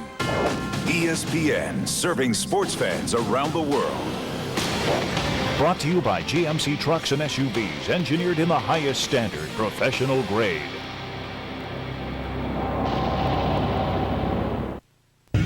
November 10th, Evander Holyfield takes the next step. Live on Events in Demand pay-per-view. Holyfield's return to the ring reaches new heights as he closes in on an unprecedented 5th heavyweight title against fast Fres Oquendo. The final chapter continued. Holyfield versus Oquendo, November 10th on Events in Demand pay-per-view. You decide 2006 Election Night.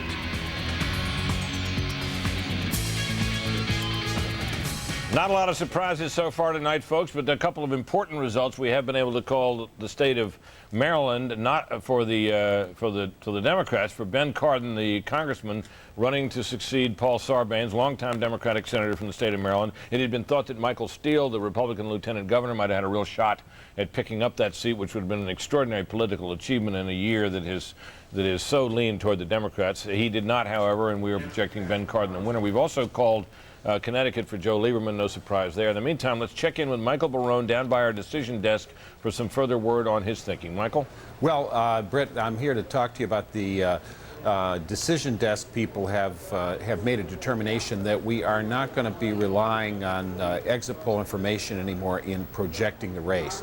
What they've done is, through the EMR organization, they've gone back and looked at the actual returns in the precincts where the samples of exiting voters were taken by interviewers. What they found was a 6 to 8 point Democratic bias. That is to say, the exit poll turned out to be 6 to 8% more Democratic than did the vote in the actual precinct when that vote was tallied. So. And sometimes the error is a little more, sometimes the error is a little less. They felt these numbers were unreliable enough that we're not going to deal with them. We're going to be looking at the tabulated vote and making assessments therefrom. All right, Michael, thank you. We're keeping an eye here, of course, on not only the calls that we're making, but the calls that some others are making as well.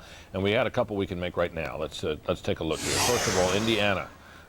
We're now projecting that the Democrat there will win that race. So that's incumbent Congressman Chris Chicola, who had been able to succeed there. This is a race that the Republicans very much thought that they would be able to win. Joe Donnelly, I believe his name is, who has won that race now. That is a net gain of one for the Democrat. And in Kentucky, we are also making a projection there that Ann Northup, after a number of years in a blue district, will not be reelected. That her Democratic challenger there has won, and this now gives us a little more to talk about in terms of the direction of things in the House of Representatives. Bill, as we look at this now in the House, I think it's fair to say that we're beginning to see the early outlines of what could be a trend.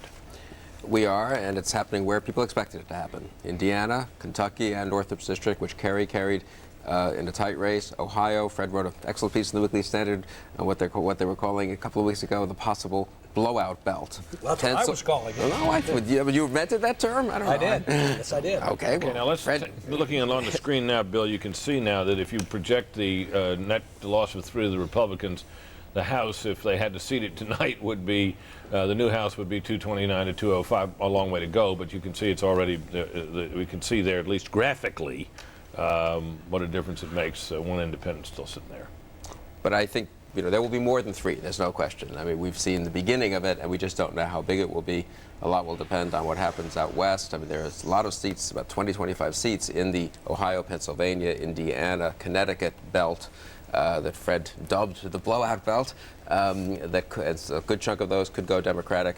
Then there are random sort of seats in Arizona and elsewhere. Wyoming's open one at-large seat. If those start to go, then we're talking 35 or 40. And the other thing is, of course, we're waiting. We'll be looking for results in New York State, right, where there are some endangered Republicans there, and where the word that was being heard, Major Garrett was picking up soundings from some Republican sources that were saying that Hillary Clinton's get out the vote operation for a race that she was in no danger of losing seem to be making a difference in the turnout for other races there, which of course could only help the Democrats. Britt, if you add in Pennsylvania, where Republicans may lose 3 seats, New York, where they could lose anywhere from 1 to 5, but probably something like 1 or 2, and then we don't know the 3 endangered Connecticut House seats. Right. 3 Republican seats, all in jeopardy of losing. So I think Democrats have, it's almost, I mean, it's a chip shot to win the House. In addition to which, there's Ohio, where the Bob Ney seat, I believe, is already gone. That open seat. We've got Steve. You believe Chabot. it's gone because you think it's going to go. We haven't called it. Well, if we haven't called it, the Democrats were, both parties were saying that they thought that the Ney seat was going to go beforehand, and it probably is. Then you have actually 3 other seats in Ohio that are vulnerable, including Gene Schmidt, who was the person who criticized Jack Murtha after he came out with this proposal to withdraw from begin Iraq withdrawals, and she, on the floor, read a letter accusing him of cowardice from another Marine, and had to apologize. She had her words for it. taken down, as Yes, they say in exactly. the House, where you basically have to formally eat your words. That is a very, very Republican district that she's in, and she's in trouble too. So there could be a 4-seat loss in Ohio. That would be big. Yeah, this afternoon I was talking to Republicans. Here's their take was, look, you know what? That Northeast that Howard Dean and others were counting on as their stronghold in an attempt to take over the House, they saw that was fading. They thought there was a chance that Republicans would hold on people like Chris Shays in Connecticut. But what we're seeing early on indicates that in the Republican area, where Republicans should have done better in Indiana, should have done better with Northrop, you would think, in Kentucky, that it's the Republicans who are on the rope at this moment. And again, it looks like this is the start of what will push towards a Democratic. And we have one more call we're able to make. This in Rhode Island, where Link Chafee, the incumbent Republican, has lost, we project, to the Democratic candidate Sheldon Whitehouse, 2 men whose views are virtually indistinguishable, but nonetheless, in a state like Rhode Island, in a year like this, with an R next to your name, you're endangered, and so Chafee proved to be endangered. We're going to take a brief break. We're going to take a look at how this alters the structure in terms of who's up, who's down in the House and in the Senate when we come back. Stay tuned.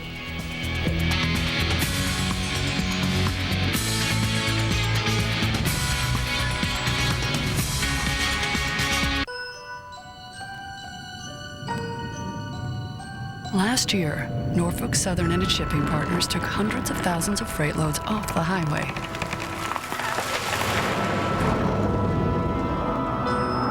In fact, they've invested millions to convert even more traffic in the coming years. So it's easy to see how the economy won't be the only thing that benefits. Norfolk Southern, the future of transportation.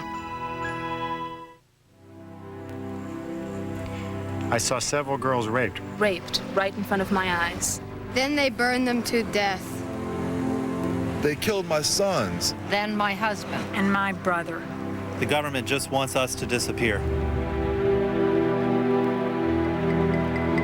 The rest of the world isn't doing anything. Isn't doing anything. Anything.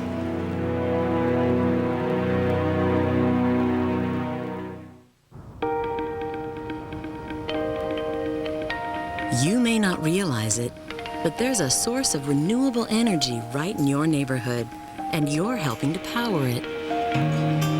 Today, waste management is using the resources at our disposal to create energy from waste. Enough green energy to power over 1 million homes. From everyday collection to environmental protection, think green, think waste management.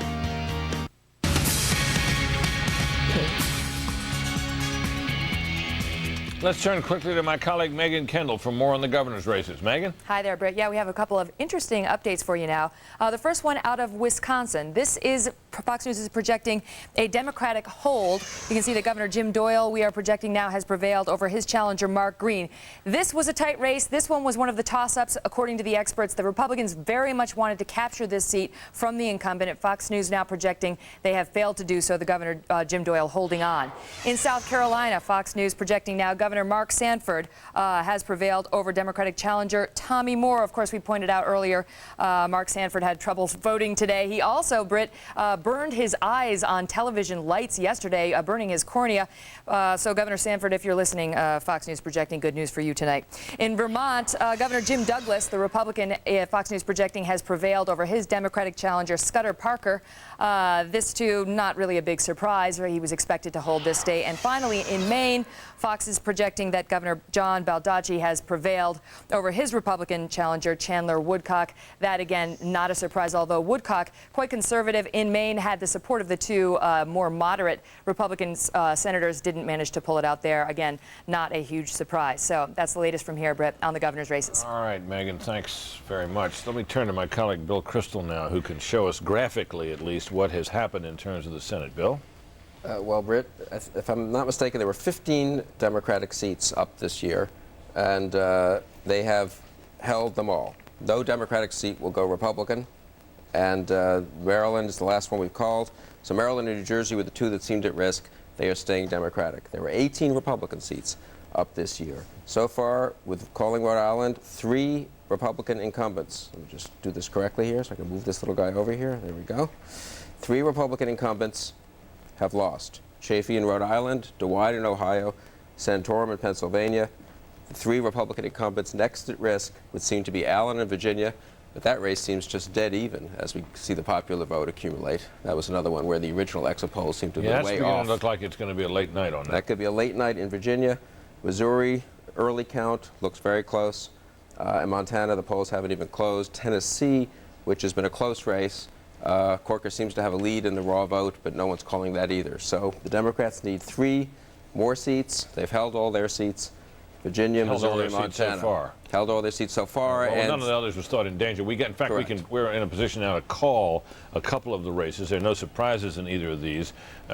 First, let's look at, well, what do we got here first? We got, there you go, Michigan. Debbie Stabenow reelected over, now that's a candidate that was thought to have been making a late charge. Now pay no attention to that margin there. That's just based on the tabulation that's in so far. But Debbie Stabenow, a winner there. She's was a first termer, so this is, and in Delaware, this is no great surprise either that Tom Carper, the incumbent there, has won out as well. He was never thought to be in any jeopardy. He a winner as well. That furthers, however, Bill, your theme that Democrats do not appear tonight to be on the verge of losing a single seat they now hold to a Republican, which means that Republicans are going to just have to hang on like crazy to what they need 2 or 3 of the remaining the 5 that are still out there that were thought to be the close ones. Let's go to that board again if we can. Of the 5 Republican seats that are at risk, the Democrats need to win 3 to take the.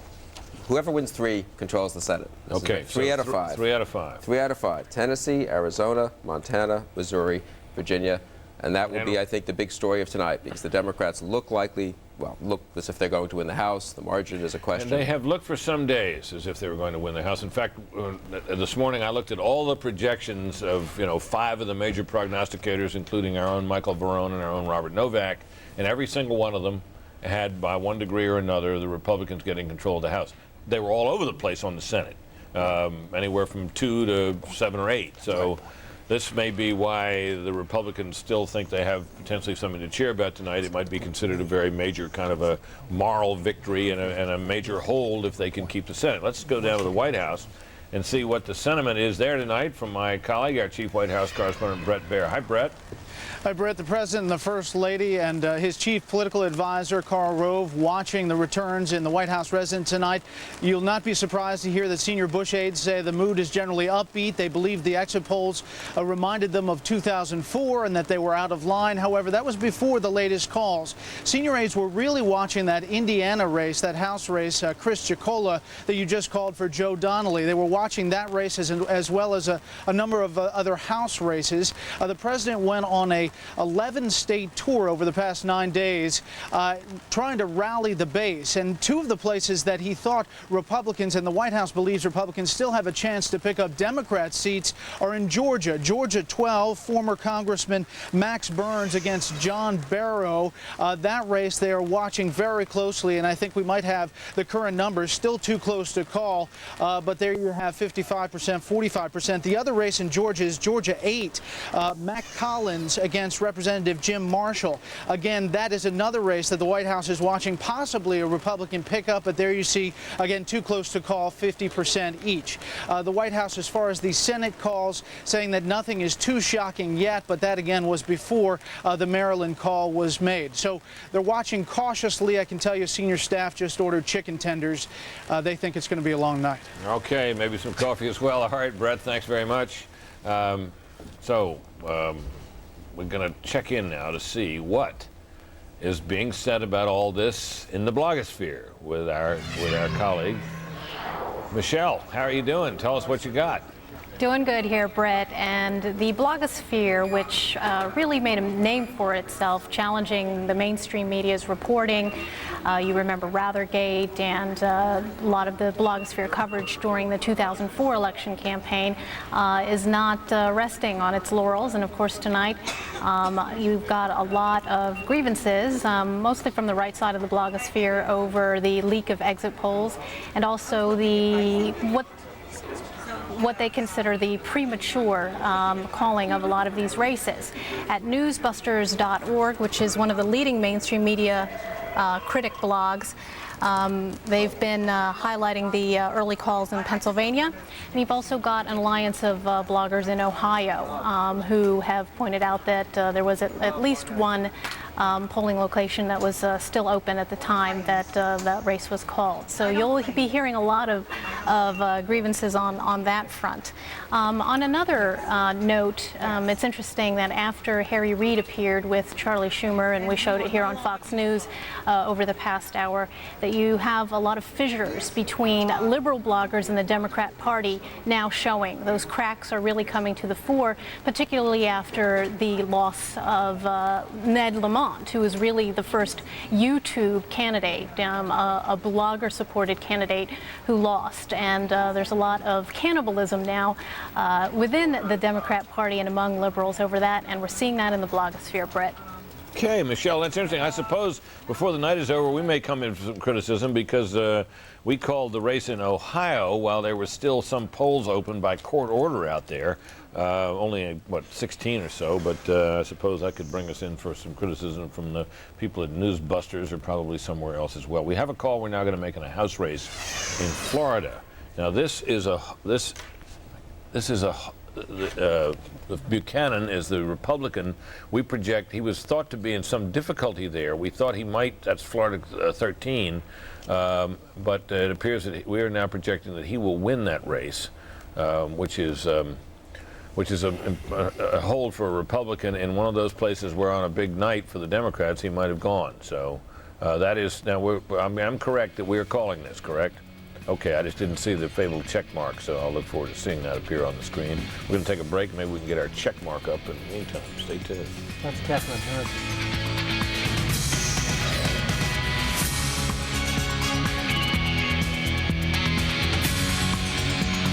You Decide 2006 is brought to you by the NASDAQ 100 Index tracking stock, ticker symbol QQQ.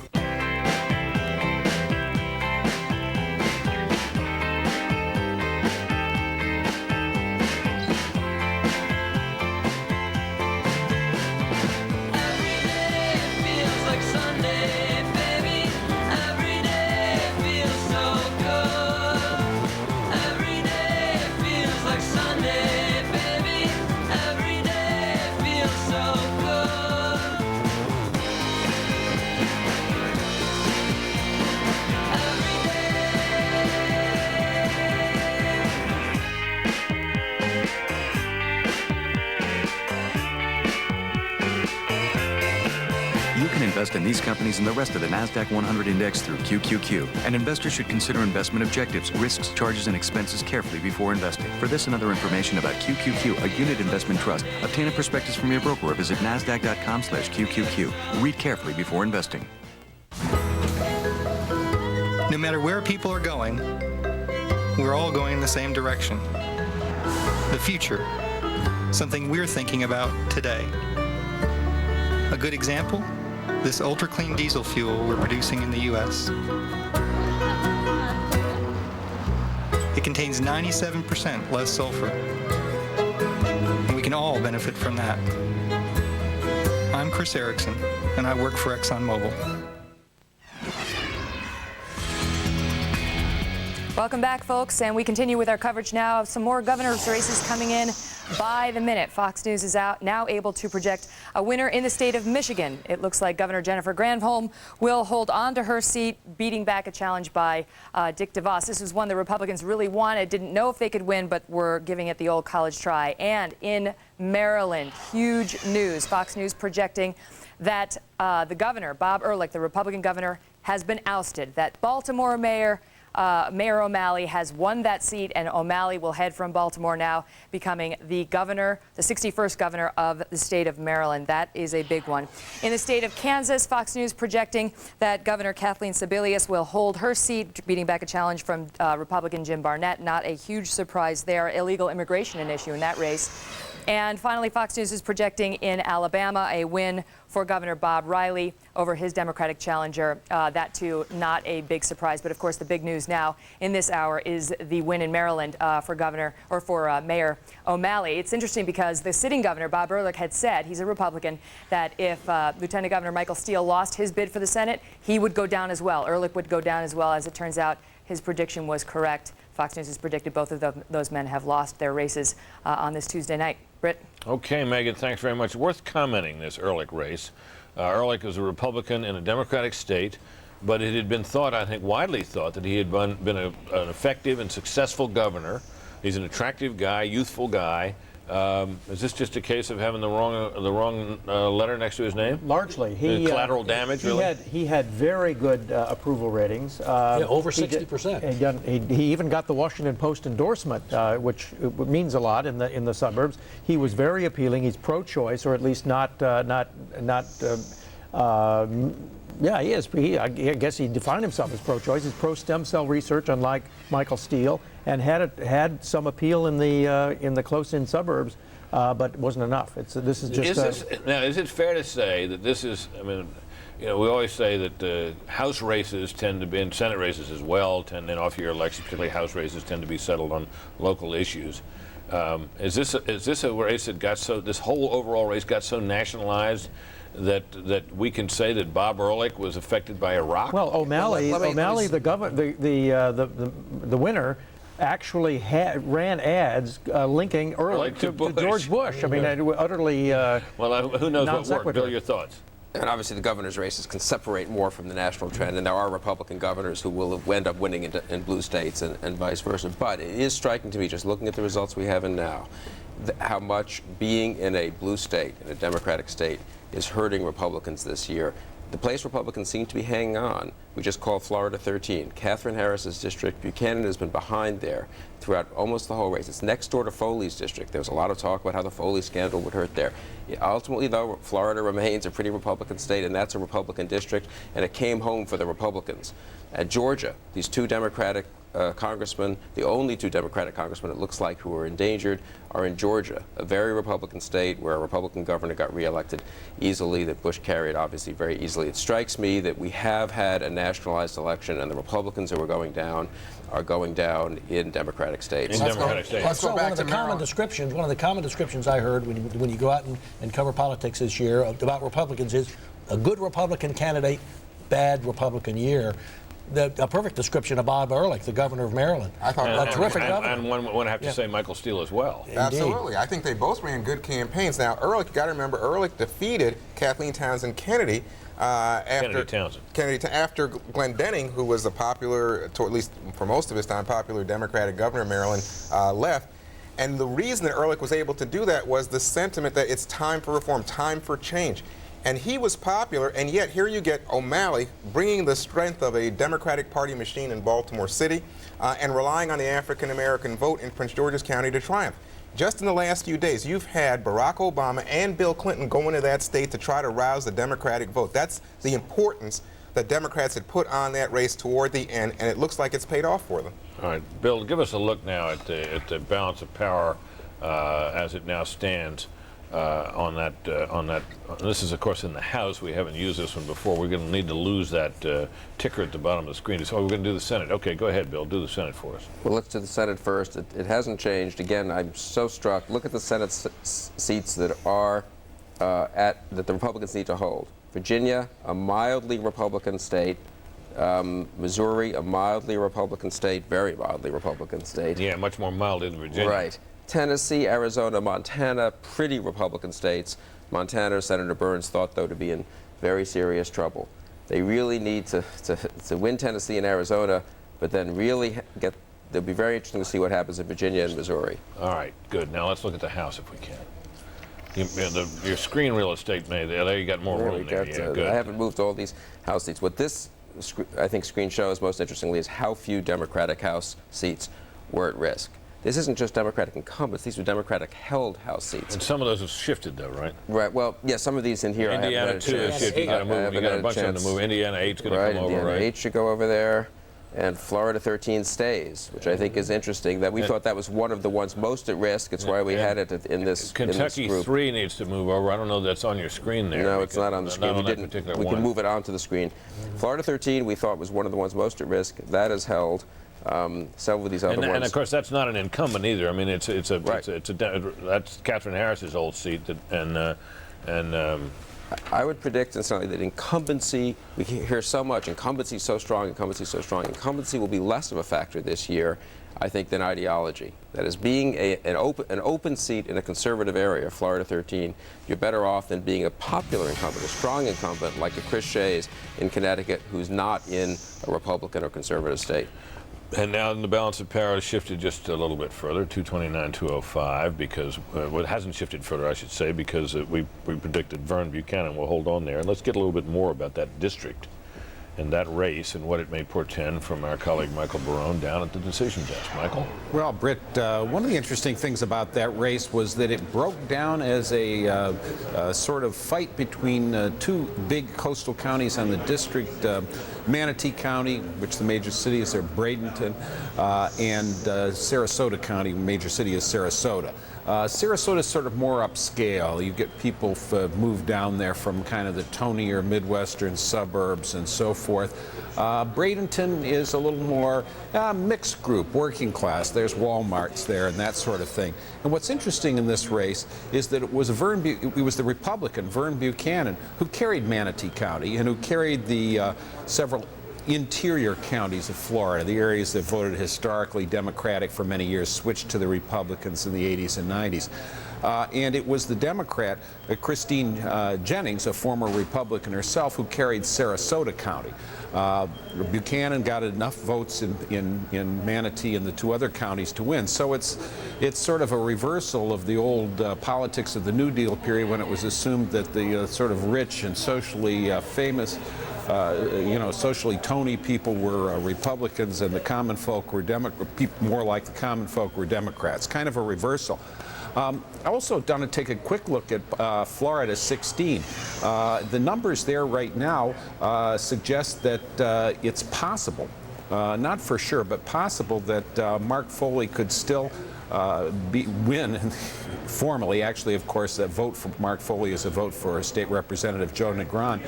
And one of the reasons is that Martin County, the most Republican county there, still has 60% of the votes out. And if those go the way the other Repub votes go, Repubs may hold on to this scandal-endangered seat. Very interesting. Let me ask you one question about the Buchanan race. Is that a race that was thought sufficiently endangered that the fact that the Republicans are holding it could tell us something more about A, the rest of Florida, and B, perhaps the rest of the country, or not? Yeah, I think so. President Bush went down there. This was one in trouble. Jennings seemed to be ahead in the polls. Buchanan seems to have pulled it out. All right, because Michael, thank you. The assignment at the moment for the Republicans would seem to be to hold on to the Senate if they possibly can and contain their House losses as best they can, knowing, as I'm sure they must feel now, that the House is going to end up Democratic tonight, but perhaps not the Senate and perhaps not the House by so big a margin. We don't know yet. That's the story we'll be watching, and we'll take a break and be right back with it.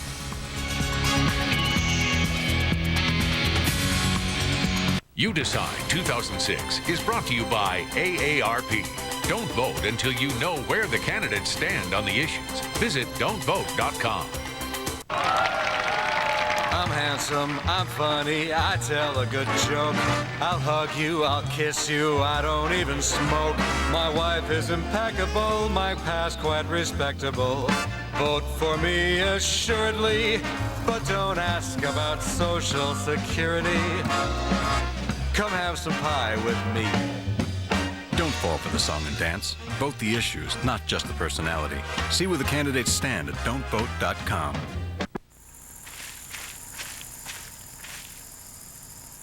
I'll be as hardy of mind as I am of body. I'll be a straight shooter and a square dealer. My family name will be sacred, and my word will be as good as any contract. I remember the Alamo, I'll stick by my friends, and I'll eat more chicken fried steak. Thank you. Let me tell you about the AmTrust Direct e-money market account. Maybe you haven't heard of them, but AmTrust Direct is part of a bank that's been around since 1889. And with their e-money market account, your funds will grow at an amazing 5.30%, more than twice the Dallas Bank average. Open it online from anywhere in only a couple of minutes. And it's FDIC insured. The e-money market account from AmTrustDirect.com.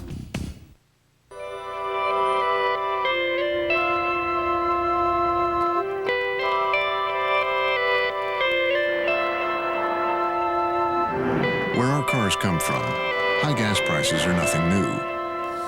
That's why we've always designed cars that are both powerful and efficient, like the 30-mile-per-gallon BMW 328i.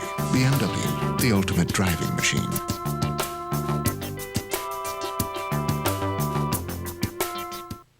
For 100 years, one book has helped people find things. But some people use a different book. Her book has less information, which causes problems. No other book has more complete ads and up-to-date listings than the AT&T Yellow Pages. So choose the book with AT&T on the cover. The new AT&T, your world delivered.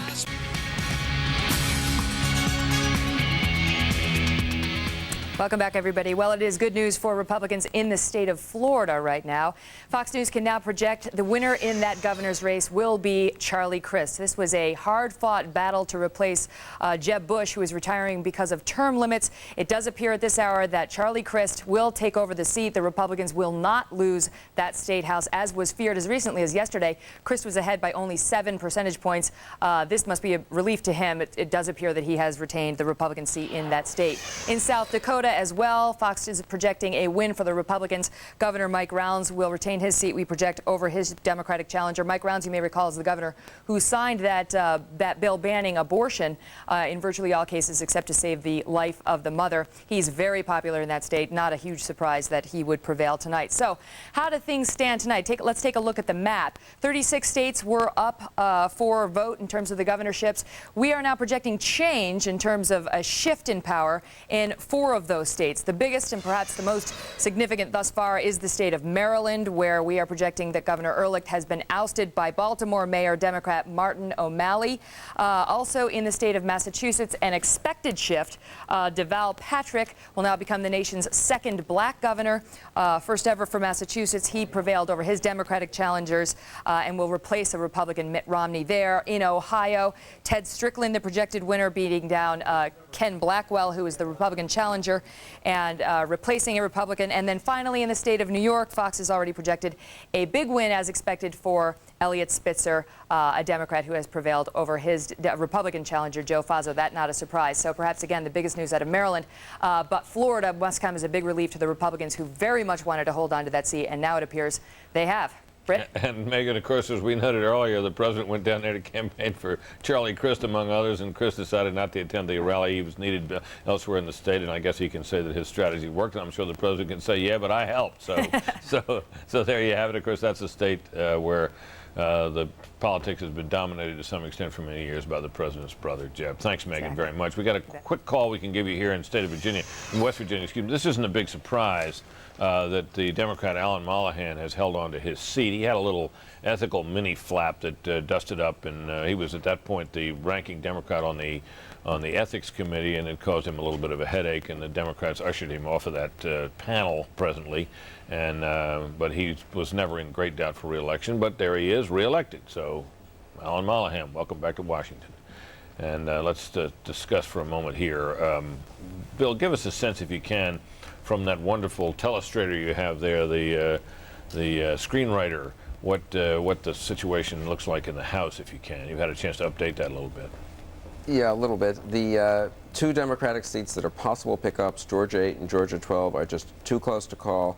It looks like, well, they're just very, very close, within about 1,000 votes. Each of them, Republicans would love to pick up, at least knock off one Democratic incumbent. In 1994, one of the great Republican sort of points to chortle about afterwards was that no Republican incumbent lost in the Senate, the House, or the governorships.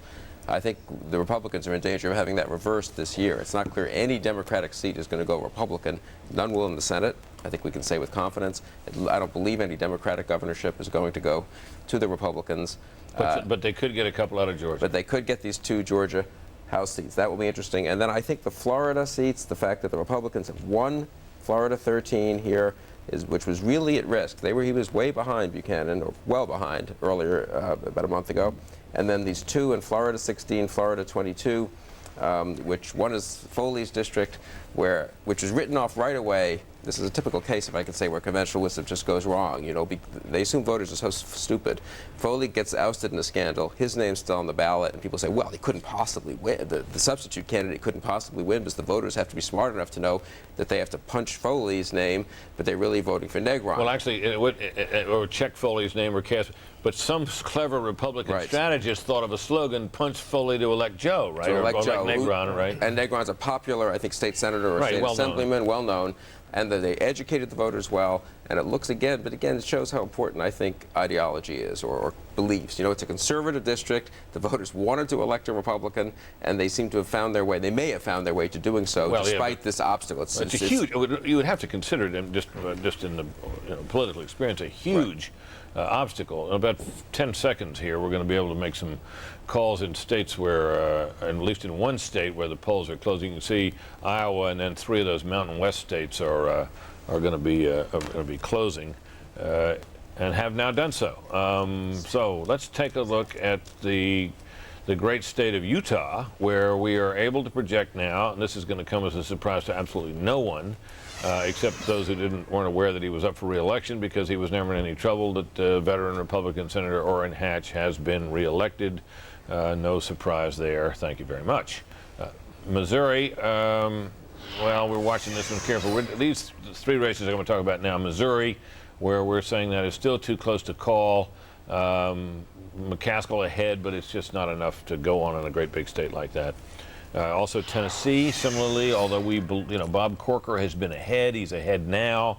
There seems a significant chance that he will win, but it is still too close to call. We're not able to project it, not least because we don't trust our exit polls. And in Virginia, we have a similar situation, although this race is really tight.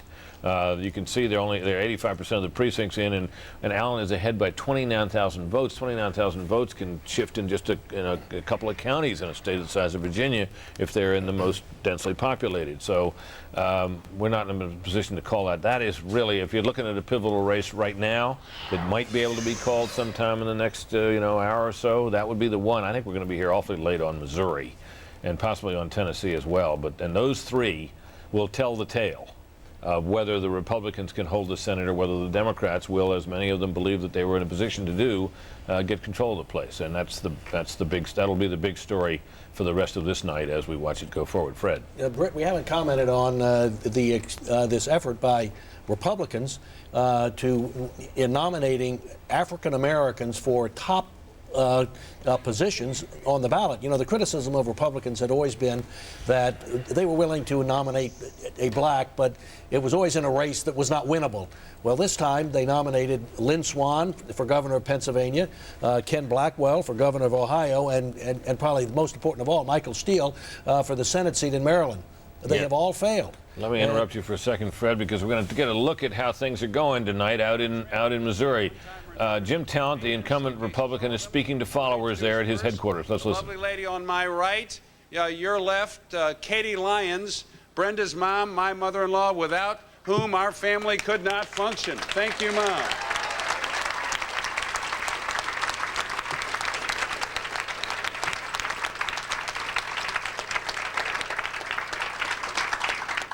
And then Kate and Chrissy, our two daughters, who cleared.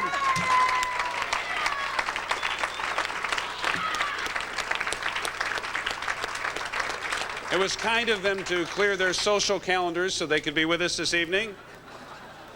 And then my son Mike, whose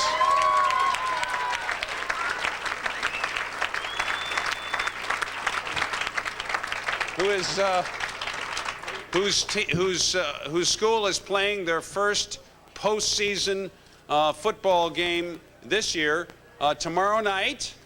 And folks, I'm going to be there. What do you think about that?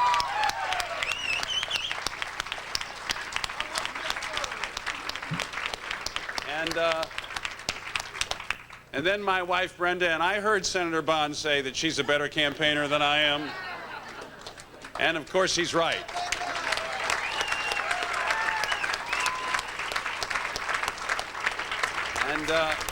Okay, well, you get a sense of it. He doesn't have anything much to say, really. He's introducing his family to the appreciative Talent followers there, including his son, who's got the postseason game tomorrow night. We'll try, folks, to keep you abreast of those results as well. And if Young Talent's team wins, we'll be sure to tell you. And if not, well, we'll tell you that, too. In the meantime, we got a call to make. This is an important one in Connecticut. Nancy Johnson, veteran incumbent Republican, has lost to Chris Murphy there. This was a seat that was thought that she could hold on to.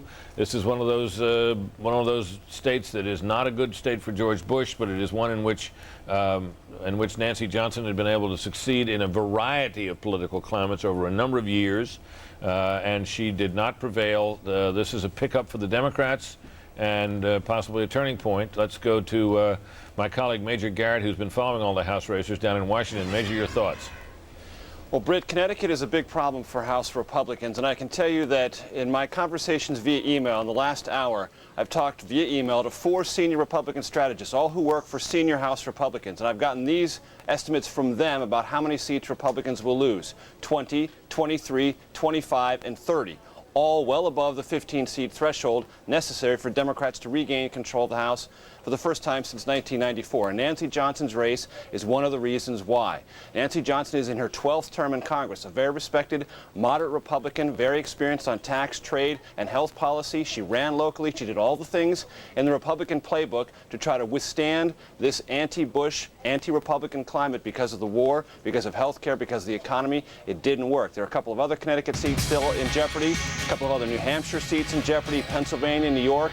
In the entire Northeast, Republicans are seeing a lot of problems with the underlying turnout numbers and early vote totals. They're very concerned about that, and if there's a wave in the Northeast, Republicans fear it could spread to the Midwest and to the West. But right now, Republicans very glum about their prospects of holding the House. Their only remaining hope, Britt, is that the losses are in the low 20s, not the high 30s. Back okay, Major, very useful, very good information. Thank you very much. And your colleague Carl Cameron is there in Washington as well with some thoughts about a key Senate race. Carl? Well, Brett, we're still waiting on the beginnings of the returns to come out of Montana, a very early part of that night out there in the Northwest. That's a race that Conrad Burns had managed to close the gap in the final few days, and there's really a very difficult way of assessing this because Democrat John Tester did so much work with the early voting when Democrats out there. Republicans believe that that one's going to go quite late in the evening as well. not the least of which is because of the time zone problems.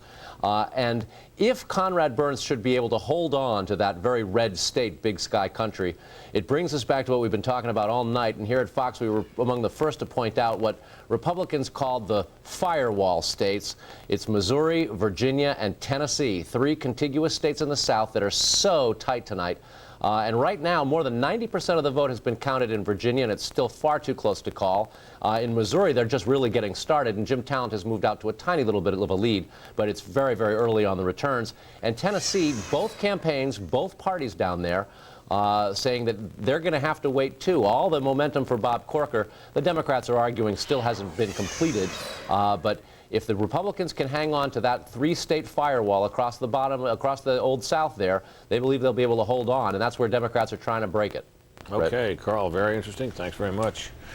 It is just after 10:07 in the East, and the national election picture is such now that I think Bill Kristol can sum it up for us, at least as regards the Senate. Bill? Well, just as Carl was saying, even if Montana goes, just do this right, goes Democratic, which I think most people would have predicted based on the polls. Yeah, certainly a few weeks ago. Right. That's a +4 for the Democratic. Tennessee looks like Republicans are hanging in. Obviously, we only have 53% of the actual raw vote, but it looks like it's staying there. Arizona is predicted to stay there. They need to win Missouri and Virginia.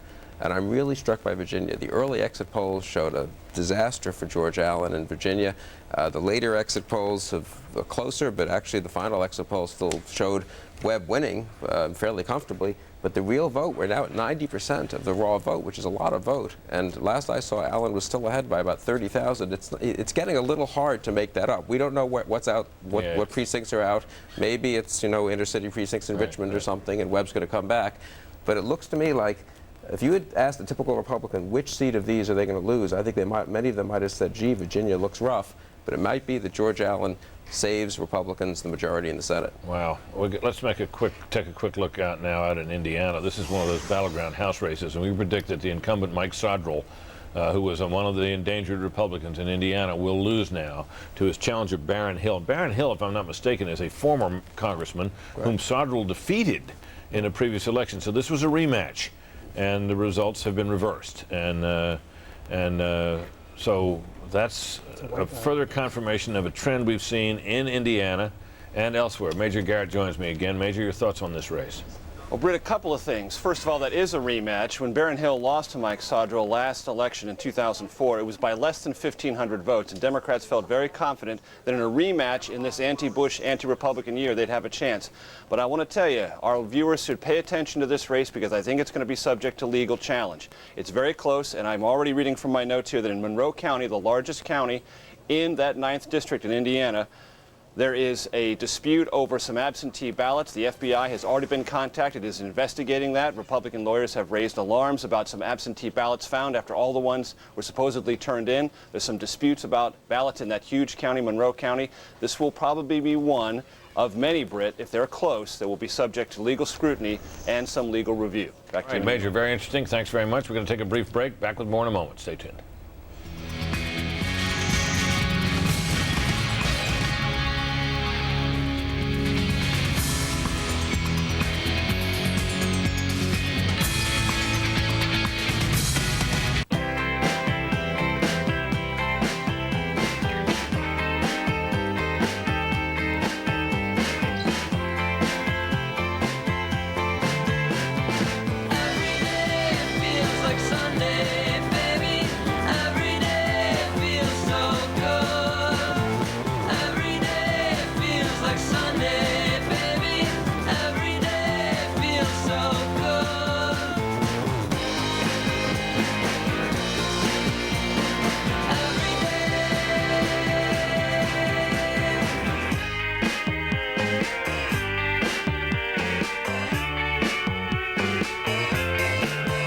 Invest in these companies and the rest of the NASDAQ 100 index through QQQ. And investors should consider investment objectives, risks, charges, and expenses carefully before investing. For this and other information about QQQ, a unit investment trust, obtain a prospectus from your broker or visit NASDAQ.com/QQQ. Read carefully before investing.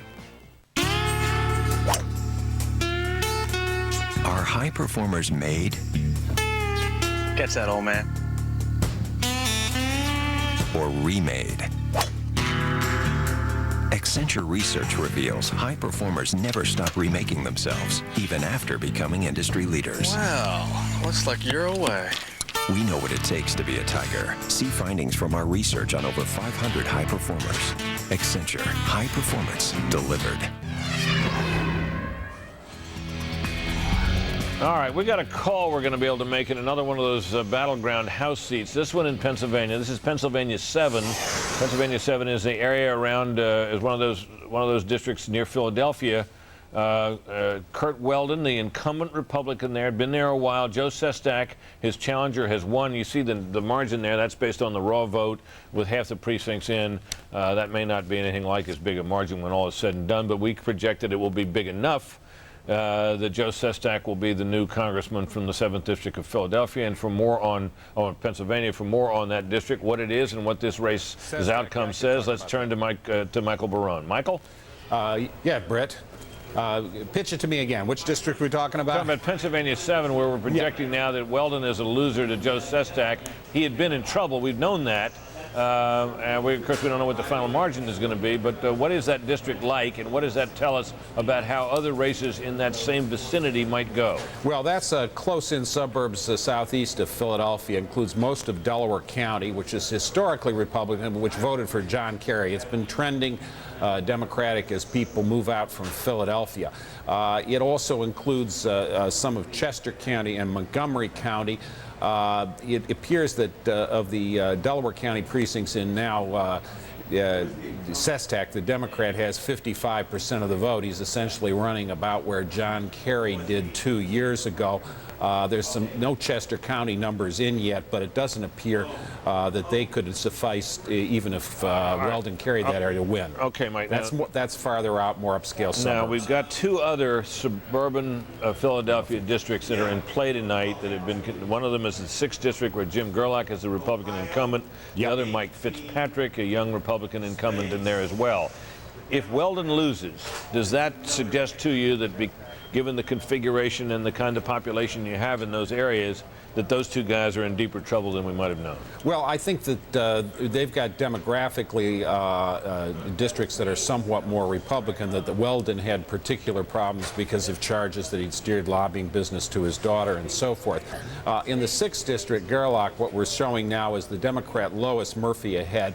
She's leading in Montgomery County, which is the inner suburbs, lower Marion, and it's an area with a lot of very rich people that has trended more and more liberal as time goes on, large Jewish population.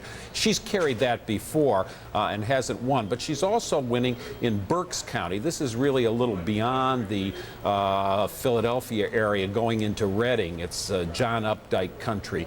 And Jim Gerlach has carried that area before, campaigned hard there. So far in the initial returns doesn't seem to be working for him. Caveat, no Chester County returns yet in, which is the most Republican of those 3 counties, and we don't know which parts of those counties, which kind of precincts are in. So, Michael, we do know one more thing from Pennsylvania. This is the 10th District. This is the district of incumbent Republican Congressman Don Sherwood, who had been damaged, as you know, by a scandal involving his having a mistress and all the stuff that goes with that. We project, well, this is the, I'm sorry, this is the Ohio district. We're projecting Ohio, I'm sorry, we're calling this Ohio House race. This is the 18th Congressional District. We're projecting a gain here by Zach Space in the district formerly occupied by Bob Ney. That is in the eastern part of Ohio there, a very rural district. And we're projecting that Zach Space will win out over Joy Padgett, the Republican candidate. That was one of those endangered Midwestern seats, Michael. And let me look also at this Pennsylvania. This is the Don Sherwood seat I was mentioning a minute ago. That's Congressional District 10. That is above and away from Philadelphia a bit. And we're projecting that ways. Don Sherwood, and this was one of those races that was thought to be a loser for the Republicans, and it has turned out to be that way. Michael, your thoughts on those two races? Well, those are two scandal seats, Britt. If you had approached anybody of either party in December '04 and said, are those two seats going to go Democratic, they would have said you got to have a hole in your head to believe that. But that Ohio district, as you point out, kind of hilly country in southeast Ohio, between Columbus and the Ohio River, but not including either of those And that's areas. the Bob Ney seat, and he, of course, resigned in disgrace just the other day after being indicted, right? And he was replaced on the ballot by the Ohio Republican Party by Joy Padgett, who had been a state legislator. Turns out, I believe, that she had filed for bankruptcy recently, so she was not, let's say, the ideal candidate. Zach Space, the winner of the Democratic primary, was well positioned to win, and he did win. That about a 55%. The Don Sherwood district's northeast Pennsylvania. It goes from Pike County, which is a fast-growing area, people fleeing New York taxes and New Jersey taxes and moving there, west across the upper border, heavily Republican district. Sherwood's problems too much to overcome. Okay, Michael Barone, thanks very much. We've got to take a brief break. Back with more reporting, more calls, and more discussion. Stay tuned. You Decide 2006 is brought to you by AARP. Don't vote until you know where the candidates stand on the issues. Visit don'tvote.com. I'm handsome, I'm funny, I tell a good joke. I'll hug you, I'll kiss you, I don't even smoke. My wife is impeccable, my past quite respectable. Vote for me assuredly, but don't ask about Social Security. Come have some pie with me. Don't fall for the song and dance. Vote the issues, not just the personality. See where the candidates stand at don'tvote.com.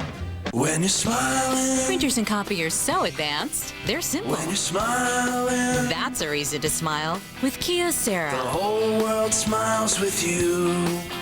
Award-winning performance. Another reason to smile. Brilliant color. Low cost of ownership. And not just reliable, network reliable. New reasons everywhere you look. That's the power of people-friendly. Only from Kyocera. The whole world smiles with you. This fall on TBS, Saturday night's All Right for the best in college football action. Catch the power of the Big 12, the prestige of the Pac-10. Watch the national title picture unfold as the best players in college football fight for a championship. Don't miss Saturday night college football all season long on TBS. See your North Texas Pontiac dealer today during the Pontiac Summer Clearance for a great offer on remaining 2006 models. Pontiac, designed for action. November 10th, Evander Holyfield takes the next step. Live on Events in Demand pay-per-view. Holyfield's return to the ring reaches new heights as he closes in on an unprecedented fifth heavyweight title against fast Frez Oquendo. The final chapter continued. Holyfield versus Oquendo, November 10th on Events in Demand pay-per-view. We got a quick call we can make in a House race. This out in Ohio. This is no great surprise, a Democrat holding on to that seat, but we're trying to give you what House calls we can when we can. This is a hold. This was not a battleground seat or an especially dramatic challenge mounted by Republican Blasdell there. So that's not one that we're glad to pass it on to you, but it doesn't change the balance of power in any notable way. In the meantime, we're watching this. This is getting exciting. We're up to 91% of the raw vote counted in Virginia, and we have George Allen with about a 31,000 vote lead over Jim Webb.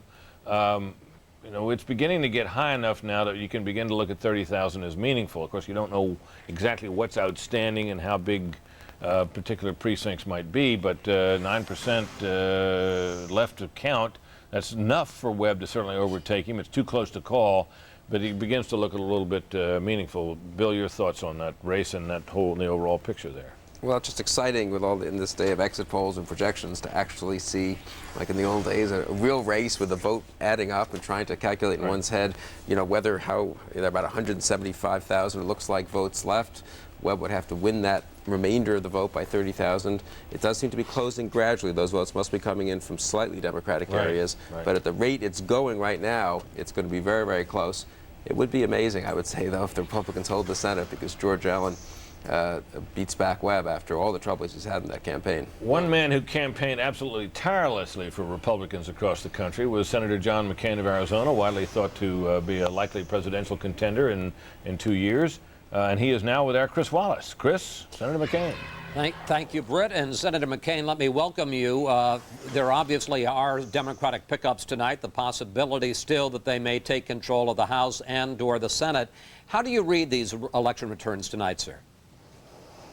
I read them, of course, as disappointing, and from a personal standpoint, I really am sad about losing someone like Mike DeWine, who is a wonderful senator and a dear friend. But I think this is because many of our voters have begun to believe that we value power over principle, and that we came to Washington to reform the government, and we became part of the government. And one of the reasons why our base is not happy is because of the out-of-control spending. Of course, the war in Iraq overlays much of this, and I understand people's frustration. I'm frustrated. All of us are frustrated, but I still believe that if we lose there, it is a recipe for disaster, and we need to find a way through it. But I do not believe we can leave without having severe consequences throughout the world.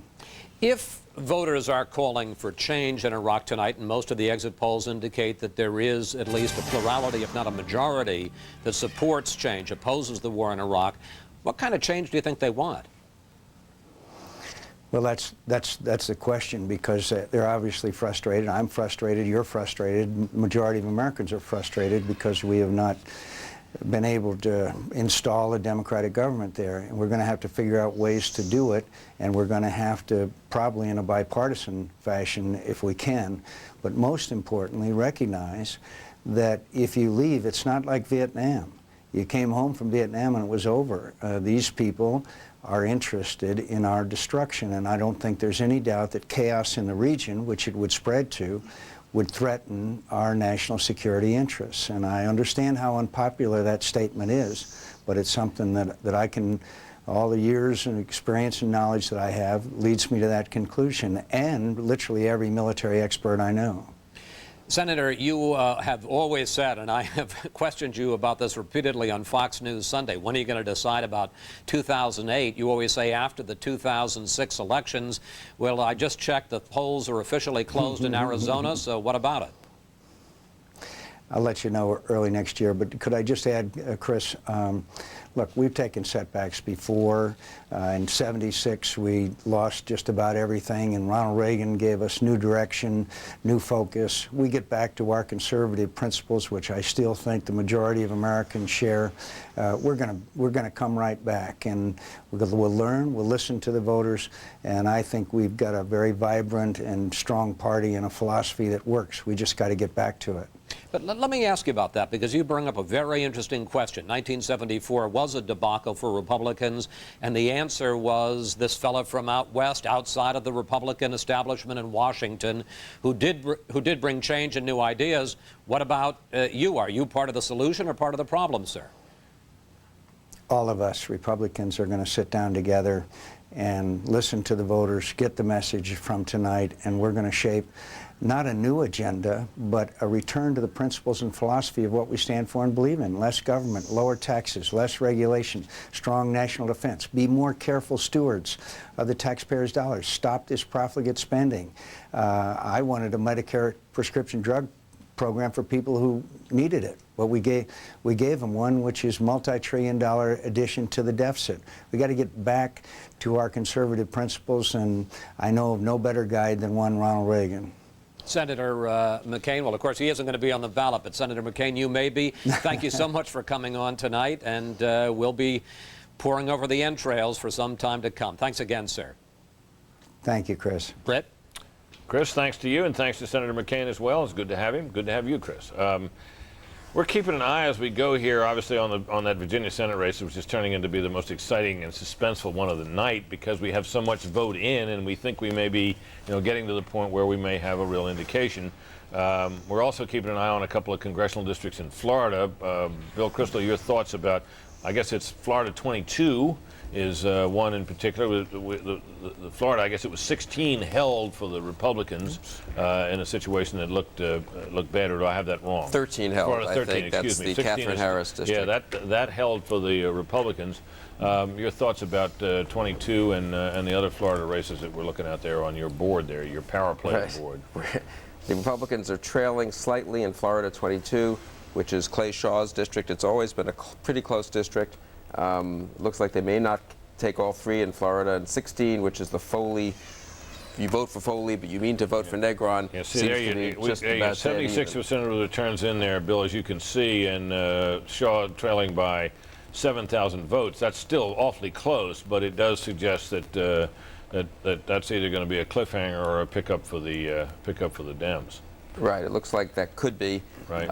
But equally striking are these two Georgia seats, really the only possible Republican pickups from the Democrats, Georgia 8 and Georgia 12, where I believe the real vote now is a slight edge for the Republicans. If we can look at the real vote, that would be interesting. Well, it may come up in the cycler. We remember here, we got a couple of boards here. Right. Yeah, you see, that's a 3,000 vote margin with 56% in. I'm not sure what the population of that district is, but that's very close. But you see 3,000 amounts to 4 percentage points, so it's meaningful.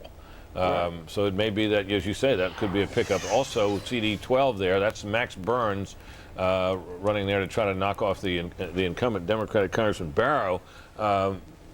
And he's similarly, roughly the same number in. He's up by 4 percentage points and 58% counted. So what just strikes me again is the degree to which it looks like the South may save the Republicans, minimize the worst case scenarios in the House. People like me who thought they were going to lose 40, they may not lose quite as many.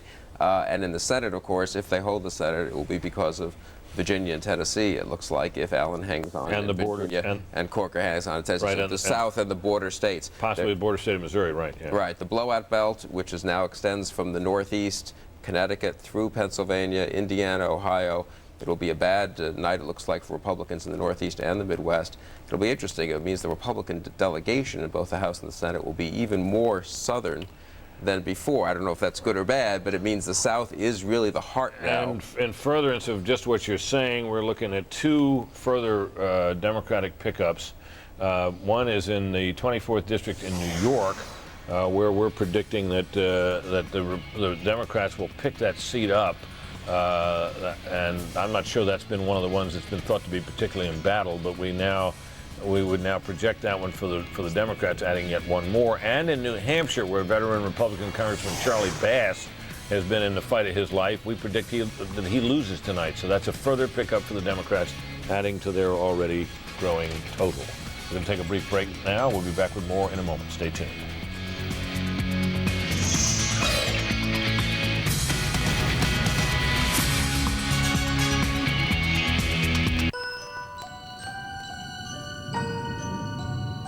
Last year, Norfolk Southern and its shipping partners took hundreds of thousands of freight loads off the highway.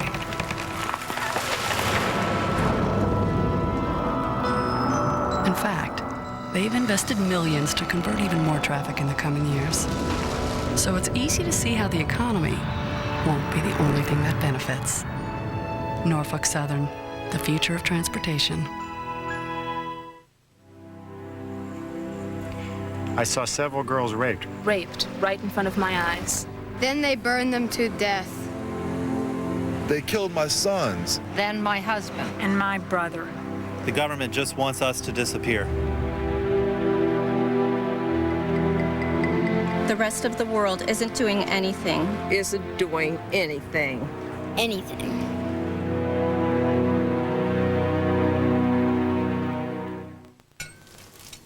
Hey, it's Sleeping Beauty. Didn't sleep a wink. I know, we've been waiting for you. Have the chess set already? He cheats.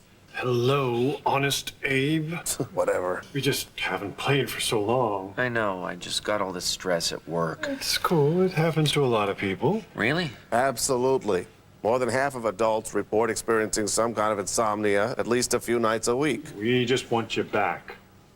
Thanks, guys. When you can't sleep, you can't dream. That's why there's Roserum, the first and only prescription sleep aid that in clinical studies shows no potential for abuse or dependence. Take it when you need it, stop when you don't. Your doctor can explain why Roserum is so different. Don't take Roserum if you're taking Luvox, fluvoxamine, or have severe liver problems. Avoid taking it with alcohol. Don't drive or operate machinery until you know how you'll react to Roserum. Roserum may affect some hormones. Consult your doctor about how this may affect you, or if your insomnia doesn't improve. Take Roserum right before bed. Side effects may include drowsiness, fatigue, and dizziness. Just talk to your doctor. Today. Okay, we're back now, and just getting a sense now of what we need to do to solidify this picture. I want you to take a look, folks, on your screen at that yellow stripe there, where you see the words balance of power. And as we watch that through the evening, that will tell you what the two parties still need. You see now the Democrats are within 5 seats of taking control of the House of Representatives and within 3 of getting control of the Senate. Their margin and room for error for the Democrats is much greater, much greater in the House, where there are many more targets of opportunity still out there for them than there are in the Senate, where it's down to a handful of seats. They could win them, there's no question about that. Republicans are going to need to hold, it's down to really the 3 races. Missouri, Tennessee, and Virginia. And we're watching with really now bated breath the outcome in all 3 of those. In Virginia, the count has reached north of 90% of the vote in, and George Allen continues to cling to a lead, but it is so narrow. In one tabulation we've just heard about from the Secretary of State's office, with something like 92% of it's in, it's down to 18,000 votes. That's not meaningless, but it's tight. So those are the ones we're looking at. And in the meantime, also, as we have all evening, we've been keeping an eye on ballot initiatives. So we've noted that a couple of marriage amendments, those confining it to a man and a woman, have passed in Tennessee and in Virginia. But there are others out there, and our chief Washington correspondent, Jim Angle, has been keeping an eye on them. Jim?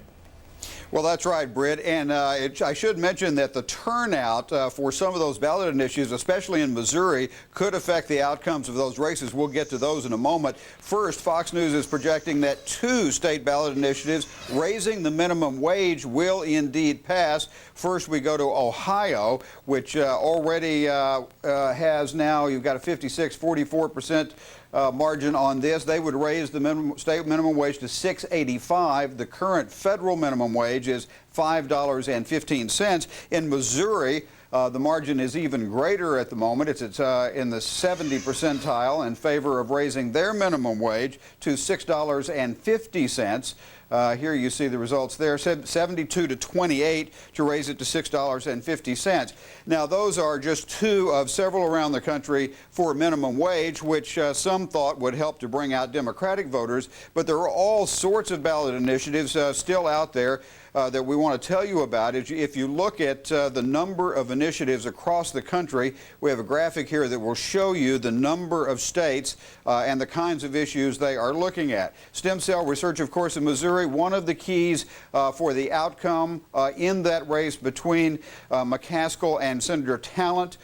There you have Senator Talent running ahead by about the same margin as the stem cell research motion, which amendment to the state constitution, which he opposes and Claire McCaskill favors.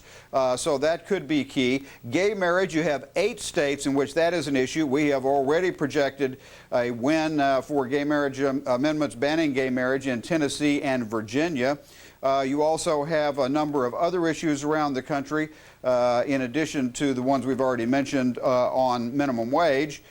Here you have eminent domain, which is one of the biggest issues here. And Britt, this is a really interesting one. People were really incensed by the Supreme Court case, Kelo versus New London, Connecticut, and people are really angry about this and are determined to have their state governments ban eminent domain or restrict it so severely that it makes it almost impossible. Okay, Jim Angle, thanks very much. We'll be keeping an eye on all of those things. In the meantime, a victory celebration for Senator Joe Lieberman, a man who in some quarters was given up for dead not many months ago when he lost his party's nomination. But he ran as an independent, and there he is. And not only that, I deeply appreciate this election. Thank you, Jimmy Ammon. Thank you, Mike Jarjura. Thank you, John Picard, Kevin Cunningham, Mike Coffey, and Herb Grant, and the group from the Norwalk Common Council, and so many others from public life who are up here. Dear friends, thanks to the labor leaders who are with me, and the firefighters of Connecticut,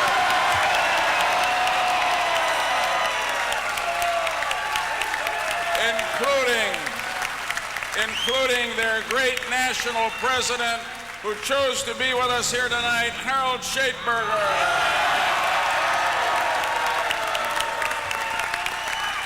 Thank you. Dear friends, this year's campaign, to say the obvious, was a long journey on which you, my dear supporters, and I were tested like never before, but we never wavered in our beliefs or in our purpose, did we? And we never gave up, did we? And tonight, thanks to the voters of Connecticut, our journey has ended in victory and hope and the opportunity to make a difference for 6 more years. And so Senator Joe Lieberman, basking in the glory of victory on a year in which he suffered what many thought would be a humiliating and possibly crushing defeat at the hands of Ned Lamont, who took the Democratic nomination away from him on a wave of anti-war in Iraq votes. Senator Lieberman returned to the Senate as an independent. All of us know Senator Lieberman, have known him for a long time. He's one of the members of the Senate who is particularly comfortable around reporters, has done a bit of writing in his own time, including a biography of the great Democratic state chairman from the 60s, John Bailey of Connecticut. So Joe Lieberman is a man that all of us know, and many of us like. And it has been an interesting saga indeed. And it is fair to say he's thanking the unions and the firefighters and all kinds of state officials there, which shows you that a lot of the politics still is local. Right. But I think it's fair to say that if the Republicans hadn't backed him and the Republican Party in the White House had not cut off the air hose of the poor Republican in that race so that he had virtually no support, Joe Lieberman would not be coming back to the U.S. Senate. I don't think there's any question, and I think that when Ned Lamont looks at this, he says if the Republican hadn't been in the race, I think the Republican got like 10% of the vote. That would have put Ned Lamont over the top. But so what you're looking at here is it's a kind of a difficult victory for the Republicans. Yes, Joe Lieberman's going back, but they say he's going to caucus with the Democrats. And I don't think he's going to be very welcome by Democrats. This is a guy who left behind the Democratic Party, did not accept the judgment of Democrats. And again, we come back to the war issue. This was his issue. He says he's above politics now. You're not above politics in Washington. So Joe Lieberman's a terrific guy. But in terms of the politics of this moment, I think that he has run in a way that benefited Republicans. It reminds me a little bit of the White House support of Lincoln Chafee in Rhode Island. No, look, well, wait a second. Joe Lieberman, on every issue except the war and other foreign policy issues, Joe Lieberman is a Democrat. He's a Democrat on the environment. He's a Democrat on what's the big issue in this campaign? Choice. Well, okay. Iraq was a big issue in the campaign, but he is not. He is going to caucus with the Democrats. If the Democrats shun him in any way, I think it's crazy, and I don't think they will, because I think they need all the support that they can get. Well, if they only pick up the Senate by a vote or two, they're sure not going to shun Joe Lieberman. Absolutely. And he he's been a Democrat all his life, but I think he's got the formula that both parties ought to be working on in Washington, which is to get problems solved on a bipartisan basis, on an independent basis, instead of this polarization stuff. I think the country is fed up with it, of constant warfare between the parties, fighting over so you think you think the countries are divided because the politicians are divided and not the other way around? I think it's both, but the politicians do not contribute to solving the public's problems like entitlements, the energy problem, the environmental problem. You've got to solve it on a bipartisan basis. Hold it, Bill Kristol. 2 points apart from all this edifying sermon here from Ward about how everyone should be nice to everyone. Lieberman got a lot of advice from some Democrats.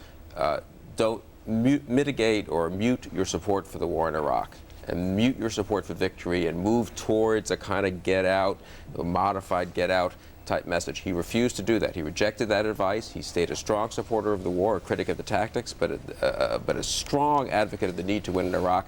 That ended up benefiting him, and that I think is a lesson for a lot of. It ended up benefiting because it kept Republicans at his side. It kept Republicans the White House on his side, and it even kept 30% of Democrats by his side. He did better by standing on his principles. Second thing, looking at that victory celebration, what I was reminded of was Lamont's victory celebration on primary night. And as one Democrat said to me today, the advance man for Ned Lamont, who let Al Sharpton and Jesse Jackson stand behind him in the TV shot, who are not Connecticut residents and are not really in the mainstream of the Democratic Party, who let them be the framing for Ned Lamont on primary night. Lamont, that was the beginning of Lamont's loss of momentum, I think. We're going to take a break here, but before we do, we're going to make a call. This is to prove that Republicans can still win in the state of Indiana. This is, of course, is the Mark Souder, conservative Republican from out there. This was not, I should acknowledge, folks, a seat in which the Democrats thought they had a big chance of picking up, but it is a hold for the Republicans, and I'm sure that on this night they are very glad to have it indeed. Let's take a break. Be right back.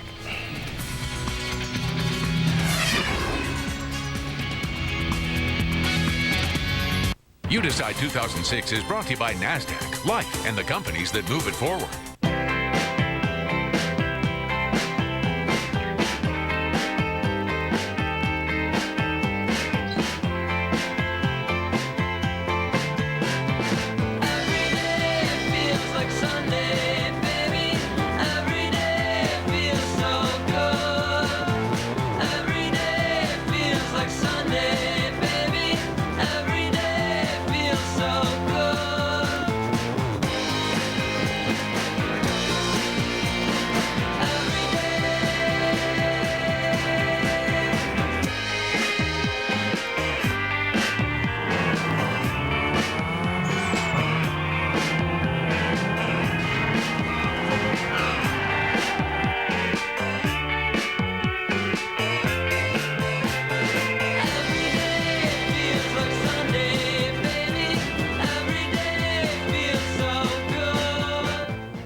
Here's how it works. Get the nation's slimmest smartphone at a very slim price. theCUBE. With easy access to email and Windows Mobile. It's the stylish way to work. Exclusively from Verizon Wireless, America's most reliable wireless broadband network. Verizon Wireless, it's the network. Oh my goodness, Fox News, You Decide 2006 coverage up in lights above Times Square. Let's hope that when we pop up, we don't frighten the horses. Got to take a look now at three races, which are the key races for the Senate.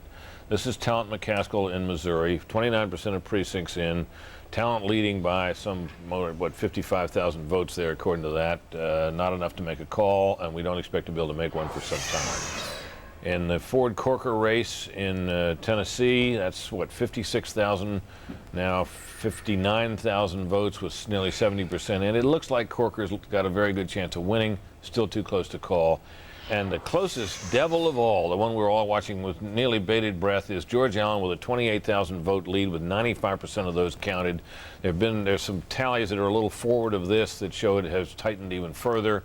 And we're going to check in with somebody who may be able to tell us a little bit about why, even at this late stage of the game, we can't call the race. It probably has something to do with where the outstanding vote still yet to be counted is. Michael Barone, what do you know? Well, Brett, I've been looking at the state of Virginia's election board website to try and figure out where the outstanding precincts are out. And what I see is a balance. Now, precincts are not necessarily the same size in Virginia. They seem to be much bigger than precincts in some other states. But on the one hand, you've got a set of precincts in the 3rd Congressional District. That's the black majority district that goes from Hampton Roads to Richmond. So you've got a certain amount of districts there, 3 in Newport News, 4 in Portsmouth. You've got several in 16 in Richmond. Those are likely to go heavily for Jim Webb. I think we can be pretty clear of that. On the other hand, you've got some rural Virginia ones. You've got 11 in the northern neck areas, a Republican area, 3 in Virginia Beach, which Allen has been carrying the rest of, 8 in Chesapeake, which is another suburb there in the Hampton Roads area that Allen's been carrying, 7 in Henrico County. That's mostly a Republican area, but there's some some middle-class blacks there that vote heavily Democratic. 11 in Craig County on the West Virginia border. That's heavily Republican. Henrico County, Michael, that's Richmond suburbs, right? Richmond suburbs, yeah. So those areas tilt Allen. Maybe those two areas will counterbalance. And what else have we got? Well, in the D.C. metro area, Arlington, Alexandria, very heavily Democratic. They're all counted. Those precincts are in. Only 3 precincts in Fairfax, 2 in Fairfax County and 1 in Fairfax City. Those went for Webb. Probably a few more votes. What we've got is 32 precincts from Loudoun County, one of the fastest growing counties in the country, around Leesburg, west of Fairfax County, 33 precincts in Prince William County. And Britt, the pre-existing vote there in the precincts that have been counted, the last I saw in Loudoun, it was 50-48 Webb. In Prince William, it was 49-49. So we don't know what those outstanding precincts in Loudoun and Prince William are going. But when I do a sort of sketch it in my head, add up here, and look at the current Allen margin, I get somewhere down to where I got in Florida in 2000 when I did an exercise like this, and I thought that the Republicans' lead was headed down towards 0. I think that this is a race that could end up with a recount, and that it may take, just to pick a figure out of the air, 36 days for us to know who's won this race. Oh boy, just what we need. 36 days to know who might be in charge of the Senate. And if the majority of the Senate depends on it, you can count on it that it being seriously contested. Well, I'm glad it's real close to us where we have a bureau nearby and we can cover it if it's in Virginia. All right, Michael, that's wonderful. That's right, but we've got wonderful information. Thank you. 95 counties and 39 independent cities, 134 jurisdictions. That'll need a lot of lawyers. I'll say. Well, who covers this stuff for us? Carl Cameron covers this stuff for us, our chief political correspondent. He's been watching the Senate races, and this one in particular. Carl, what do you got, buddy? Well, I want to make a point here, Britt, that I was not the one who raised the R word. Recount came out of Michael Barone's mouth before I did it. But I tell you, the statutes in Virginia are very clear on this. After the vote is certified, if the margin is within 1% of the total votes counted, then the candidate who loses can call for the recount, and there it goes. Yesterday, Charles Schumer, the chairman of the Democratic Senatorial Campaign Committee, made it very clear in his words, we are not going to be caught unawares. There are hundreds of Democratic lawyers, probably thousands really when you add the state and the federal lawyers all together, who are ready to be dispatched and parachute into any place they need to go. Virginia would be a little bit convenient since so many of them are going to be based in Washington. But the same thing could be said about Missouri. The same thing may be said about any of these close races. And Republicans have an equal complement of attorneys ready to get right in there. So it may be a late night. It may be a long November. Have you heard anything out of that state, though, Carl, about irregularities, about any funny business that might be the basis of a challenge of the results along those lines? Well, there have been a number of hiccups. There have been voter complaints in a variety of places. Charges from Republicans of voter fraud, which is to say that Democrats perhaps had tampered with registration or getting voters to the polls, and charges of intimidation by Democrats suggesting that Republicans were trying to suppress the Democratic voter turnout. We haven't had any major calamities. There have been allegations and threats of lawsuits in Missouri and a number of other states, but not yet in Virginia. Hey. But it's not midnight yet. Okay, Carl, thanks very much. Going to take a break. Be right back.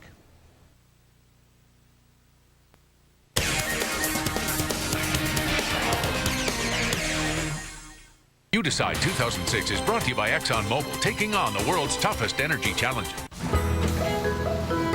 No matter where people are going, we're all going in the same direction. The future, something we're thinking about today. A good example, this ultra-clean diesel fuel we're producing in the U.S. It contains 97% less sulfur, and we can all benefit from that. I'm Chris Erickson, and I work for ExxonMobil. Let me tell you about the AmTrust Direct e-money market account. Maybe you haven't heard of them, but AmTrust Direct is part of a bank that's been around since 1889. And with their e-money market account, your funds will grow at an amazing 5.30%, more than twice the Dallas Bank average. Open it online from anywhere in only a couple of minutes. And it's FDIC insured. The e-money market account from AmTrustDirect.com. For 100 years, one book has helped people find things. But some people use a different book. Her book has less information, which causes problems. No other book has more complete ads and up-to-date listings than the AT&T Yellow Pages. So choose the book with AT&T on the cover. The new AT&T, your world delivered. Rodeo Ford is dealing, Dallas. Trucks, and more trucks. Home of the 11,888 Ford F-150. The deals are so good it makes me want to dance. 877 Rodeo. $1 billion to lend for second chance finance. The Rodeo Ford pays off your trade. Even if you owe $12,000 more than it's worth. Even if it's a lease. 11,888. And if you can find a better deal anywhere, we'll just give it to you. Call 877 Just 5 minutes from downtown Dallas. Rodeo Ford. We don't care how you get here, folks. Just get here. Entertain in style with the perfect dining room set from Stacy's. We have the largest selection of quality dining rooms in North Texas. This traditional leg table and chairs from Universal is just $14.99. Pick this transitional table and chairs for only $17.99. The china is just $11.99. This outstanding Kincaid table and chairs are on sale for just $19.99. Stacy's has the best selection of dining rooms from Hooker, Kincaid, Bernhardt, Pulaski, Universal, and more. Remember, if you're not shopping at Stacy's, you're burning money. Among the things being decided tonight, some of the governor's races. 36 are up for grabs in total, and 10 of those were open, 9 held by Republicans. And we can report to you now that one of those houses in Iowa has now been decided. A Democrat in that case had been stepping down. Fox News now projecting that a Democrat will reclaim the seat. Chet Culver prevailing, according to our polling, by over Jim Nussle by a healthy margin. Again, in Arkansas, another Democratic pickup. This one, we are projecting that Democrat Mike Beebe will prevail over Asa Hutchinson, the former Undersecretary at Homeland Security, replacing a Republican governor in that state, Mike Huckabee.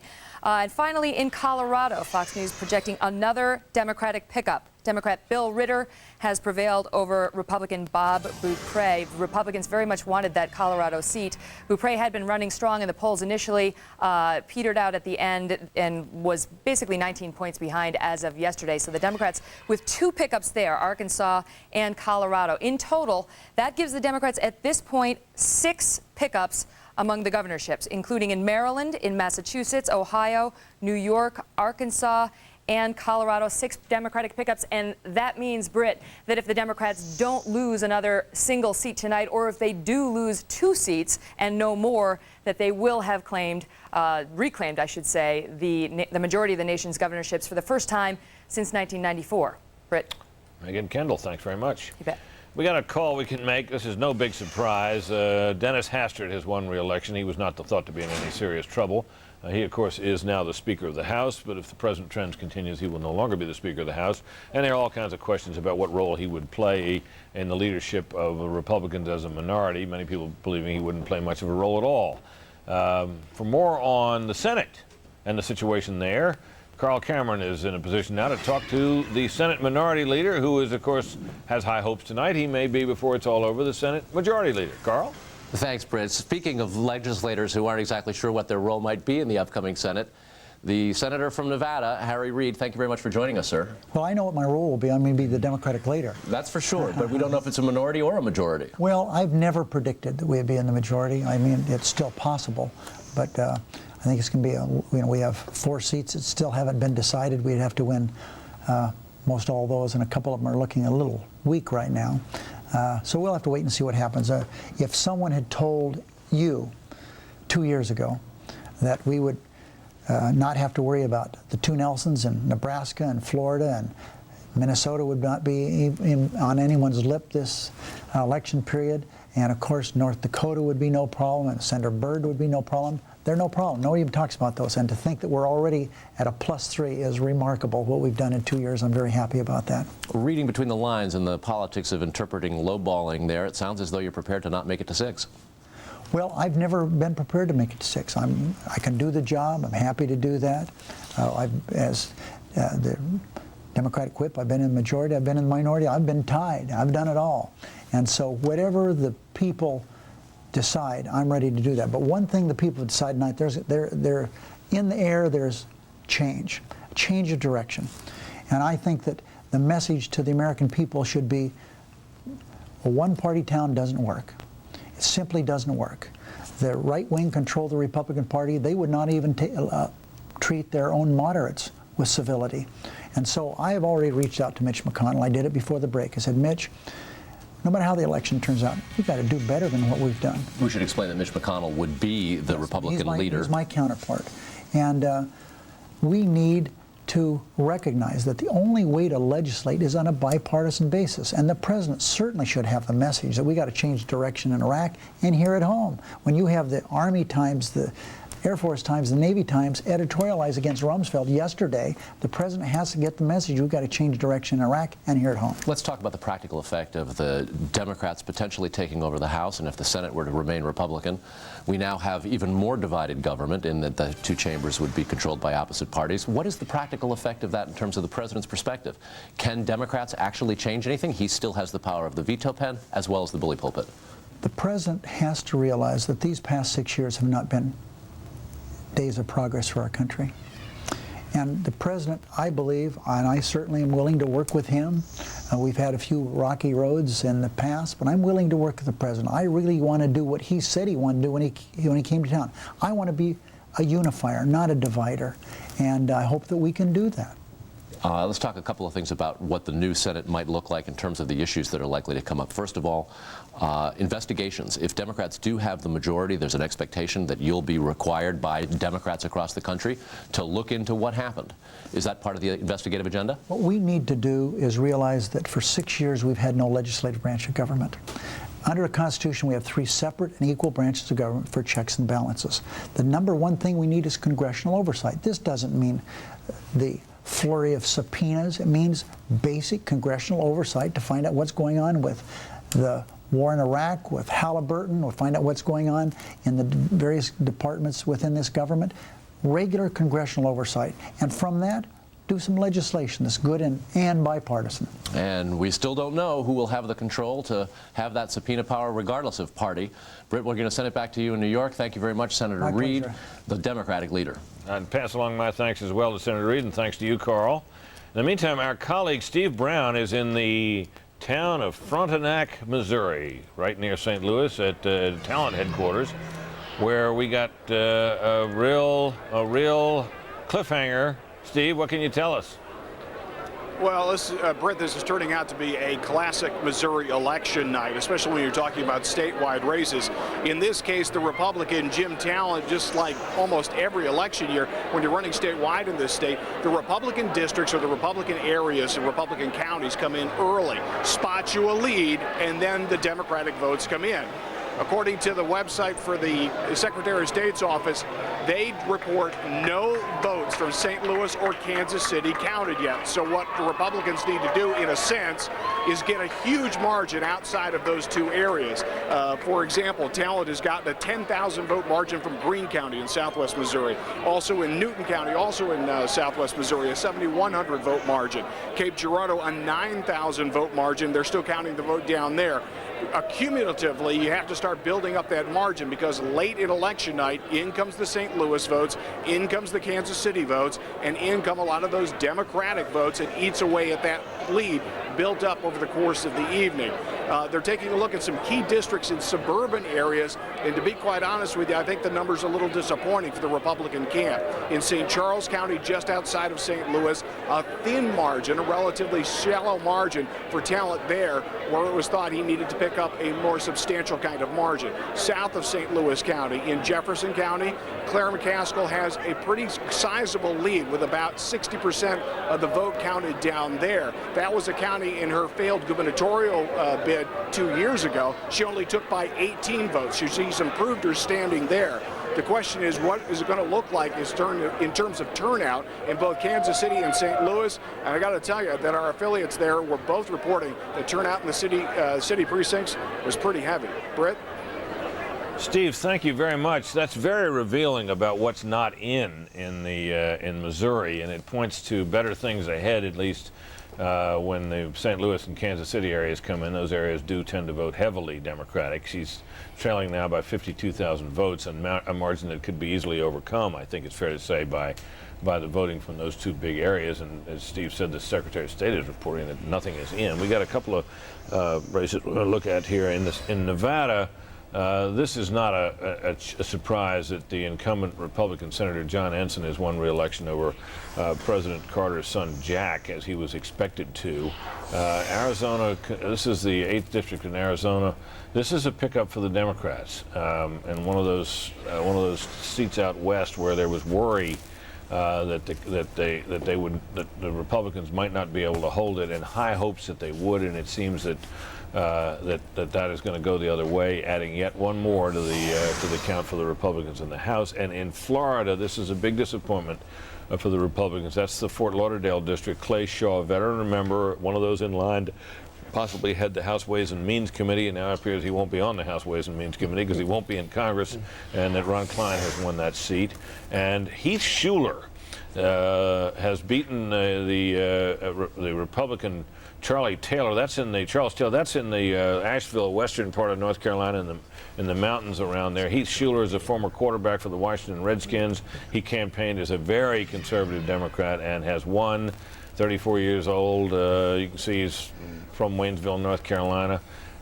He's a Baptist. I think it's fair to say he's an evangelical Christian, and he campaigned really as a pretty much an out-and-out conservative. So another victory for the Democrats in that particular race, but not a victory for the cause of liberalism, at least if Heath Shuler is an example of it. Republicans tried to recruit him as a candidate several years ago, and I'm sure they wish they'd gotten him. The picture there of Charlie Taylor, I think, was somebody else. He's an older fellow. I thought either that's Charles Taylor's son or Charles Taylor many, many years ago. The most interesting, though, of those races, besides the Shuler race, was Arizona 8. This is the district. It had been held by Jim Colby, a moderate Republican. It's right on the Arizona border with Mexico. It is probably the district in this country that has more illegal immigrants coming across it than any other in the country. And Randy Graff, the Republican who was lost, had one big issue, and it was the immigration issue. He was a member of the Minutemen, and he defeated some sort of hand-picked White House candidate who was a more moderate, who they thought might win, but he won in the primary. And so there he was out there, and so it is one where I think this very restrictionist immigration message that he had was rejected. And in a place where one would think there'd be a high degree of sensitivity. Absolutely. But of course, there's also, now you have to ask yourself the question of how much of an Hispanic American population there was in that district as well, which could have certainly advantaged the Democrats. Well, remember, this was a Republican-held district, however. That's important to note. Indeed, that is. So let's look at our House balance of power bill, if you can update it for us on that wonderful little electronic chart you have there. We're working toward that now and we have yet another seat swinging. I guess we moved that Arizona seat, if you have it handy, into that category. But you can see now that the tally begins to mount, and we're talking now not probably about whether the House will go Democratic, but how much it will go Democratic. And that, of course, has been kind of the story we were expecting from fairly early in the evening. You got a whole bunch of pickups there. That's 9 already, with potentially more to come. Florida 22, which is over there on the right-hand side, still needs to be moved over. That's the Clay Shaw seat we were just talking about. And we can move that over into the Democratic column. At least we hope we can, if we can get the thing to work. High tech here, right? This is pretty cool the way you're able to do this. So I want to see you make some of those cool little yellow squiggly lines that have proved particularly insightful. But you see those others over there that are still, there you go. I like those little like that? squiggly. Yeah, they're cool. And you're getting better at them as the night goes on. Basically, Democrats are going to win the House. Our own projection, I think we still say they need 2 seats. They just haven't been able to call those seats. But certainly the way it's going, the Democrats look like they're heading towards a 30-seat or so majority in the House. 30-seat pickup. I'm sorry, 30-seat pickup. which would be a 15-seat majority. If that were the pickup, that would exactly reverse the current Republican majority, to give people a sense of how easy or difficult it will be to govern with that kind of 15-seat majority. Well, the looks like Republicans have been, what, 232 to 202 with one nominal independent who sits with the Democrats. So they've had about a 29-seat margin. Right. And, of course, in the House, if you can keep your own troops in line with any kind of a margin, you can ram through whatever you want and run any kind of investigation you want. Yeah.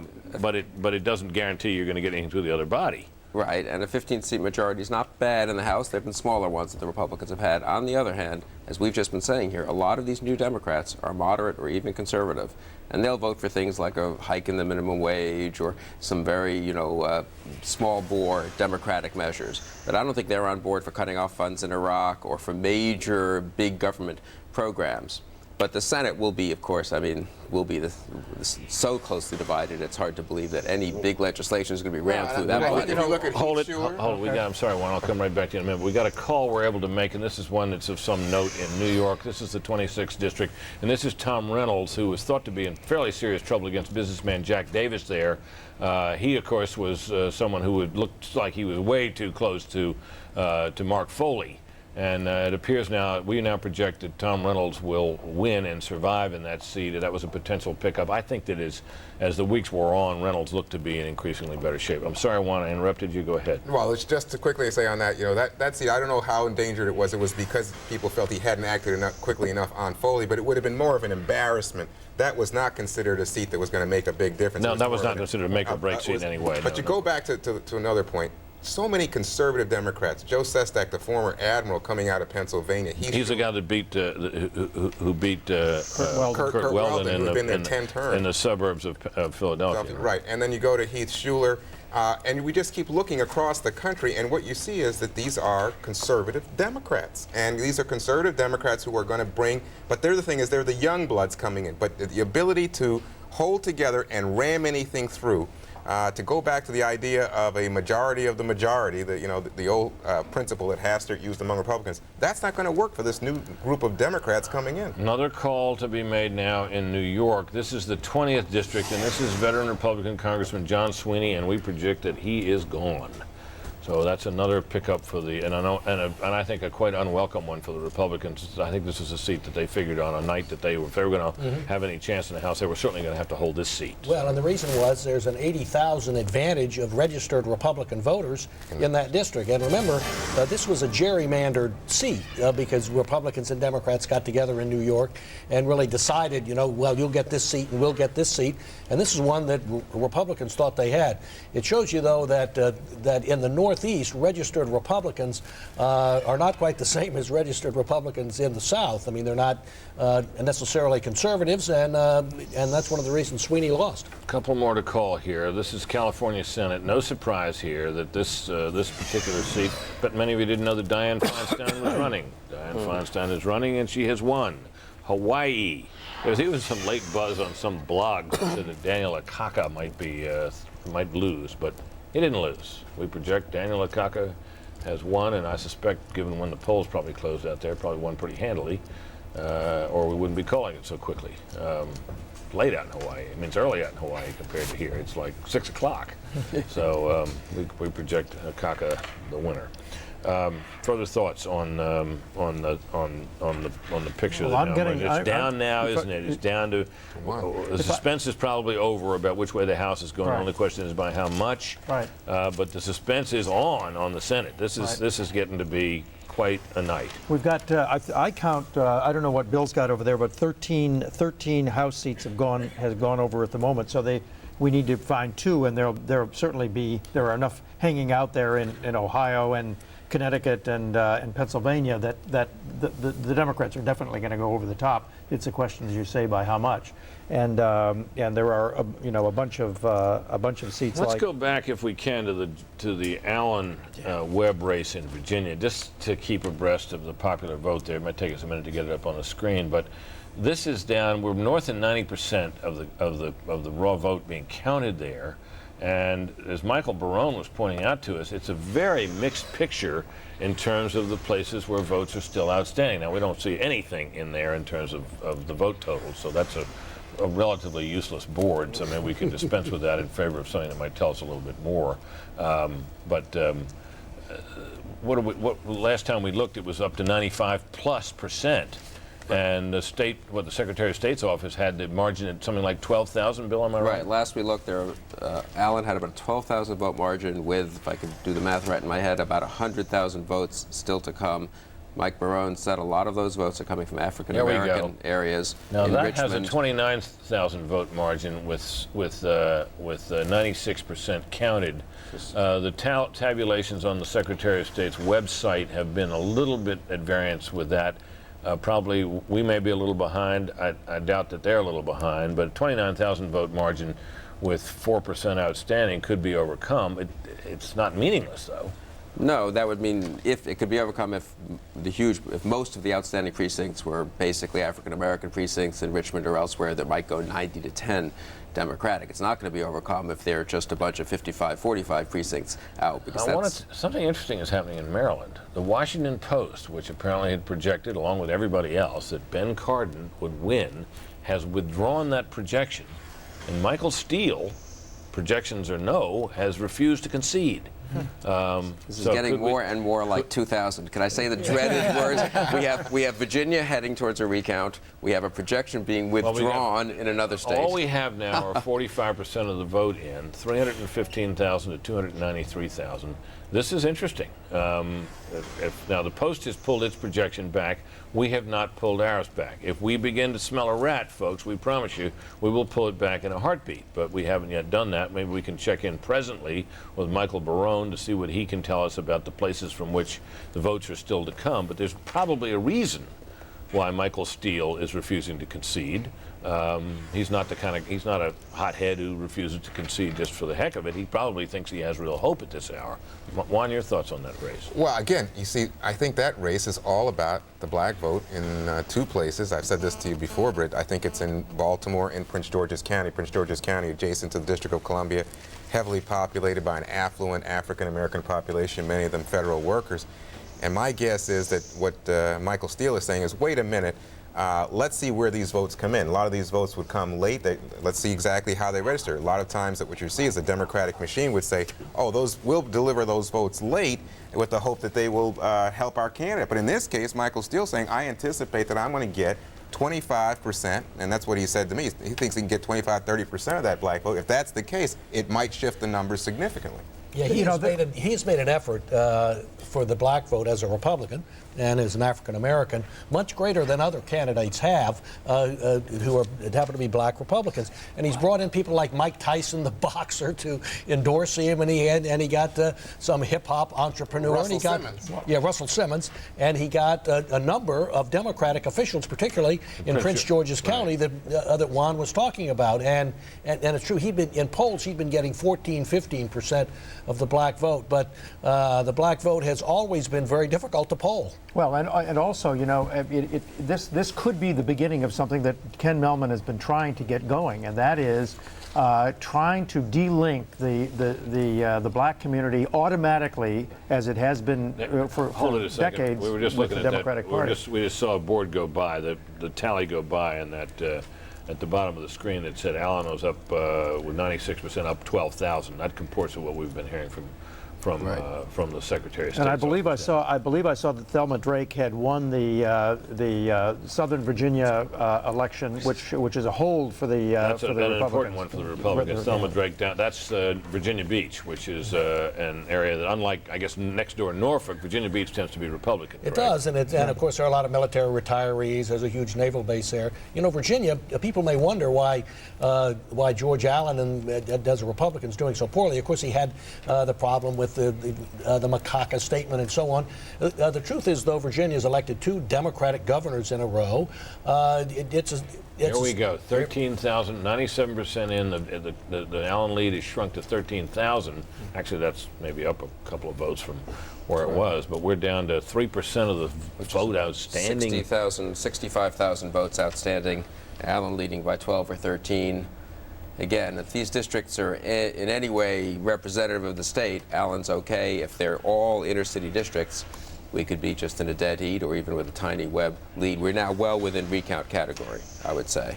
We're at a 0.5% lead, and I don't know what the Virginia law is, but I suspect we're going to get a recount. There had been worries that John Kyle might not be able to hold on to his seat, Republican seat, Senate seat in Arizona. We now project, however, that Kyle wins, which will be a relief to the Republicans. We really haven't had that as a we've had that among our seats in play, so that's an important hold for the Republicans in their efforts to keep control of the Senate. Well, Kyle was worried because Peterson is a millionaire who spent a ton of his money, and that's what a candidate, even when he thinks he's in a safe seat, when you see some zillion out there ready to spend a bunch of it against you. You got to be a zillionaire. In this day and age, millionaire, that's not, you can't, if you spend a lot of your money as a millionaire to try to get elected to the Senate, you'd spend it all. I want to add one more thing. Let's add one thing on this, just to clarify this. I mean, the Democrats, remember, need 3 more seats to take control of the Senate. We're taking Arizona here off the chart because we've just called that for the Republicans. They now need to win 3 of 4, Montana, Missouri, Virginia, and Tennessee. Tennessee, Corker seems to have a reasonably stable lead. We're not calling it yet. If Tennessee stays Republican, 3 of 3, Montana, Missouri, Virginia. Wow. Now, given the closeness of this Virginia race, this is probably a ridiculous question, but what the heck? Does Alan come out of this in any better shape for winning a squeaker, or does he just look like a guy whose national career is finished, that he remains simply a senator and his presidential hopes dashed? I think he needed to do a little better than this. If he wins. If he had said, if he'd gone through this horrible time when he was accused of using the N-word and so on, and had come back and won an impressive victory, that'd be one thing. Then he might have restored his ability to really run effectively in 2008. He hasn't done that. So I think as a presidential candidate, at least in the near future, well, he's not. 256 votes, something like that. The great beneficiary of Allen's decline as a presidential candidate has been Mitt Romney of Massachusetts. And he's done what Bill Kristol said Allen should have done, and that is to move to the right and become a specific conservative, a hardline conservative almost on stem cells and abortion and all that. He's shifted his point of view, and I think he's eating the lunch that George Allen left on the table. It's not hard to move right from Massachusetts, where he was governor. Well, but he's moving I think quite to the right. The problem with Allen is that now Allen, even if he holds on, he doesn't have the ability to make himself appealing out west in other strong Republican areas, and that's why he's gone. I think Mitt Romney obviously sets up against John McCain as someone who can appeal to the base. George Allen had that capacity. He really did. Yeah, but he's young, and 2008 isn't the last presidential year where he'll be eligible to run. Now he can restore himself if he's an effective senator. I wanted to add one more thing about Virginia, Britt. The change in Virginia. Virginia's no longer. Hold on a second, Fred. I got to interrupt you. We now have a call to make. This is the write-in campaign, basically, for against Nick Lampson. This is the delay seat. Right. And Sekula Gibbs, you had to write her in. It wasn't easy. The process was hard. We project now the Democrats pick up that seat. That was widely expected early on, and then as time went on, there was hope expressed that maybe they could manage to get enough people out to figure it out and to write it in and win.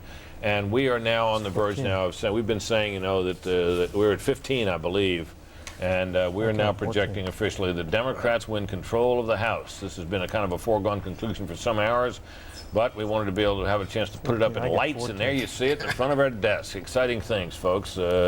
Now, we've been waiting to show you that or something like it all evening long. We would have done it, I must say. We would have done it just with the fireworks as well. Had it gone the other way, or even if the independents somehow miraculously gained control of one house or the other. So there we go. Democrats get the House, as many had expected. As indeed we noted earlier that on all the projection cards of all the most noted prognosticators, all 5 of the big national prognosticators, they'd all projected one way or to one degree or another. So we projected will happen. Democrats have picked up the House. This will give us a chance to see. We expect to see, as a result of this, a number of new faces in the center seat at committee hearings in the House, gavels in hand. And in a minute here, we're going to look at a graphic which will show you who some of these new committee chairpersons will be, who the new leader of the House. Of course, we assume that Nancy Pelosi will be able to have enough members to vote for her that she'll be elected. We're going to get to all of that good stuff in just a minute, but now let's take a break. Stay tuned.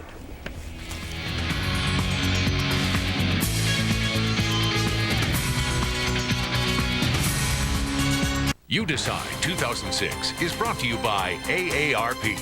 Don't vote until you know where the candidates stand on the issues. Visit don'tvote.com. I'm handsome, I'm funny, I tell a good joke. I'll hug you, I'll kiss you, I don't even smoke.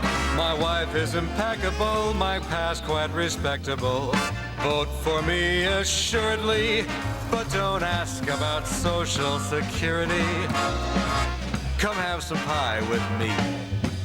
Don't fall for the song and dance. Vote the issues, not just the personality. See where the candidates stand at don'tvote.com. No matter where people are going, we're all going in the same direction. The future, something we're thinking about today. A good example, this ultra-clean diesel fuel we're producing in the U.S. It contains 97% less sulfur, and we can all benefit from that. I'm Chris Erickson, and I work for ExxonMobil. VHIX.com helps people find the car they want at a dealer near them. How do we improve that user experience? Replace the mouse with the steering wheel. That way it's like you're driving your new car already. Then you can beep the horn to change pages. And your idea? VHIX TV. Not just web pages, cool video test drives powered by Wheels TV. Cool video test drives, now at VHIX.com. Roadmap to the automotive world. At 6'8", 265 pounds, UFC heavyweight champion Tim, the Maniac Sylvia, is a knockout machine. I'm gonna go out there and I'm gonna knock his ass out. No doubt in my mind. That ain't gonna happen. At 5'9", 240 pounds, Jeff Monson is a submission master. I'm gonna hit him and I'm gonna hurt him. I'm gonna submit him. The Ultimate Fighting Championship presents UFC 65, Bad Intentions, live Saturday, November 18th on Events in Demand pay-per-view.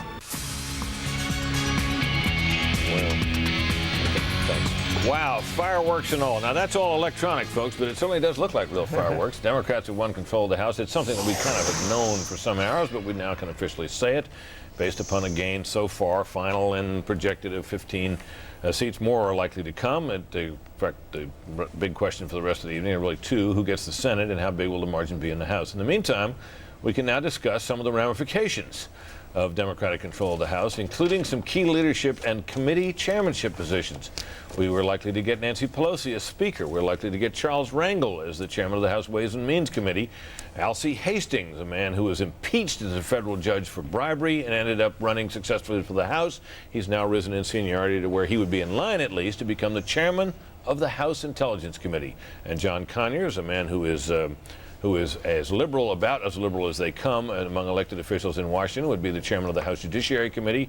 And Henry Waxman, who is about as energetic an investigator as anybody has seen in Washington and eager to get back to the job of doing it. He's been a subcommittee chairman before. He would now be the head of the Government Reform Committee. And he could be expected to have a lot of hearings before his committee and be very aggressive in the issuance of subpoenas, as indeed some of those others would. So now the question arises is, if this cast of characters, and it's only a partial list, were to assume the chairmanships that we indicated and do what we imagine that they would do, what would be the political effect of that over the next couple of years? Juan? Well, I think that, first of all, you got to remember that Nancy Pelosi has been, who's going to become Speaker, has said very clearly that she's not going to allow for impeachment hearings and the like. She thinks it's a distraction. But if you get people like John Conyers in that position, I think he'll have to be restrained by Pelosi.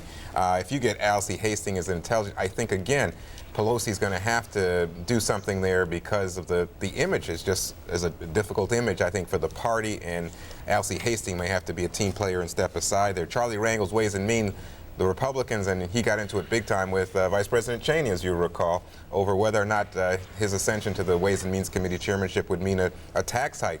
Charlie Rangel said that's not the case. But well, hasn't he also said, though, that he doesn't think that there's a single Bush tax cut that he thinks is worth extending? That's correct. So we're talking about not extending tax cuts if you consider that a tax hike, however you want to put it. If you were the beneficiary of one of the tax cuts, it would be a tax hike for you, buddy. There you go. And it would mean that the marriage penalty presumably would come back, correct? That's right. Yeah, well, but that doesn't all happen until 2010. Which is a long way down the line. I mean, the Bush administration had been pushing for extension right now into that distant future, and Rangel is just putting all that stuff off. I should interrupt to say the reason that says 217 to 1, and we're treating that as controlled by the Democrats, is that one is an independent or it has been an independent seat, and he's always sat caucus with the Democrats. So that's what that's all about. That's why it looks like a tie, but it's not really.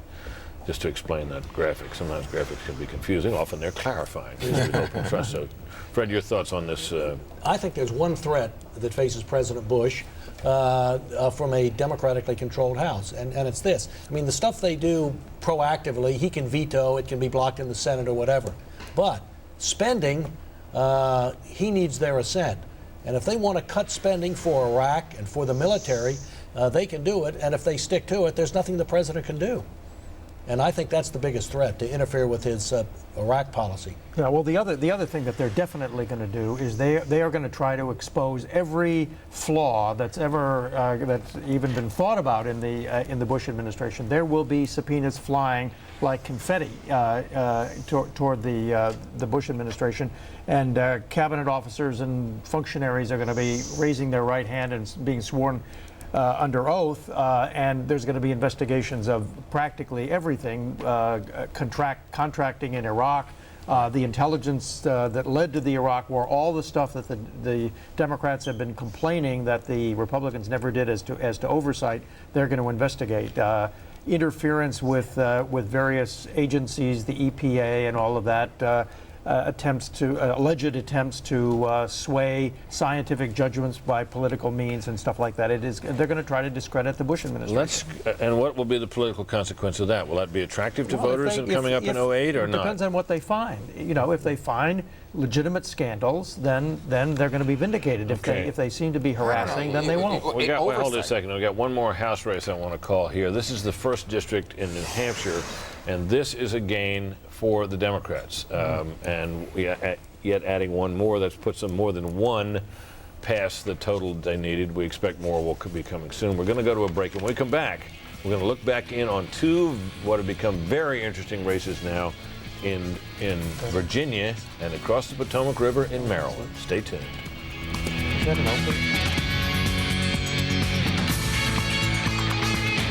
You Decide 2006 is brought to you by the NASDAQ 100 Index Tracking Stock, ticker symbol QQQ.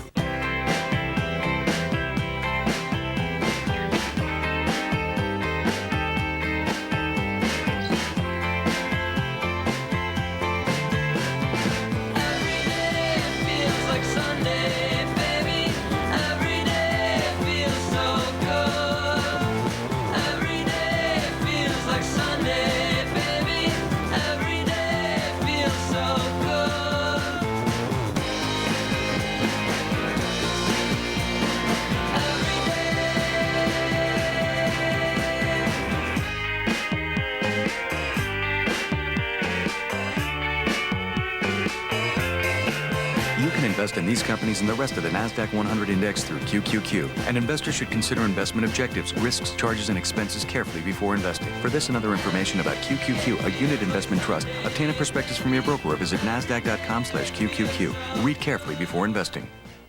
Paul! Oh, hey. Here for your mortgage. Actually, I'm using LendingTree instead. Oh, you are? Why? Well, they have banks competing, so their rates beat the national average. We've been your bank for years. You can't just walk away. Oh, I'm not. Since your bank is part of the LendingTree network, you can compete over me, too. What? And I want you to know, I'll be pulling for you. Good luck, buddy.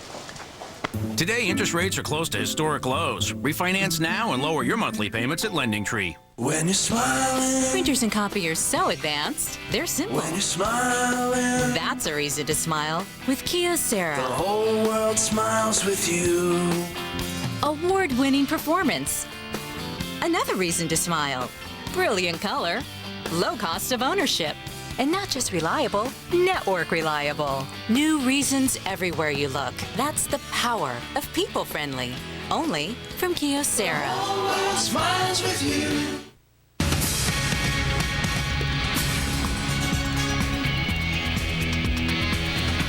The House has gone Democratic, but the Senate is still out there. It is out there in 4 key races. Still too close to call. In Missouri, Jim Talent clinging to a lead there, only less than half the precincts in, and many big ones yet to come. In Montana, that is still too close to call, although John Tester, the Democratic challenger, is ahead of Conrad Burns. We're only 4% in out there. Tennessee, Corker clings to a lead. It's about, what, 60,000, less than 60,000 votes, with 86% counted.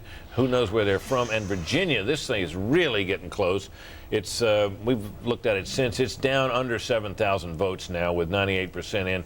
And this is the most interesting one of all because one major newspaper, the Washington Post, has retracted a call that it made for Ben Cardin. Michael Steele, who is not a sore head, has refused to concede that race, even though a bunch of us, including Fox News, have called it. So it raises all kinds of intriguing questions about where outstanding vote in Maryland is. It could lead Michael Steele to believe he still has a real shot at winning. And who better to talk to about that than my colleague, Michael Barone. Michael, what do you think is going on in Maryland? Well, in the first place, I suppose Michael Steele and his campaign may be focusing on the fact that they're ahead in the popular vote count so far, and there's still, I think, only 48% of the precincts reporting in Maryland. They haven't been tremendously speedy.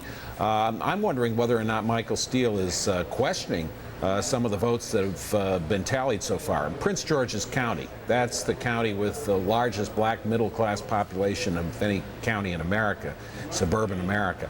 45% of the vote counted. Michael Steele's only getting 25% of the vote there. That's only 2 points better than Bob Ehrlich, the governor of Maryland, got there 2 years before, which is the closest thing we have to a benchmark in a similar race in Maryland. And I think Steele is perhaps preparing some challenge to the legitimacy of the vote. Otherwise, I would have to say that I'm puzzled by his strategy. I think I'm just glancing over here. He's probably unhappy that Ben Cardin is carrying Baltimore County, the suburban ring around Baltimore, against him. That's Ben Cardin's home turf, but it's territory that Ehrlich carried 4 years ago, so he would want to carry. So with the Washington Post withdrawing its call? Again, I am puzzled by that. That's, you know, the Washington Post played a kind of an interesting role in that campaign, or non-role, when Michael Steele was supported by Wayne Curry, who was the Prince George's County executive, a Democrat for 8 years, retired voluntarily, highly popular with the business community and civic leaders in Prince George's County. I think it made the front page of the Metro section. It didn't make the front page of the newspaper as it did on the competitive Washington Times. Perhaps the Washington Post is feeling a little tender about its treatment of Michael Steele. Well, talk to us a little bit about what the ingredients are of the call we have made. I mean, we're looking at a board that shows Steele ahead. Now, obviously, there's not a lot in. So, based on that, with Steele ahead, why do we think? Why does our decision team think that he's won? That Ben Cardin has won? Well, if you pardon me occasionally while I glance over at my computer screen. Take your time. Brett, basically, you look at the returns so far in a place like Anne Arundel County. That's Steele's getting 53% of the vote there. Ehrlich got 65% 4 years ago, and he only won by 51% of the vote. That's around Annapolis, right? That's around, it starts in the southern edge of Baltimore, goes down along the Chesapeake Bay, the western shore of the Chesapeake Bay, down to Annapolis, and past there, there's some fast-growing suburbs around Crofton and so forth. It's been a pretty Republican area. Steele is not carrying that by a wide margin, and I think looking at some of the other data here, you're seeing Steele carrying Calvert County, where all the vote is in, with 56% of the vote. Ehrlich 4 years ago got 62% in an effort that barely won. That's Calvert County is a fast-growing county immediately south of Anne Arundel on the western shore of the Chesapeake. let's see what else we've got here. Kent County on the eastern shore of Maryland, a fast-growing area at the eastern terminus, southeastern terminus of the Bay Bridge. Ehrlich got 65%. Steele got 53%. So he's running behind the kind of votes that a Republican needs to win in the statewide race in many of these suburban and fast-growing areas, and he does not seem so far to be running substantially ahead of Ehrlich in Prince George's County as he wished to do, or in Baltimore City, which is the central city of Baltimore, the majority of voters of which are black, as is the case in Prince George's. And I noticed, by the way, that our popular vote tally has now caught up a little bit and places Cardin a couple of percentage points ahead of Steele. So, Michael, you have convinced me that there was obviously some sound reasons for our decision desk, and that I take it of many other news organizations to declare that Steele had not been the winner there. So thank you for that. Let me make a couple of quick calls here, Michael. In Washington State, Maria Cantwell, she's an incumbent Democrat out there. She'd been in a pretty good race against this guy, Mike McGavick. He gave her a pretty good run, or at least it looked like for a time like he might have a shot. We are calling, however, or estimating, however, that he does not make it, and she wins.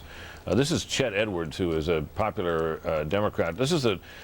Chet Edwards, if I'm not mistaken, is the congressman from George Bush's hometown of around Waco, Texas, down there, and he's a kind of a conservative Democrat, very affable guy, very well known to a lot of us in Washington, and we predicted the young man running against him on the right there. The picture doesn't tell you how much younger he's seen, but this is a young man against an older man, and the older man appears has won. Let's check in now with my colleague Major Garrett, our congressional correspondent, for thoughts he has on the House, which he's been observing so closely. Hi, Major. Hello and good evening, Brett. I just wanted to sort of take a moment to pause and say, yes, we've expected Democrats to take control of Congress, but we shouldn't underestimate or understate the historic moment that's just occurred. Democrats have been trying to achieve this goal since Republicans won control of the House back in 1994, and they've never done it. As a matter of fact, the net number of seats House Republicans have lost since 1994 is precisely 9. 9 since the entire process of all elections held for the House since 1994. That's all the House of Republicans have lost. Tonight, they've already lost 15. They could lose as many as 30. All right, what's the practical effect for America with Nancy Pelosi as the new Speaker-elect? She's made it clear that though the House Democrats will control the purse strings, House Democrats have no intention of cutting funding immediately for the Iraq War. What they will use, though, is this majority power to try to bring Republicans on board to pressure the White House to achieve a new course in Iraq, moving somewhat toward a planned phased redeployment of forces out of Iraq, possibly to Afghanistan. What about subpoena power? What about investigations? I can tell you this, Britt, Democrats are only going to investigate matters they believe have strong, solid polling bases throughout the country. Real corruption, real misuse of funds, because they believe they have a mandate to do that. One other point. Not only are Republicans losing a lot of House seats, Britt, but those Republicans who are winning with demonstrably lower numbers than they have at any other time since Republicans have controlled the House. They will return to this capital city, I guarantee you, they've already told me, traumatized by this election. Democrats believe they can use that trauma to bring moderate Republicans and those surviving conservative Republicans who may be looking to sort of burnish their credentials about working on a bipartisan basis, quote unquote, getting things done. Democrats are going to try to find those votes, going to try to find that coalition, and that's what they're going to start with come January when the very first female House Speaker, Nancy Pelosi, takes the gavel from Dennis Hastert. Is it clear to you, Major, that all of these conservative Democrats like Heath Shuler and veteran Congressman Gene Taylor down in Mississippi, who have chafed a bit under her leadership as minority leader, are prepared to vote for her for Speaker? Yes, I'm absolutely sure of that, Brett. Heath Shuler is a classic example. I knew as a matter of fact when, and I checked on this among Democrats, when Heath Shuler announced in the context of his campaign that he wasn't quite sure if he would vote for Speaker Pelosi if he was elected and Democrats won the majority. I went back and checked. I said, that means you think you've got this seat won. They said, exactly right. We're giving him that pass to tell his voters he's not yet committed. We'll settle all those things after we get the majority, after Heath Shuler wins that race. It's a classic example of running locally and then reassessing yourself after you've won and after your party's won. All those conservative Democrats will vote for Nancy Pelosi because they know she raised the money, she recruited the candidates, and she put together the strategy that won this House majority for the first time in a long, long time. Remember, another skilled politician, Richard Gephardt, tried three times never made it, and for that he was blamed as a loser in the Democratic ranks, and when he tried to run for president in 2004, it was that loss and that perception as a loser that kept him out of the running as a national candidate. Nancy Pelosi has achieved something enormous for Democrats. They will repay her not only with their votes for her as Speaker, but with their allegiance, at least in the early days of this first Democratic Congress since 1994. Okay, Major, thanks very much. Let's check down to the White House now for how all this is being received down there and what the president may do in response to it. Our correspondent, Brett Baer. Brett? Hey, Britt, just talked to White House spokesman Tony Snow. He just left the White House residence, being there with the president, the first lady, and the chief political advisor, Karl Rove. First thing, the president has called a 1 p.m. Eastern Time news conference tomorrow here at the White House. He will address, obviously, all the election issues. Asked Tony Snow about the change from Republican to Democratic control of the House. He said the challenges are the same, and the president believes they have not changed, that Democrats have to continue to help the president to win the war and keep the economy going. He also said, and you wouldn't be surprised to hear this, that the White House thinks there are interesting opportunities here, perhaps even moving forward with comprehensive immigration reform that was stalled in the Republican-controlled House of Representatives. Obviously, this, though, is from a president who spent the last 10 days on the campaign trail stumping the Republican faithful with confidence that they would hold the House and the Senate. There is still hope here at the White House that the Senate can remain Republican. They're looking very closely at this Virginia race. They believe it will not be finished tonight and will likely take perhaps another day or longer before that race is finished. Spokesman Tony Snow saying the president made one phone call tonight, that is to Representative Tom Reynolds of New York, congratulating him on his victory. But likely, he said, Tony Snow said, the president will go to bed tonight with the Senate still hanging in the balance. But again, there is a press conference tomorrow here at the White House, 1 p.m. Eastern. You can see it live here on Fox. Okay, Brett, we'll be watching. Thanks very much. Let's check in with a couple of further calls now. Pennsylvania 4, this is a seat that's has been held by the Republicans. That's Congresswoman Melissa Hart. It's not an especially hospitable area for Republicans, but she's been able to win there. Not tonight. Another gain for the Democrats. New York 25. This is a hold for the Republicans in a race that I don't think anybody thought was on anybody's particularly long list of seats that were likely to switch, but I'm sure Republicans are glad to have it. Ohio 15, this is a big one because Deborah Price is a member of the leadership, and we're not projecting that she will hang on against her challenger out there. This is a race that someone thought was a goner, and on a night like this, I would have had to say that after all the other results in Ohio that she would probably lose. We project otherwise, that Deborah Price wins. And one other, this is Illinois, Congressional District 8, and that is a hold, I believe, for the Democrats, and thus no switch and no change in the balance of power. Got to take a break now. Be back in just a moment.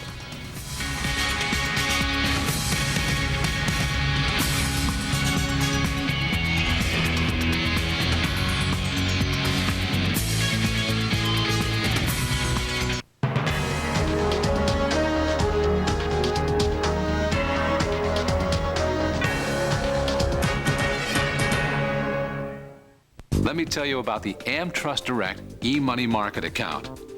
Maybe you haven't heard of them, but AmTrust Direct is part of a bank that's been around since 1889. And with their e-money market account, your funds will grow at an amazing 5.30%, more than twice the Dallas Bank average.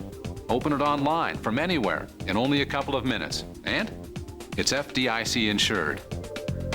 The e-money market account from AmTrustDirect.com. For 100 years, one book has helped people find things. But some people use a different book. Her book has less information, which causes problems. No other book has more complete ads and up-to-date listings than the AT&T Yellow Pages. So choose the book with AT&T on the cover. The new AT&T, your world delivered. Louisville, Texas. Big news! Central Kia is ranked #1 in the nation with the 5888 Kia Rio. 5888, go Central! The 5888 Kia Rio. 43 miles per gallon, 10-year warranty. And Central gives you your first year's insurance. Go Central! Do you have a job? Do you have $199? Do you want $3,000 minimum for your trade? You can be approved today. Dial 1-866 Central today. 5888, head straight to Central Kia. Plano, Irving, and Louisville now. Yeah. Hello? Pepe? Pepe, you gotta be kidding me, man. How you been?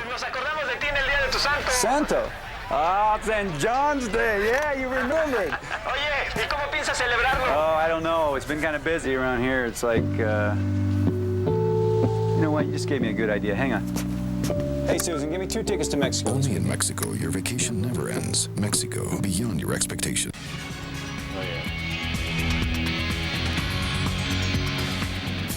We can make a call now in that Florida 16th race. That's the Mark Foley seat where you had to punch Foley to get Negron. They may have punched Foley, but not enough. And we now project that the Democratic challenger Mahoney wins over Joe Negron, who was the actual candidate, although Foley's name remained on the ballot. Some people will question the fairness of that, but apparently that's what state law provided. In the meantime, of course, we're still awaiting whether we can make a call. We're up to almost all the votes counted in Virginia. Still too close to call. Most of us do not now think that it's going to be possible to call that race anytime soon. And there's all this interest in the state of Maryland, where the Washington Post, for some reason, has pulled back its call on Ben Cardin, the winner. Obviously, this is the kind of thing that lights up the blogosphere. Let's find out if it has from our colleague Michelle Malkin. Michelle?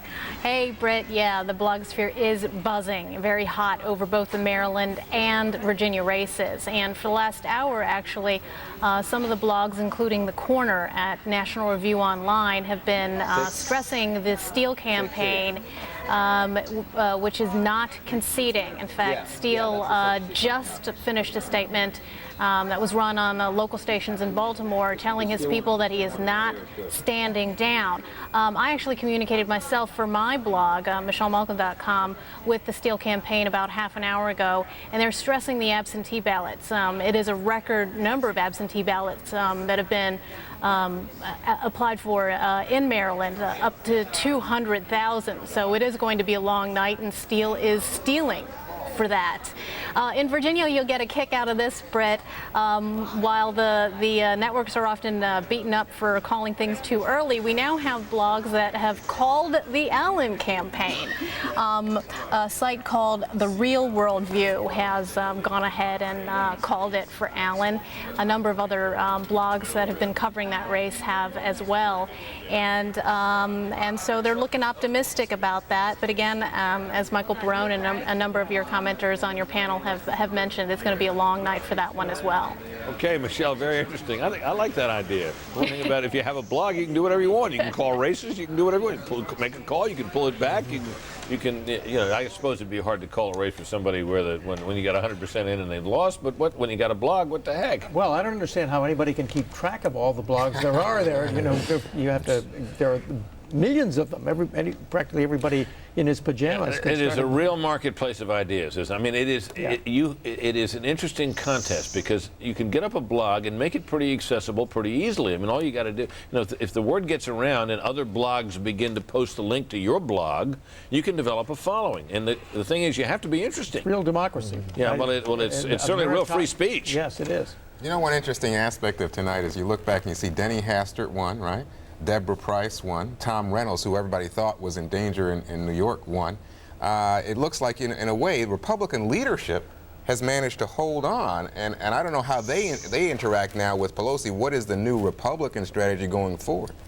Well, actually, I don't think Denny Hastert will stay as leader of the Republicans. I think he will quit from the House now that he's served as Speaker for 8 years. Quit from the leadership. I think he may quit from the House, actually, because I'm not sure he wants to be a backbencher. He may step down and let there be a special election in Ohio. So there will be an interesting contest for Republican leader in the House, which I think could produce, I'm sorry, in Illinois, you're right, which could produce fresh blood. One other thing on the Senate races, I just talked to someone who's been in touch with the people in Tennessee. We're not calling it yet, but the Republicans in Tennessee are pretty confident that Corker's going to win. They've looked at what's outstanding, and they think he'll come through, which means Tennessee goes off the map, perhaps.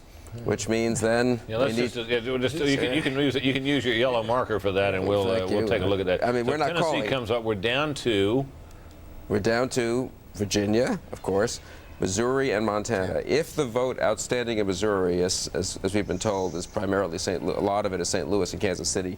Missouri, I think, could be very tough for Republicans. That could go over to the Democrats. That would be 4.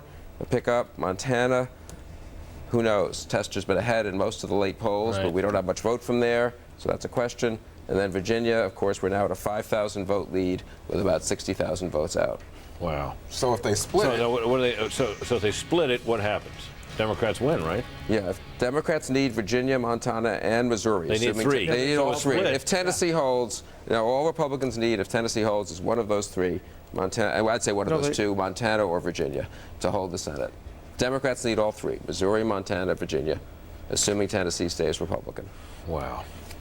Missouri probably goes, so then it's Montana and Virginia, and the Democrats need to take both of those. Well, I have to say that we're down to what in Virginia now? 5,000? 3,000 votes? We are about a 3,000 vote lead, is that right? We are not going to know until there is a recount in Virginia who's going to control the Senate. It amounts to that, because there is going to be a recount. Unless Burns hangs on in Montana, where we don't have much vote. Or talent wins. So there's no way, based on the calls that are likely to be made tonight, that we're going to know who has the Senate. Wait a minute. We're going to know whether Democrats, we can come out of here with a certainty that the Democrats have won the Senate. It's likely to lapse over until either the wee hours of the morning or sometime tomorrow or beyond. It could. Well, let's see if we get the final vote in Virginia. I mean, if it's there will be a recount, but a recount does not usually move more than 500, 800 votes. I mean, I think if someone wins by 3,000 or 4,000 votes in Virginia, it's a pretty clean voting state. I would suspect that would hold up. So it's worth staying tuned, I think, for a few more minutes here, maybe even for an hour, to see where the real final vote in Virginia is. The Fox News channel is going to be on all into the wee hours of the morning, and before long here, my colleague Shepard Smith will take over. He is young and fresh and attractive and full of energy that I wish I had, and he'll be here to keep it going. And most of the team will be in place as well. So we'll be saying I'll be saying my goodbyes fairly soon. But we're just getting warmed up here, folks. And very little, as you've noticed, escapes our notice here at Fox News. So we'll be staying on. Some thoughts now. If there's anything, I mean.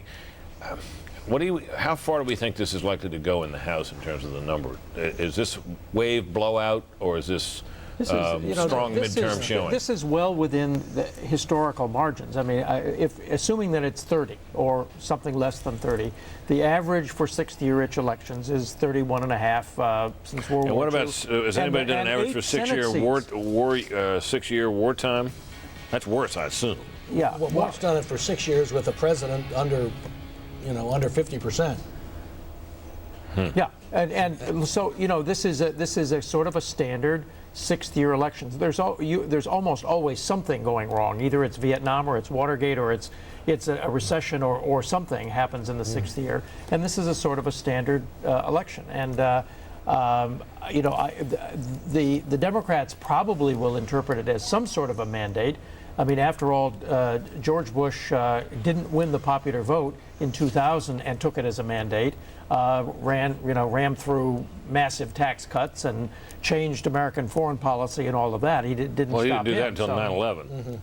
Well, he didn't do it till 9/11, but he certainly did it. His attitude seemed to be, I may not have won 50% of the vote, but I got 100% of the presidency. Yes, exactly. But it was more than that. It was also that he said, "Look, I'm elected. I'm going to do what I said I'd do in my campaign." But here's why it matters whether Republicans lose 20 seats or 30 seats. If it is 30 seats, then that means that Democrats in the House will have a governing working majority, not just a numerical majority. They'll have enough if some of these few conservatives that have won drop off. Nancy Pelosi will still have a majority. It will also mean that there will be a fight for the Republican leadership in the House. Remember what happened in 1998 when Republicans thought they were going to win seats with Speaker Newt Gingrich, and they lost 5 seats?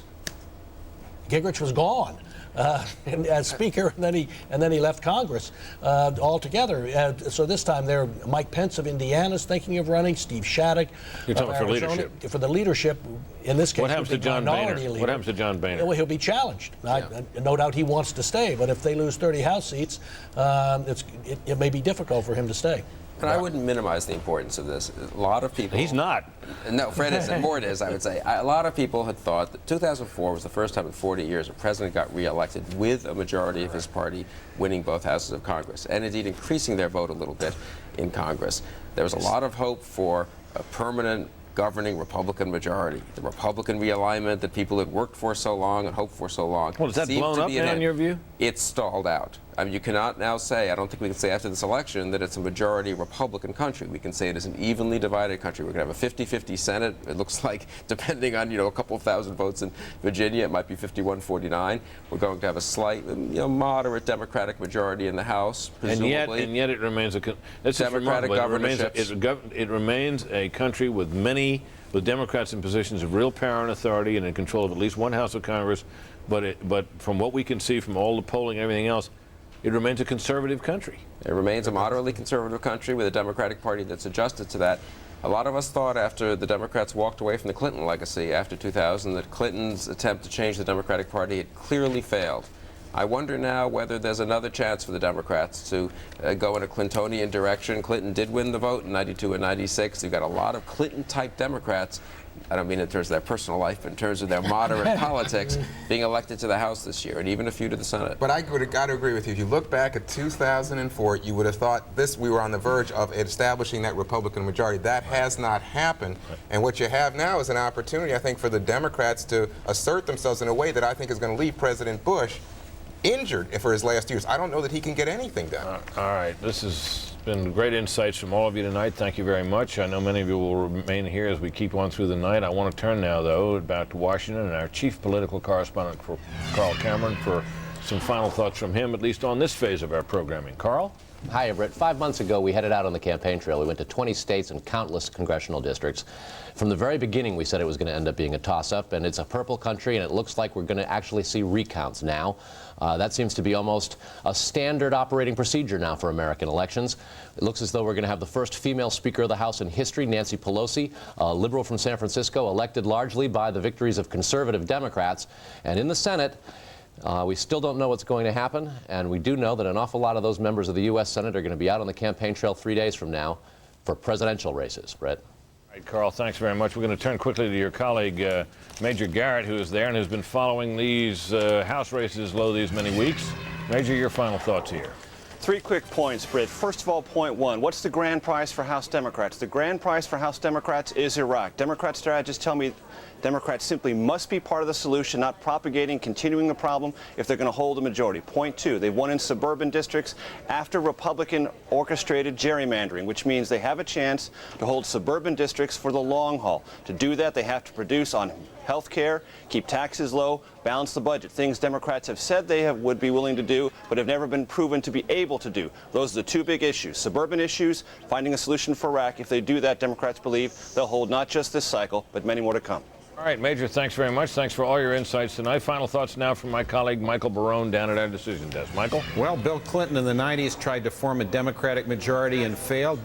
George Bush has tried to form a Republican majority in this thing and is, if not failed, encountered a big stumbling block.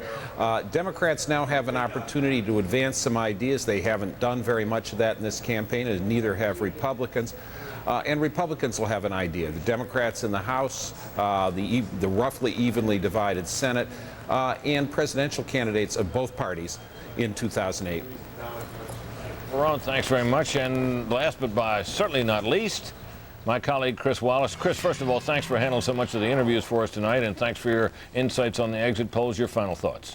You know, Britt, I think that when people look back at this election, they're going to call it the Iraq midterm. I think that there was an awful lot of dissatisfaction. You could see it in the exit polls with the situation and the war in Iraq, as Bill Kristol has rightly pointed out, not all from Democrats, not all from the liberal, from the left side, also from conservatives who are not happy with the continuing situation in Iraq. The other point I think I would make is the Mark Foley scandal. If you look at all the graph, the chart of the generic polls, there was a big spike in late September when this Foley scandal broke. I think it fit into the whole issue of the culture of corruption, and that's really when you saw the Democratic advantage and the generic ballot spike. So Iraq and corruption created an awful lot of headwind for a lot of these Republican candidates to have to deal with.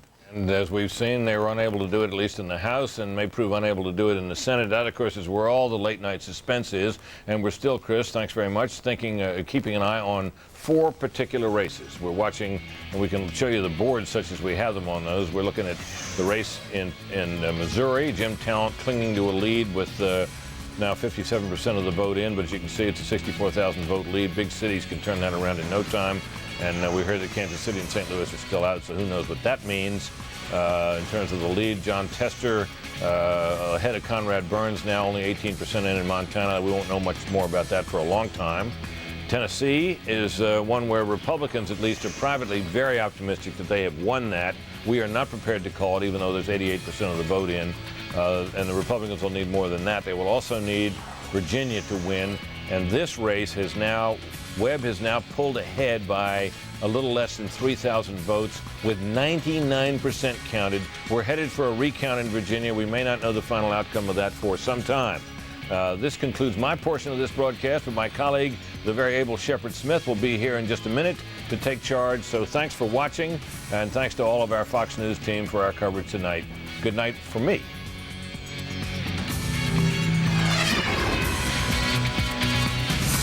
You Decide 2006 is brought to you by Norfolk Southern. The future of transportation is the thoroughbred of transportation.